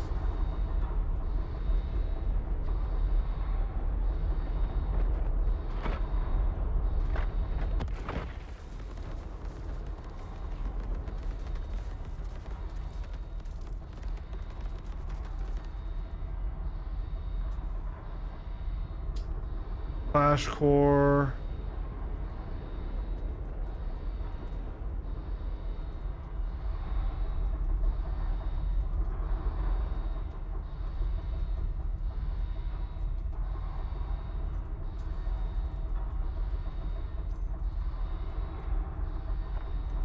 All right, now let's see what components we got.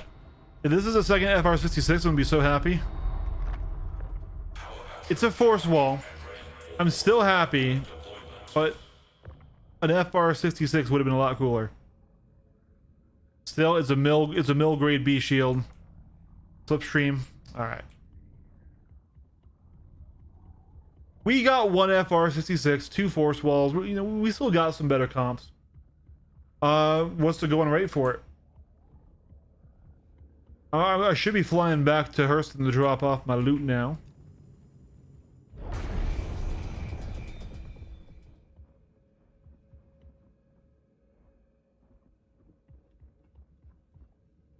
I'll take whatever price you think is a fair price for it, Ares. You want to screw me over and give me 50k? You can screw me over and give me 50k. I am not going to use it, is the thing, right? I am not going to use it.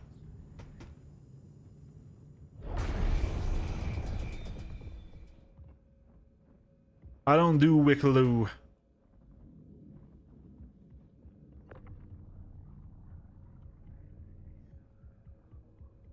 All right.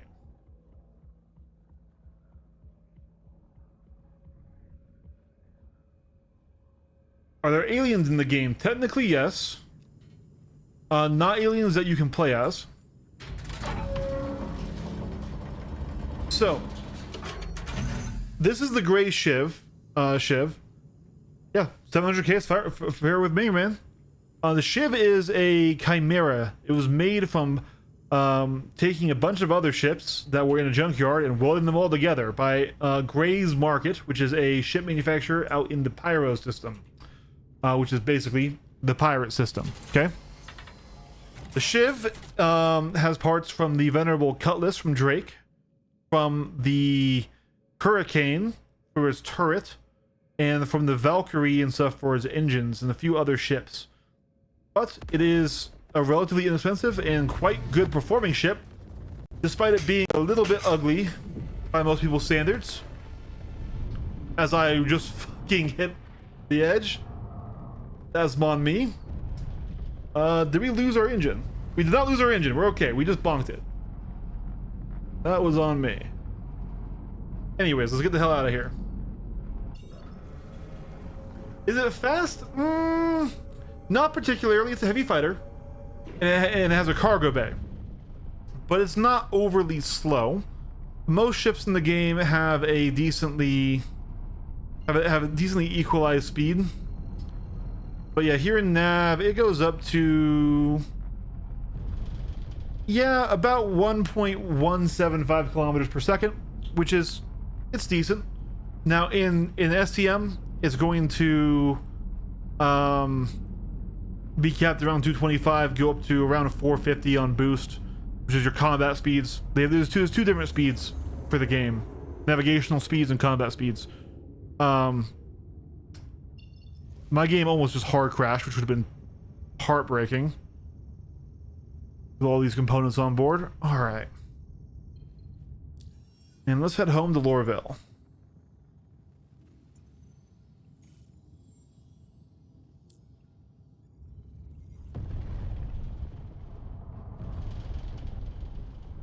Yeah, it does have a bed.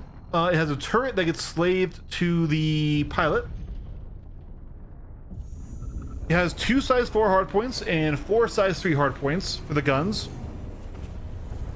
which is respectable firepower. That's the same as one of the top medium fighters in the verse, the Hornet F7A. So when you're flying it solo, you get all the guns slaved to the pilot. But when you're with a friend, there's a second seat behind me. They can operate that turret on top. So that turret is a remote turret. You can see the camera right there and stuff. And so it becomes a pilot guns when you're flying it alone, and then you get a friend in that second seat back in there. You can see it right there. Then they can operate it. Typically, it's best to use it alone, but it's still nice to have the opportunity with a friend if you have one, right?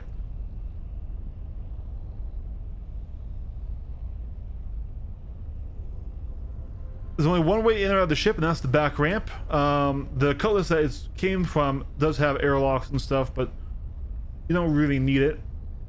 And so while we're jumping here, we can get back out of the flight seat. Like I said, there's the gunner seat. You have 2 beds. You have an engineering terminal here to check on things. And obviously our armor got wrecked by the guy shooting out of it. You know, our life support is currently going a little bit crazy, so we probably have a leak somewhere.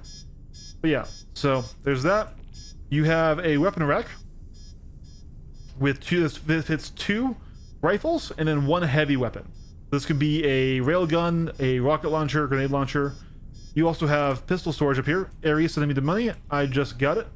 So you can place either a pistol or your utility beam in there. So I typically wouldn't use these very often because right now they aren't insured with the ship. So if you lose the ship, you lose anything you put in the rack. I was literally just like, screw it. I need to be picking up guns like Rambo here. So I put the gun that I cared about, my CQ-7 right here in the rack. The bed you can log out from, and you can log back in on your ship out in the verse. This is what a lot of people hate the ship. I think it's a funny joke, is it has a ship bucket. A ship bucket and a wash bucket. You know, once again, this is a pirate ship made by pirates. This was originally a turret place on the OG Cutlass, so, and everyone would joke in OG Cutlass that there was nowhere for you to take a shit. So Gray's Market included a bucket. There's 2 personal storage racks, each with 750k CSCU. So that is about 3/4 of an SU cargo bay. And these are their own individual storages. So I can come over to this one and it'll be different. See? As well as the 32 SU grid cargo bay in the back, where you can put loot and stuff that you otherwise wouldn't be able to put in a small fighter that doesn't have an interior. You can also fit small vehicles in here, hover bikes, ground vehicles, mining suits, exosuits, things like that, right? And yeah. And we just exited the jump. We arrived at Lorville.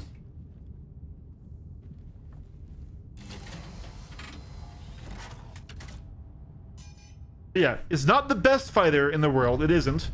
It's actually quite a bad fighter, but it is still a fighter. Which is more than you can say for almost any other ship with a cargo bay.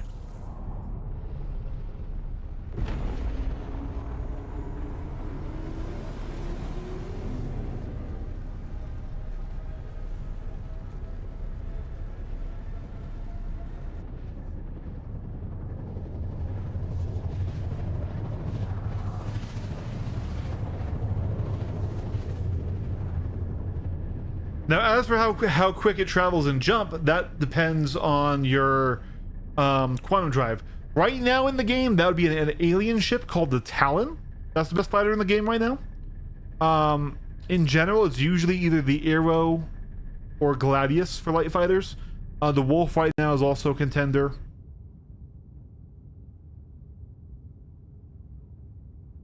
And while the Basher competes, it would never be number 1. It's always going to be a top 4 or 3 ship, in my opinion, which is okay. It's okay for it to be there.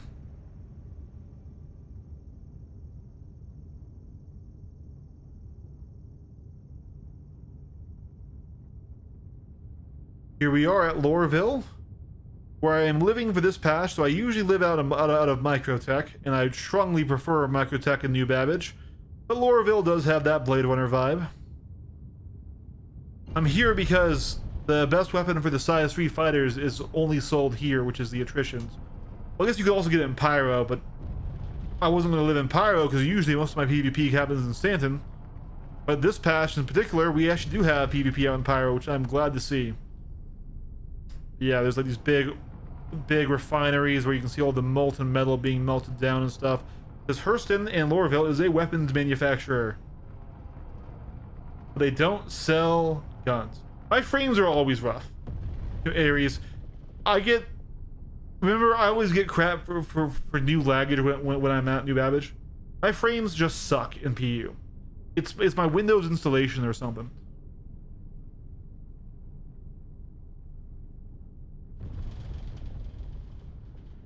What's the thing using to fly the ship? My flight setup? A sticks? Yeah, I fly twin sticks with pedals and with head tracking.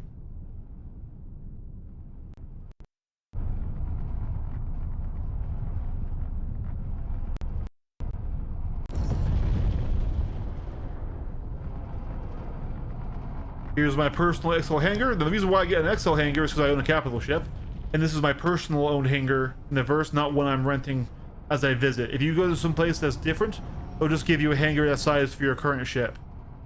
But because this is where I live and I own a capital, I always have an XL hangar here.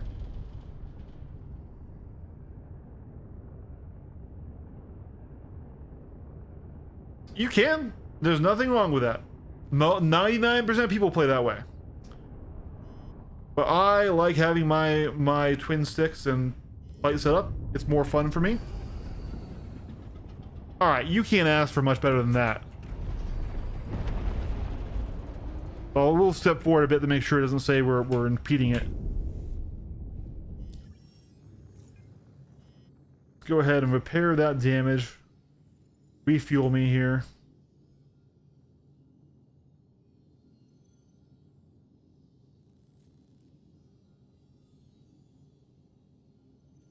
All right.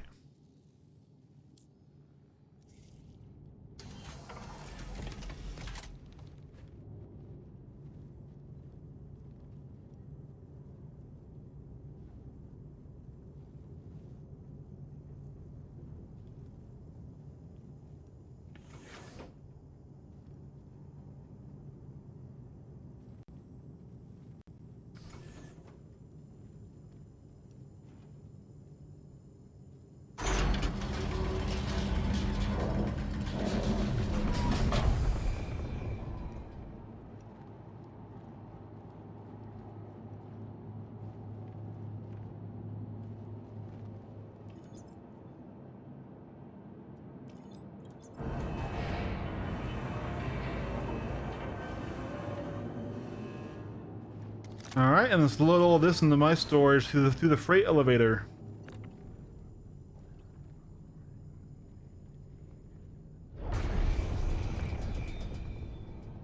Hey, you sir, snap on. There we go.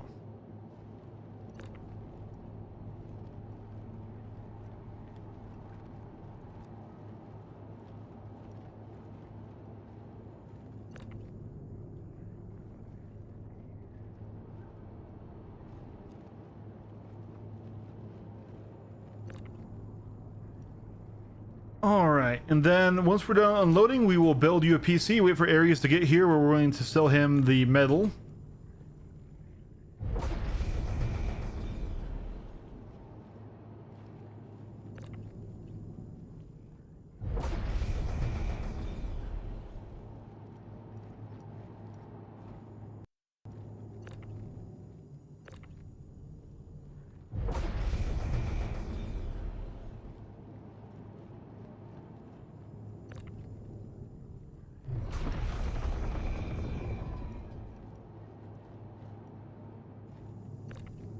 Since everything is physicalized, I literally have to unload it into this elevator, send it down, and then it will be in my location storage for me to then use to equip the ships or to access from the inventory lockers and things like that.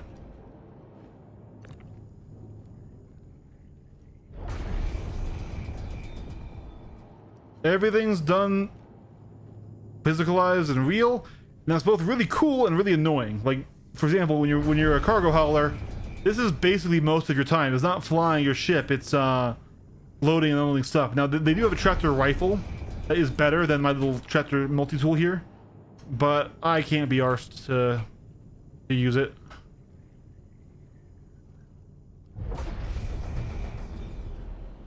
I have limited space in my flight suit.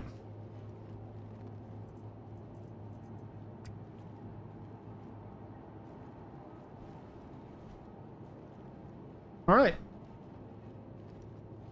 I've used it in the past, and when I reinstalled it, I didn't put it back on there, but I probably should and will. So yeah, decent haul from today, honestly.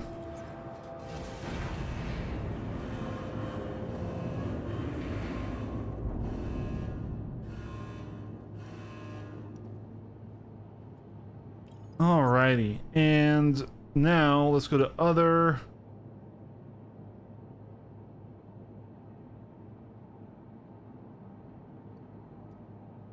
Here we go, 6th UE platoon, pristine.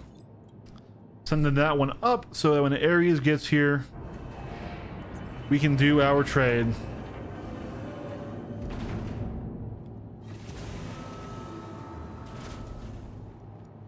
So, there it is. There's the medal for him. Party invite? Yes, you can get a party invite.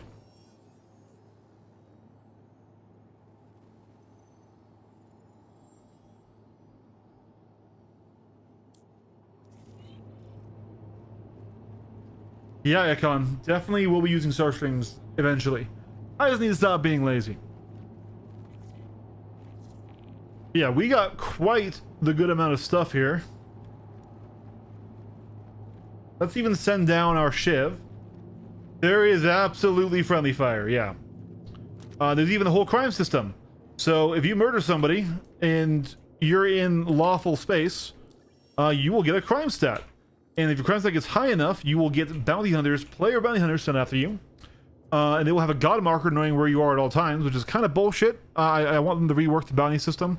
There is also, if you get caught then by those player bounty hunters, you're not just killed and then you lose your stuff. You go to prison. And you have to serve out a sentence depending on how long your crime is. And crimes aren't just against other players. They can be against NPCs. There's an entire series of illegal missions. So when you go to the mission board, right? Right here, we're in verified. And this is the default. This is mean these are all legal missions. But you click on over here. And there is some, you know, less than legal things you can do here. Like a security officer by the name of Stephen Kalowiski is in desperate need of an early retirement. So basically go there and murder him. Assassinate him, right? Now, typically, most players don't do these unless they need to get the crafting blueprints from those mission trees, because it's pretty punishing. You get the same charge for murdering an NPC as you do for murdering a player, which is pretty punishing. And prison right now is quite dangerous because it doesn't let you back out.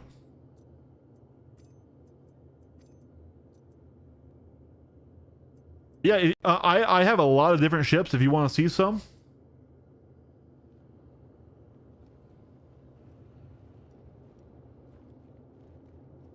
Yeah. Like, for example, the reason that I have this hangar and it's so big is because I have... We have Robert Space Industries. Yeah. This. An RSI Polaris. I'll show you around it. This is a very stupid expensive ship, by the way. Want to say it's $900 if you buy it with real money. You can also, of course, earn it in game. Any ship you can buy on the pledge store, you also can earn in game, and some without even requiring any sort of real money. You can get a lot of ships by either doing battalion missions or what are called executive hangars, which is just basically winning PvP or mining content enough to get them there. So.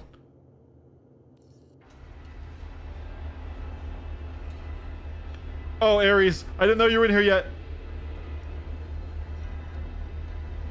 Here, it's over here. I almost just kidnapped Ares.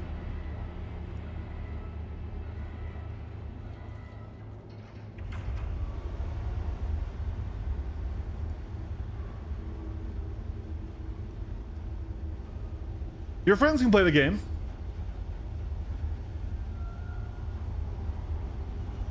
Yeah, it's on this one. Yeah. Oh god, the lag spike as it loads in.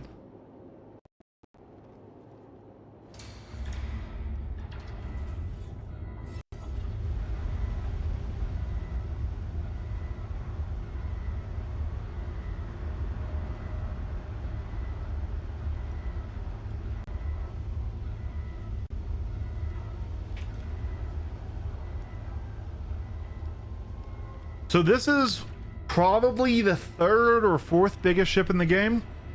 It's one of two combat capitals in the game currently. It is not the best one.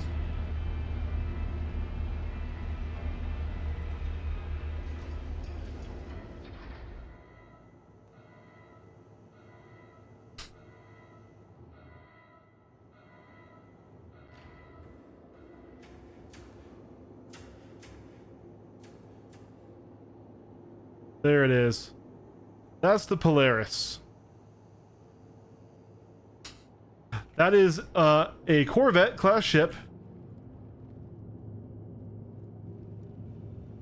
So it has... You think you're on the wrong side? No, you're on the right side. Ares, you can just send it down to your own inventory.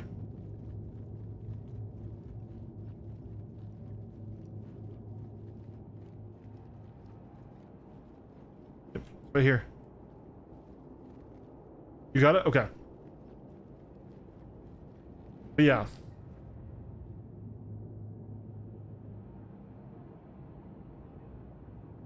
So it has a big size 6 bespoke nose turret right there with 2 bespoke ballistic size 6 guns.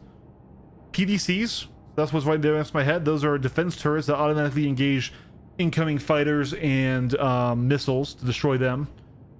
Size 4 turrets that are manned on there. Size 3 turrets are hidden behind those armor panels right there. Bunch of thrusters to maneuver itself. Cargo bay and a onboard hangar.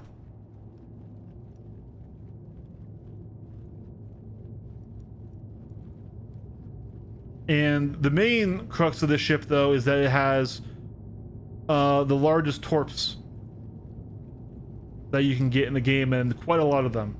Now, torps right now are kind of in a bad place.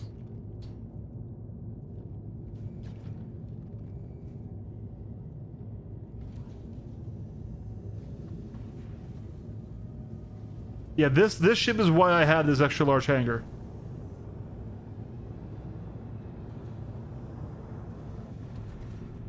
There you go. All right, I'm glad you have it, Ares. So we definitely made some Kashyyyk. We're now at 4.6 mil. Starting today, basically at like 900k. Entirely because my viewers wanted to give me money and buy my stuff. This is the cargo bay, right? From the cargo bay, you can... Last night just TK? Yeah, I know, right? You can come through here. These are the torpedoes that load on into the firing tubes of the Polaris. This is an operator deck right here for those. Past this elevator. So this is where you would operate the torpedoes from. There's also a seat now on the bridge for it, right? This is the nose turret seat right there.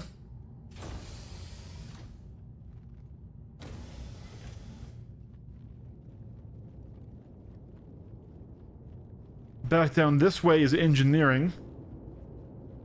This is a tractor beam. It's not very useful. And yes, there is a basketball hoop. Here's engineering, and the engines, quantum drive, and coolers, I believe, are all in this main back room back here. So this is what's powering the ship, of course. And an area that you don't want to catch on fire. So yeah, here is the power plant right down there. Suspended in the cooling liquid right there. That's the reactor. As we come up through here,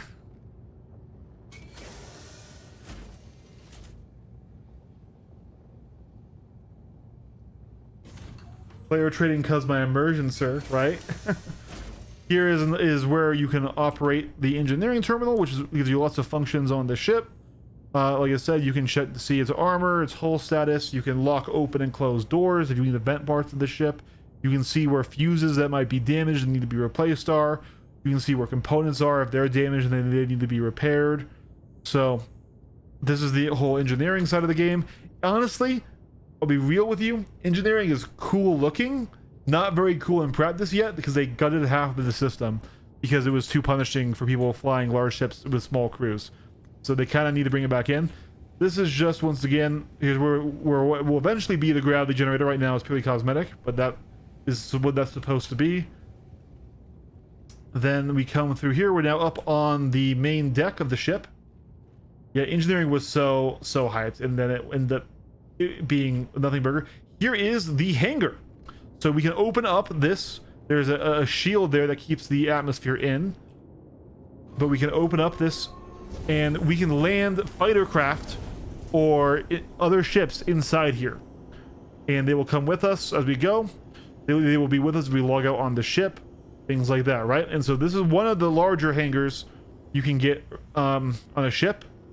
I want to say the second or third largest hangar on a ship.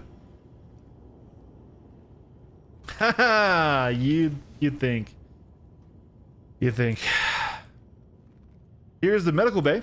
And what's cool about this is that you have these med beds. And these med beds not only treat your injuries, not only can give you a saline solution of food and water, but you see right here, med gels, 400.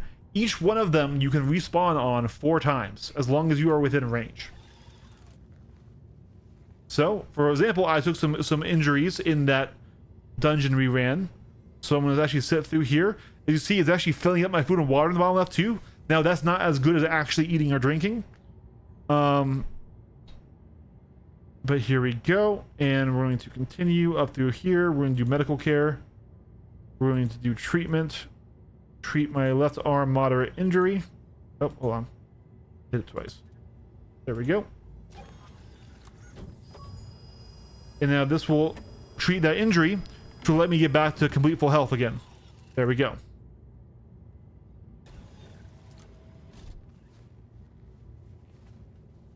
Yeah, it should require a crew, but you can absolutely fly the ship around with just yourself.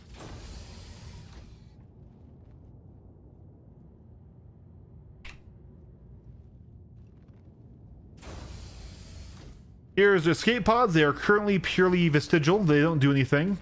This is one of the turrets, one of the Sias 3 side turrets that will pop out behind the armor panel. This comes down to your airlock, and so when you land at a station, you will usually dock with the station. You won't land in a hangar, you'll dock with an airlock, and you'll come out this way. And here is the rec center, which is purely a roleplay zone. There's no functionality in this room yet. I would like to be able to actually stock this area with food and have it show up in here and you just walk over, you know, grab something from here. But this is purely a RP zone right now. The pool table is sadly not functional, but the chess table is. You can play chess. It's really hard to play chess because they use the standard pickup interaction system that is really dated and not very good. Here's the crew quarters. Right now, kind of not very useful. The only utility the crew quarters really have is they have private storage, right? So if you had guys and you were playing all together, they could each have their own storage locker in here. They can't bed log with you right now, sadly. So the beds don't have a lot of value. There is a working mirror camera on this ship that they haven't put in a lot of other ships, so that's interesting. It's a little bit weird on the perspective, but yeah. So there's a bunch of these different runes, you know, going down that way. Here are the two upper turrets. This is the captain's quarters. And once again, kind of an RP center. You can put things on the shelves and on the walls. You have your own bed behind this privacy screen. You have a storage locker up here. You also have your own personal weapon rack here if you don't want it to put stuff back on over there. And once again, kind of LARPy, but you actually do have a camera that watches the front door so you can see who's outside of that. No real purpose for that. Unless you're locked in here and you're being boarded, right? These are fuses. These can be damaged or popped. Not really hugely impactful anymore, honestly. They were meant to be a big part of the engineering system, and having to go around and replace fuses was supposed to be big. Then they kind of gutted it and took it back out because it was too punishing. This is a good part of the ship, the armory. So eventually these will be good. These are suit lockers where you put different full armor suits. They're not currently functional. They need to be very soon. But here we have heavy weapons racks and a bunch of other light weapon racks, rifles, and all the other stuff. So lots of weapon storage and a little couch to put on your boots. Finally, more escape pods. Also, still vestigial, useless, not functional in the game yet. Needs to be. And the bridge. This is the largest ship that still has a forward-mounted deck, but yeah. So that's my capital ship. I mainly use it as a carrier these days. I have lived off of it in Pyro for a while, and that was quite fun. But yeah, here you can see some of the regular size 4 missiles that are not torpedoes, or they might be size 3 actually, on either side and in their bays.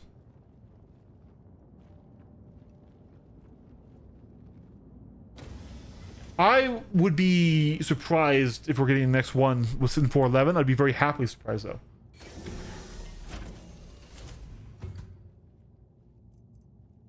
And then we can leave. Yeah, anyways, that's the tour of my biggest ship. I got a lot of other ships, a lot of other stuff. Like I said, I mainly use my big ships as carriers.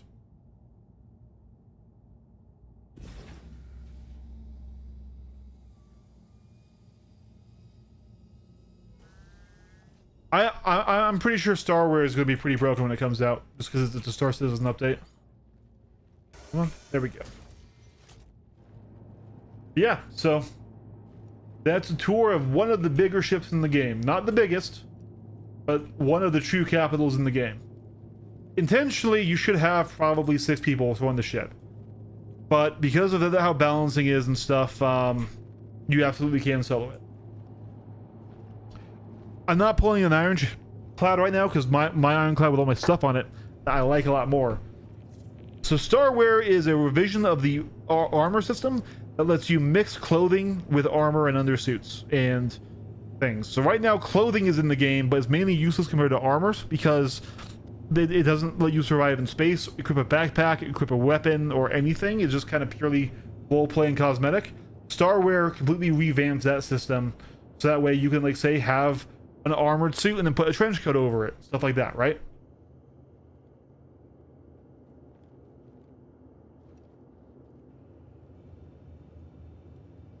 Anyways, really quick now. We are going to be done with the game for right now. We're going to be done playing. We've gone well over our stream. I usually stream for 3 hours. We're at 4.5 hours now. But Shiv wanted help on setting up a PC for Star Citizen. So let's go to PC Part Picker.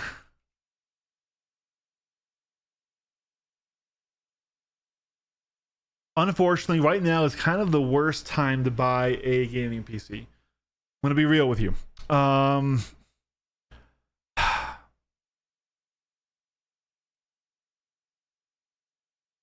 Normally, I would always build a PC, but like prices are gonna be wild, even if we go for like last gen parts. Like a 7600 X3D, still gonna be pretty expensive. You know, you don't want DDR4 right now because DDR5 is crazy.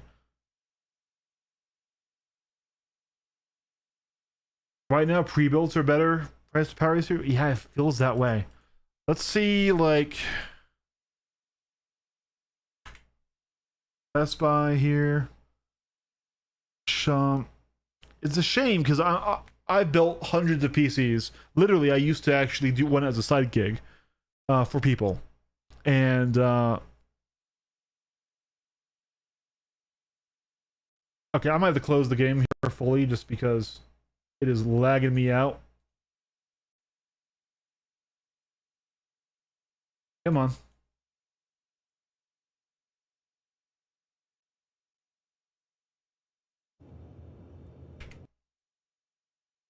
Doesn't Caltech win? Yeah. Here we go. Now we're much smoother. Gaming desktop. Let's just see. Some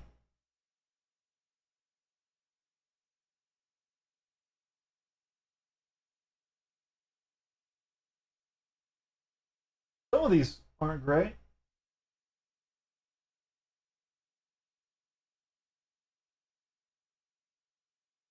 Problem is, these guys all have 16 gigs of RAM, because why wouldn't they? Zoom in a bit here.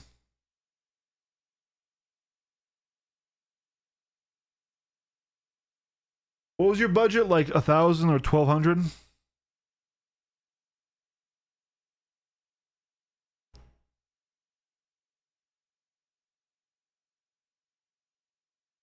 Yeah, I don't know. Let's see. So we do need a good CPU.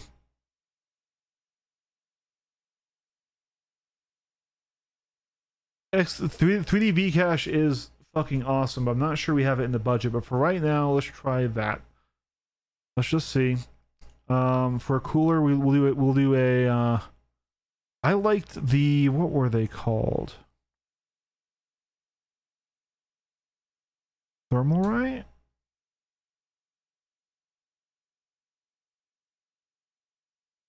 Yeah, Thermalright Peerless Assassin. We'll do that. That's a good budget one. For a motherboard, he might need Wi-Fi, so let's assume this Asus. Let's zoom in this as well, because I'm sure you guys are having a hard time seeing. Alright. So even right there, we're at about half budget. For video card, I'm thinking not Nvidia actually. I'm thinking AMD. What is a 9070 base?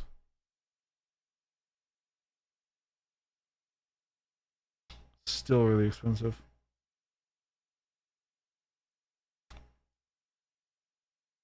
Hmm.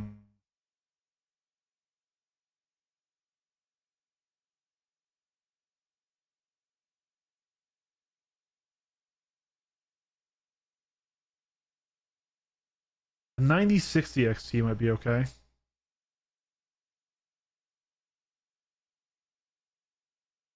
Yeah, we're running out of budget quick. So,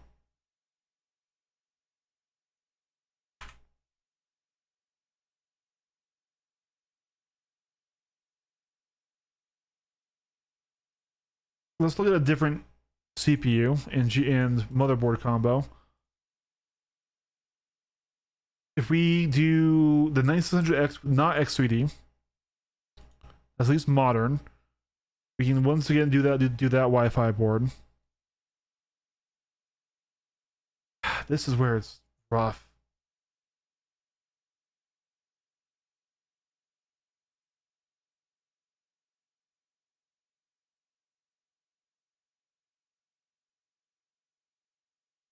We'll do this Kingston Fury. We have to compromise on RAM. We don't have a choice.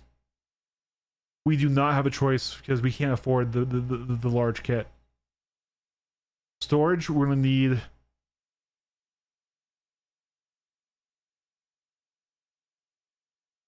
a 1 terabyte probably with cache. Don't get one that doesn't have cache, guys.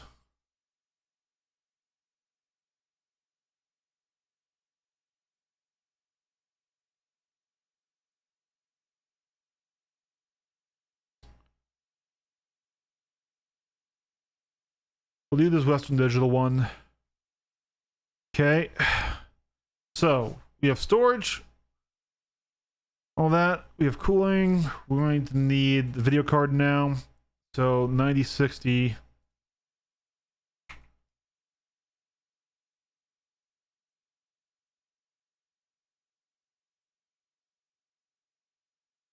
We definitely want 16 gigabytes of VRAM.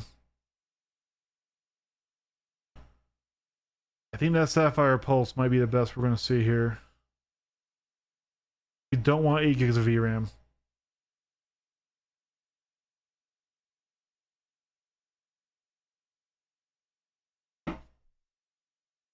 $5068 gig. 16 gigabytes times 1, 5200. That's my problem with that.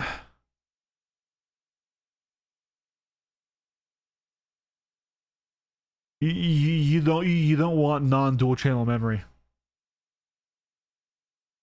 So we're gonna go a little over. I think. Honestly, case we can pretty much, yeah, Fantex is fine.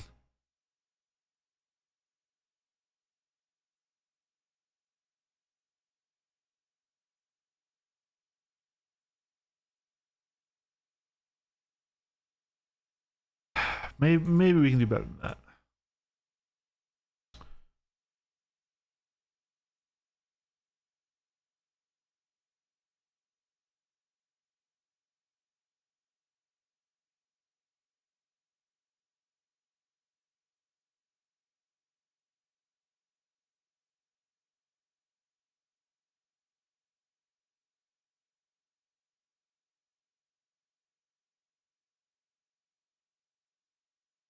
No, definitely not that.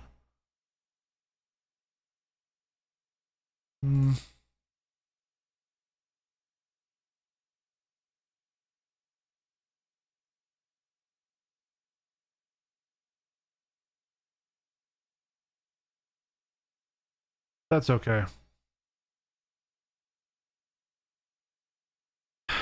Probably you can choose a different case. The case doesn't matter a whole lot. Just keep it cheap, right? And then, yeah, 750 gold should be enough. Honestly, 650 gold is enough. So yeah, we're over by a bit. But that's a PC. You can get Windows for free, so don't spend money on it. We could modify it a bit. We could probably now tweak it down a bit, right? Some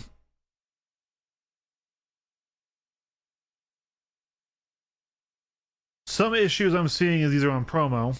So let me see what the fuck that is. So that's a problem. That's a big problem. We're gonna need to kill those.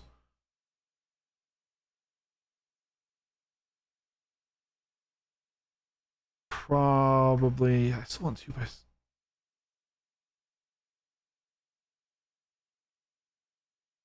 Yeah, that was actually a really good price for it. I should have seen that it was a promo. No, that's gonna kill it. That's gonna kill the build, I think. That was a trade in your old RAM promo, which I'm not sure will work for him, right?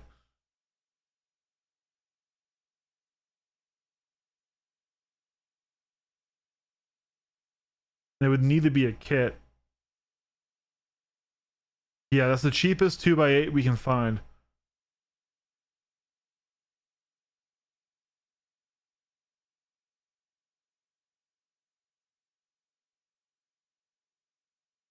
Yeah, it's always going to lag and break and have issues. Star Citizen is very much not optimized yet.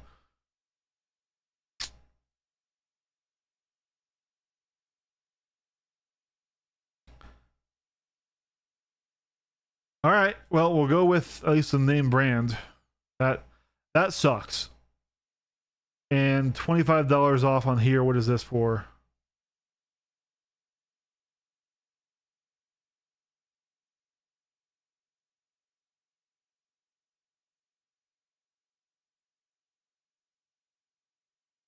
They're offering a combo with a Wi-Fi motherboard.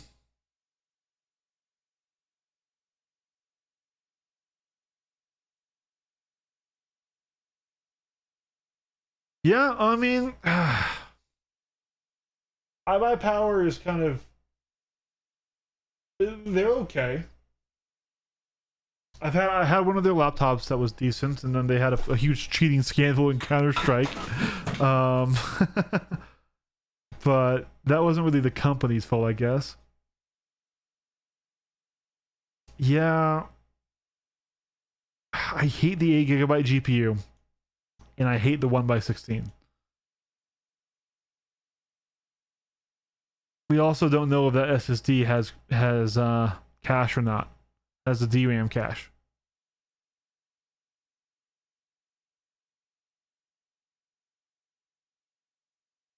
That's my issue with that.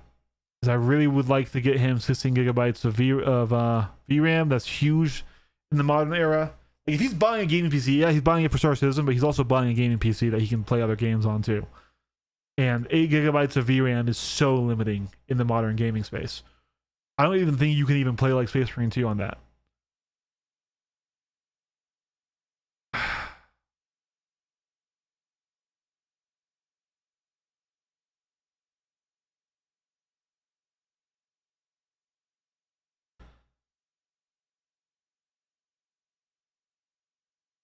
But also, Shiv, have you ever built a PC before? They aren't hard, but like,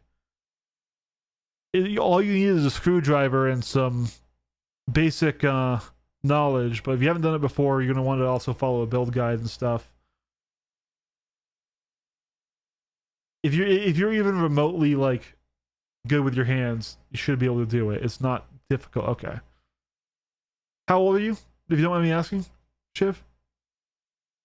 Like, will you have like a parent to help or a friend to help?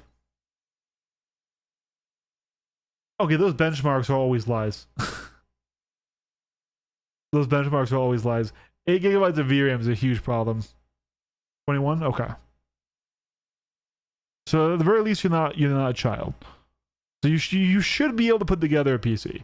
It's not difficult.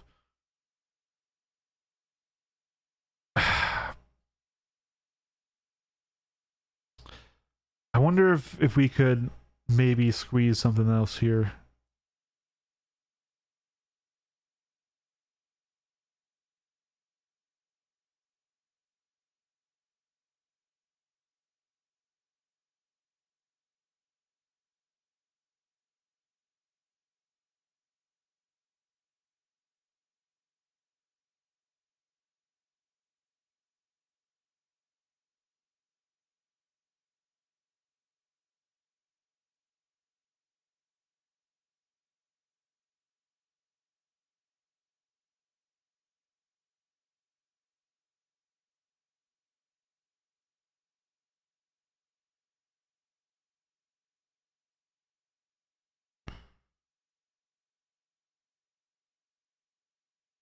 We could do a cache as SSD, but those are just they have such low performance.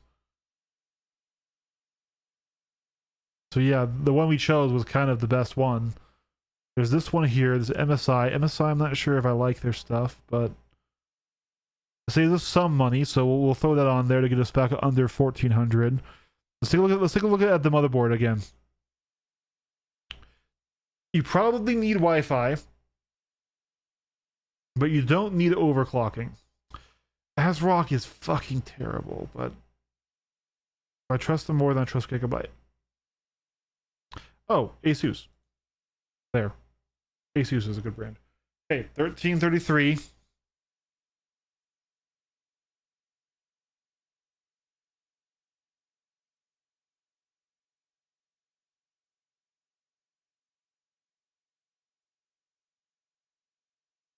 This case is kind of junky. Maybe we can find a better budget case.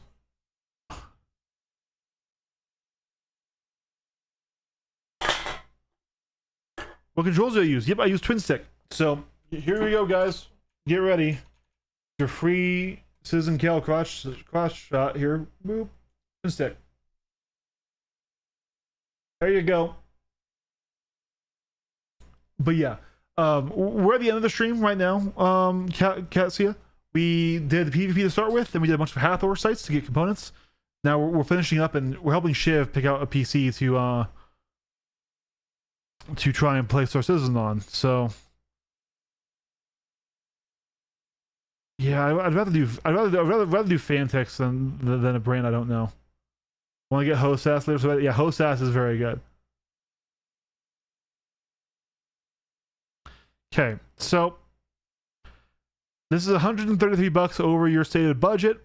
Maybe we can find some a better CPU. And of course, the game isn't free as well. We need to remember, right? So,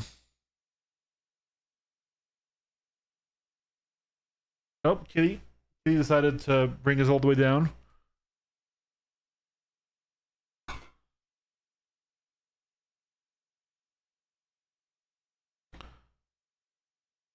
You use 7600X instead. That is going down an entire generation. But that's... I don't think that's worth it. That only saved us like $13.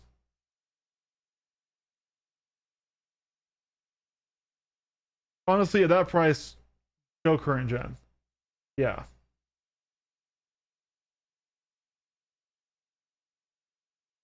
So this is no screen, no audio, no mouse and keyboard. This is just the computer here. 1333.57. We do have you on an NVMe SSD with cache, which is important. We have a 16 gigabyte, basically 5060 Ti equivalent card. Yes, it's from AMD. I really like AMD's current generation cards. They're really good. Also, Nvidia is like the most evil company on the planet right now. Sans other AI companies. So they have a GDP worth more than most nations. So this is a fine GPU, especially at 1080p. If that's what he's targeting for. He will have Wi-Fi. That actually is a good cooler. I know it's only $36, but that's a good cooler. 650 watt, 80 plus bronze. It is what it is, right? So it kind of sucks that this is what we get for our budget gaming PC, but we're targeting Star Citizen. We can't go down to 8 gigabytes of RAM, and I really don't want to do 16x1. 16x1, you think, oh, but I can expand it. No, you can't, because if it's not a mesh kit, you're going to have stability issues. You need to buy your RAM kits as a kit. Otherwise, they don't like to play well, and you'll lose frequency, you'll lose speed, or you'll straight up crash your system. So you want to be able to have dual channel memory. Is more performant. And yeah, we have not an amazing processor, but a modern gen 6-core 12-thread processor. It can overclock. We're not going to overclock on an A620 board, so we're not overclocking it. But also, this is his first PC. He probably won't be overclocking it. We also don't have any, we don't have like liquid cooling, so we're not going to be overclocking, which is okay. I guess we have a name brand case. Fantix is a name brand. nothing here is too crazy, and anything here can be replaced with a barn find or a eBay purchase, right? So yeah, that's what we'll do. So what I'm going to do now is close out of that inspector. My cat turned on. I'm going to save this as a Shivs build, and it's going to make me log in, isn't it? Then instead what I'm going to do is screenshot this. No, because I don't have you. Oh, here we go. Here we go. Here we go. Should be able to put this to all platforms. And you guys should be able to pick that up and see the build. Like I said, you can replace things with things you find on eBay, but that will be the direction. I think this build does beat the build that was sent on iBet Power, because that is a, I mean, does it even say what? Yeah, so an Intel Core i5 CPU, or Core Ultra 5, a 5060 non-TI with only 8 gigs of VRAM, and a 1x16 stick, which is going to be less performant. It's the same speed, but will be less performant because it's not dual channel. They will have Wi-Fi.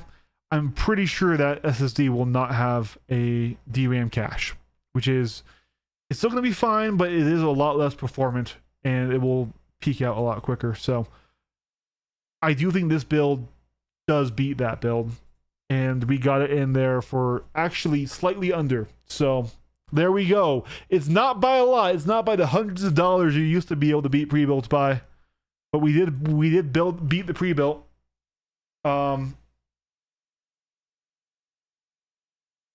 Yeah, we have a Discord for the channel, so if you need any more help, feel free to come kind of just there.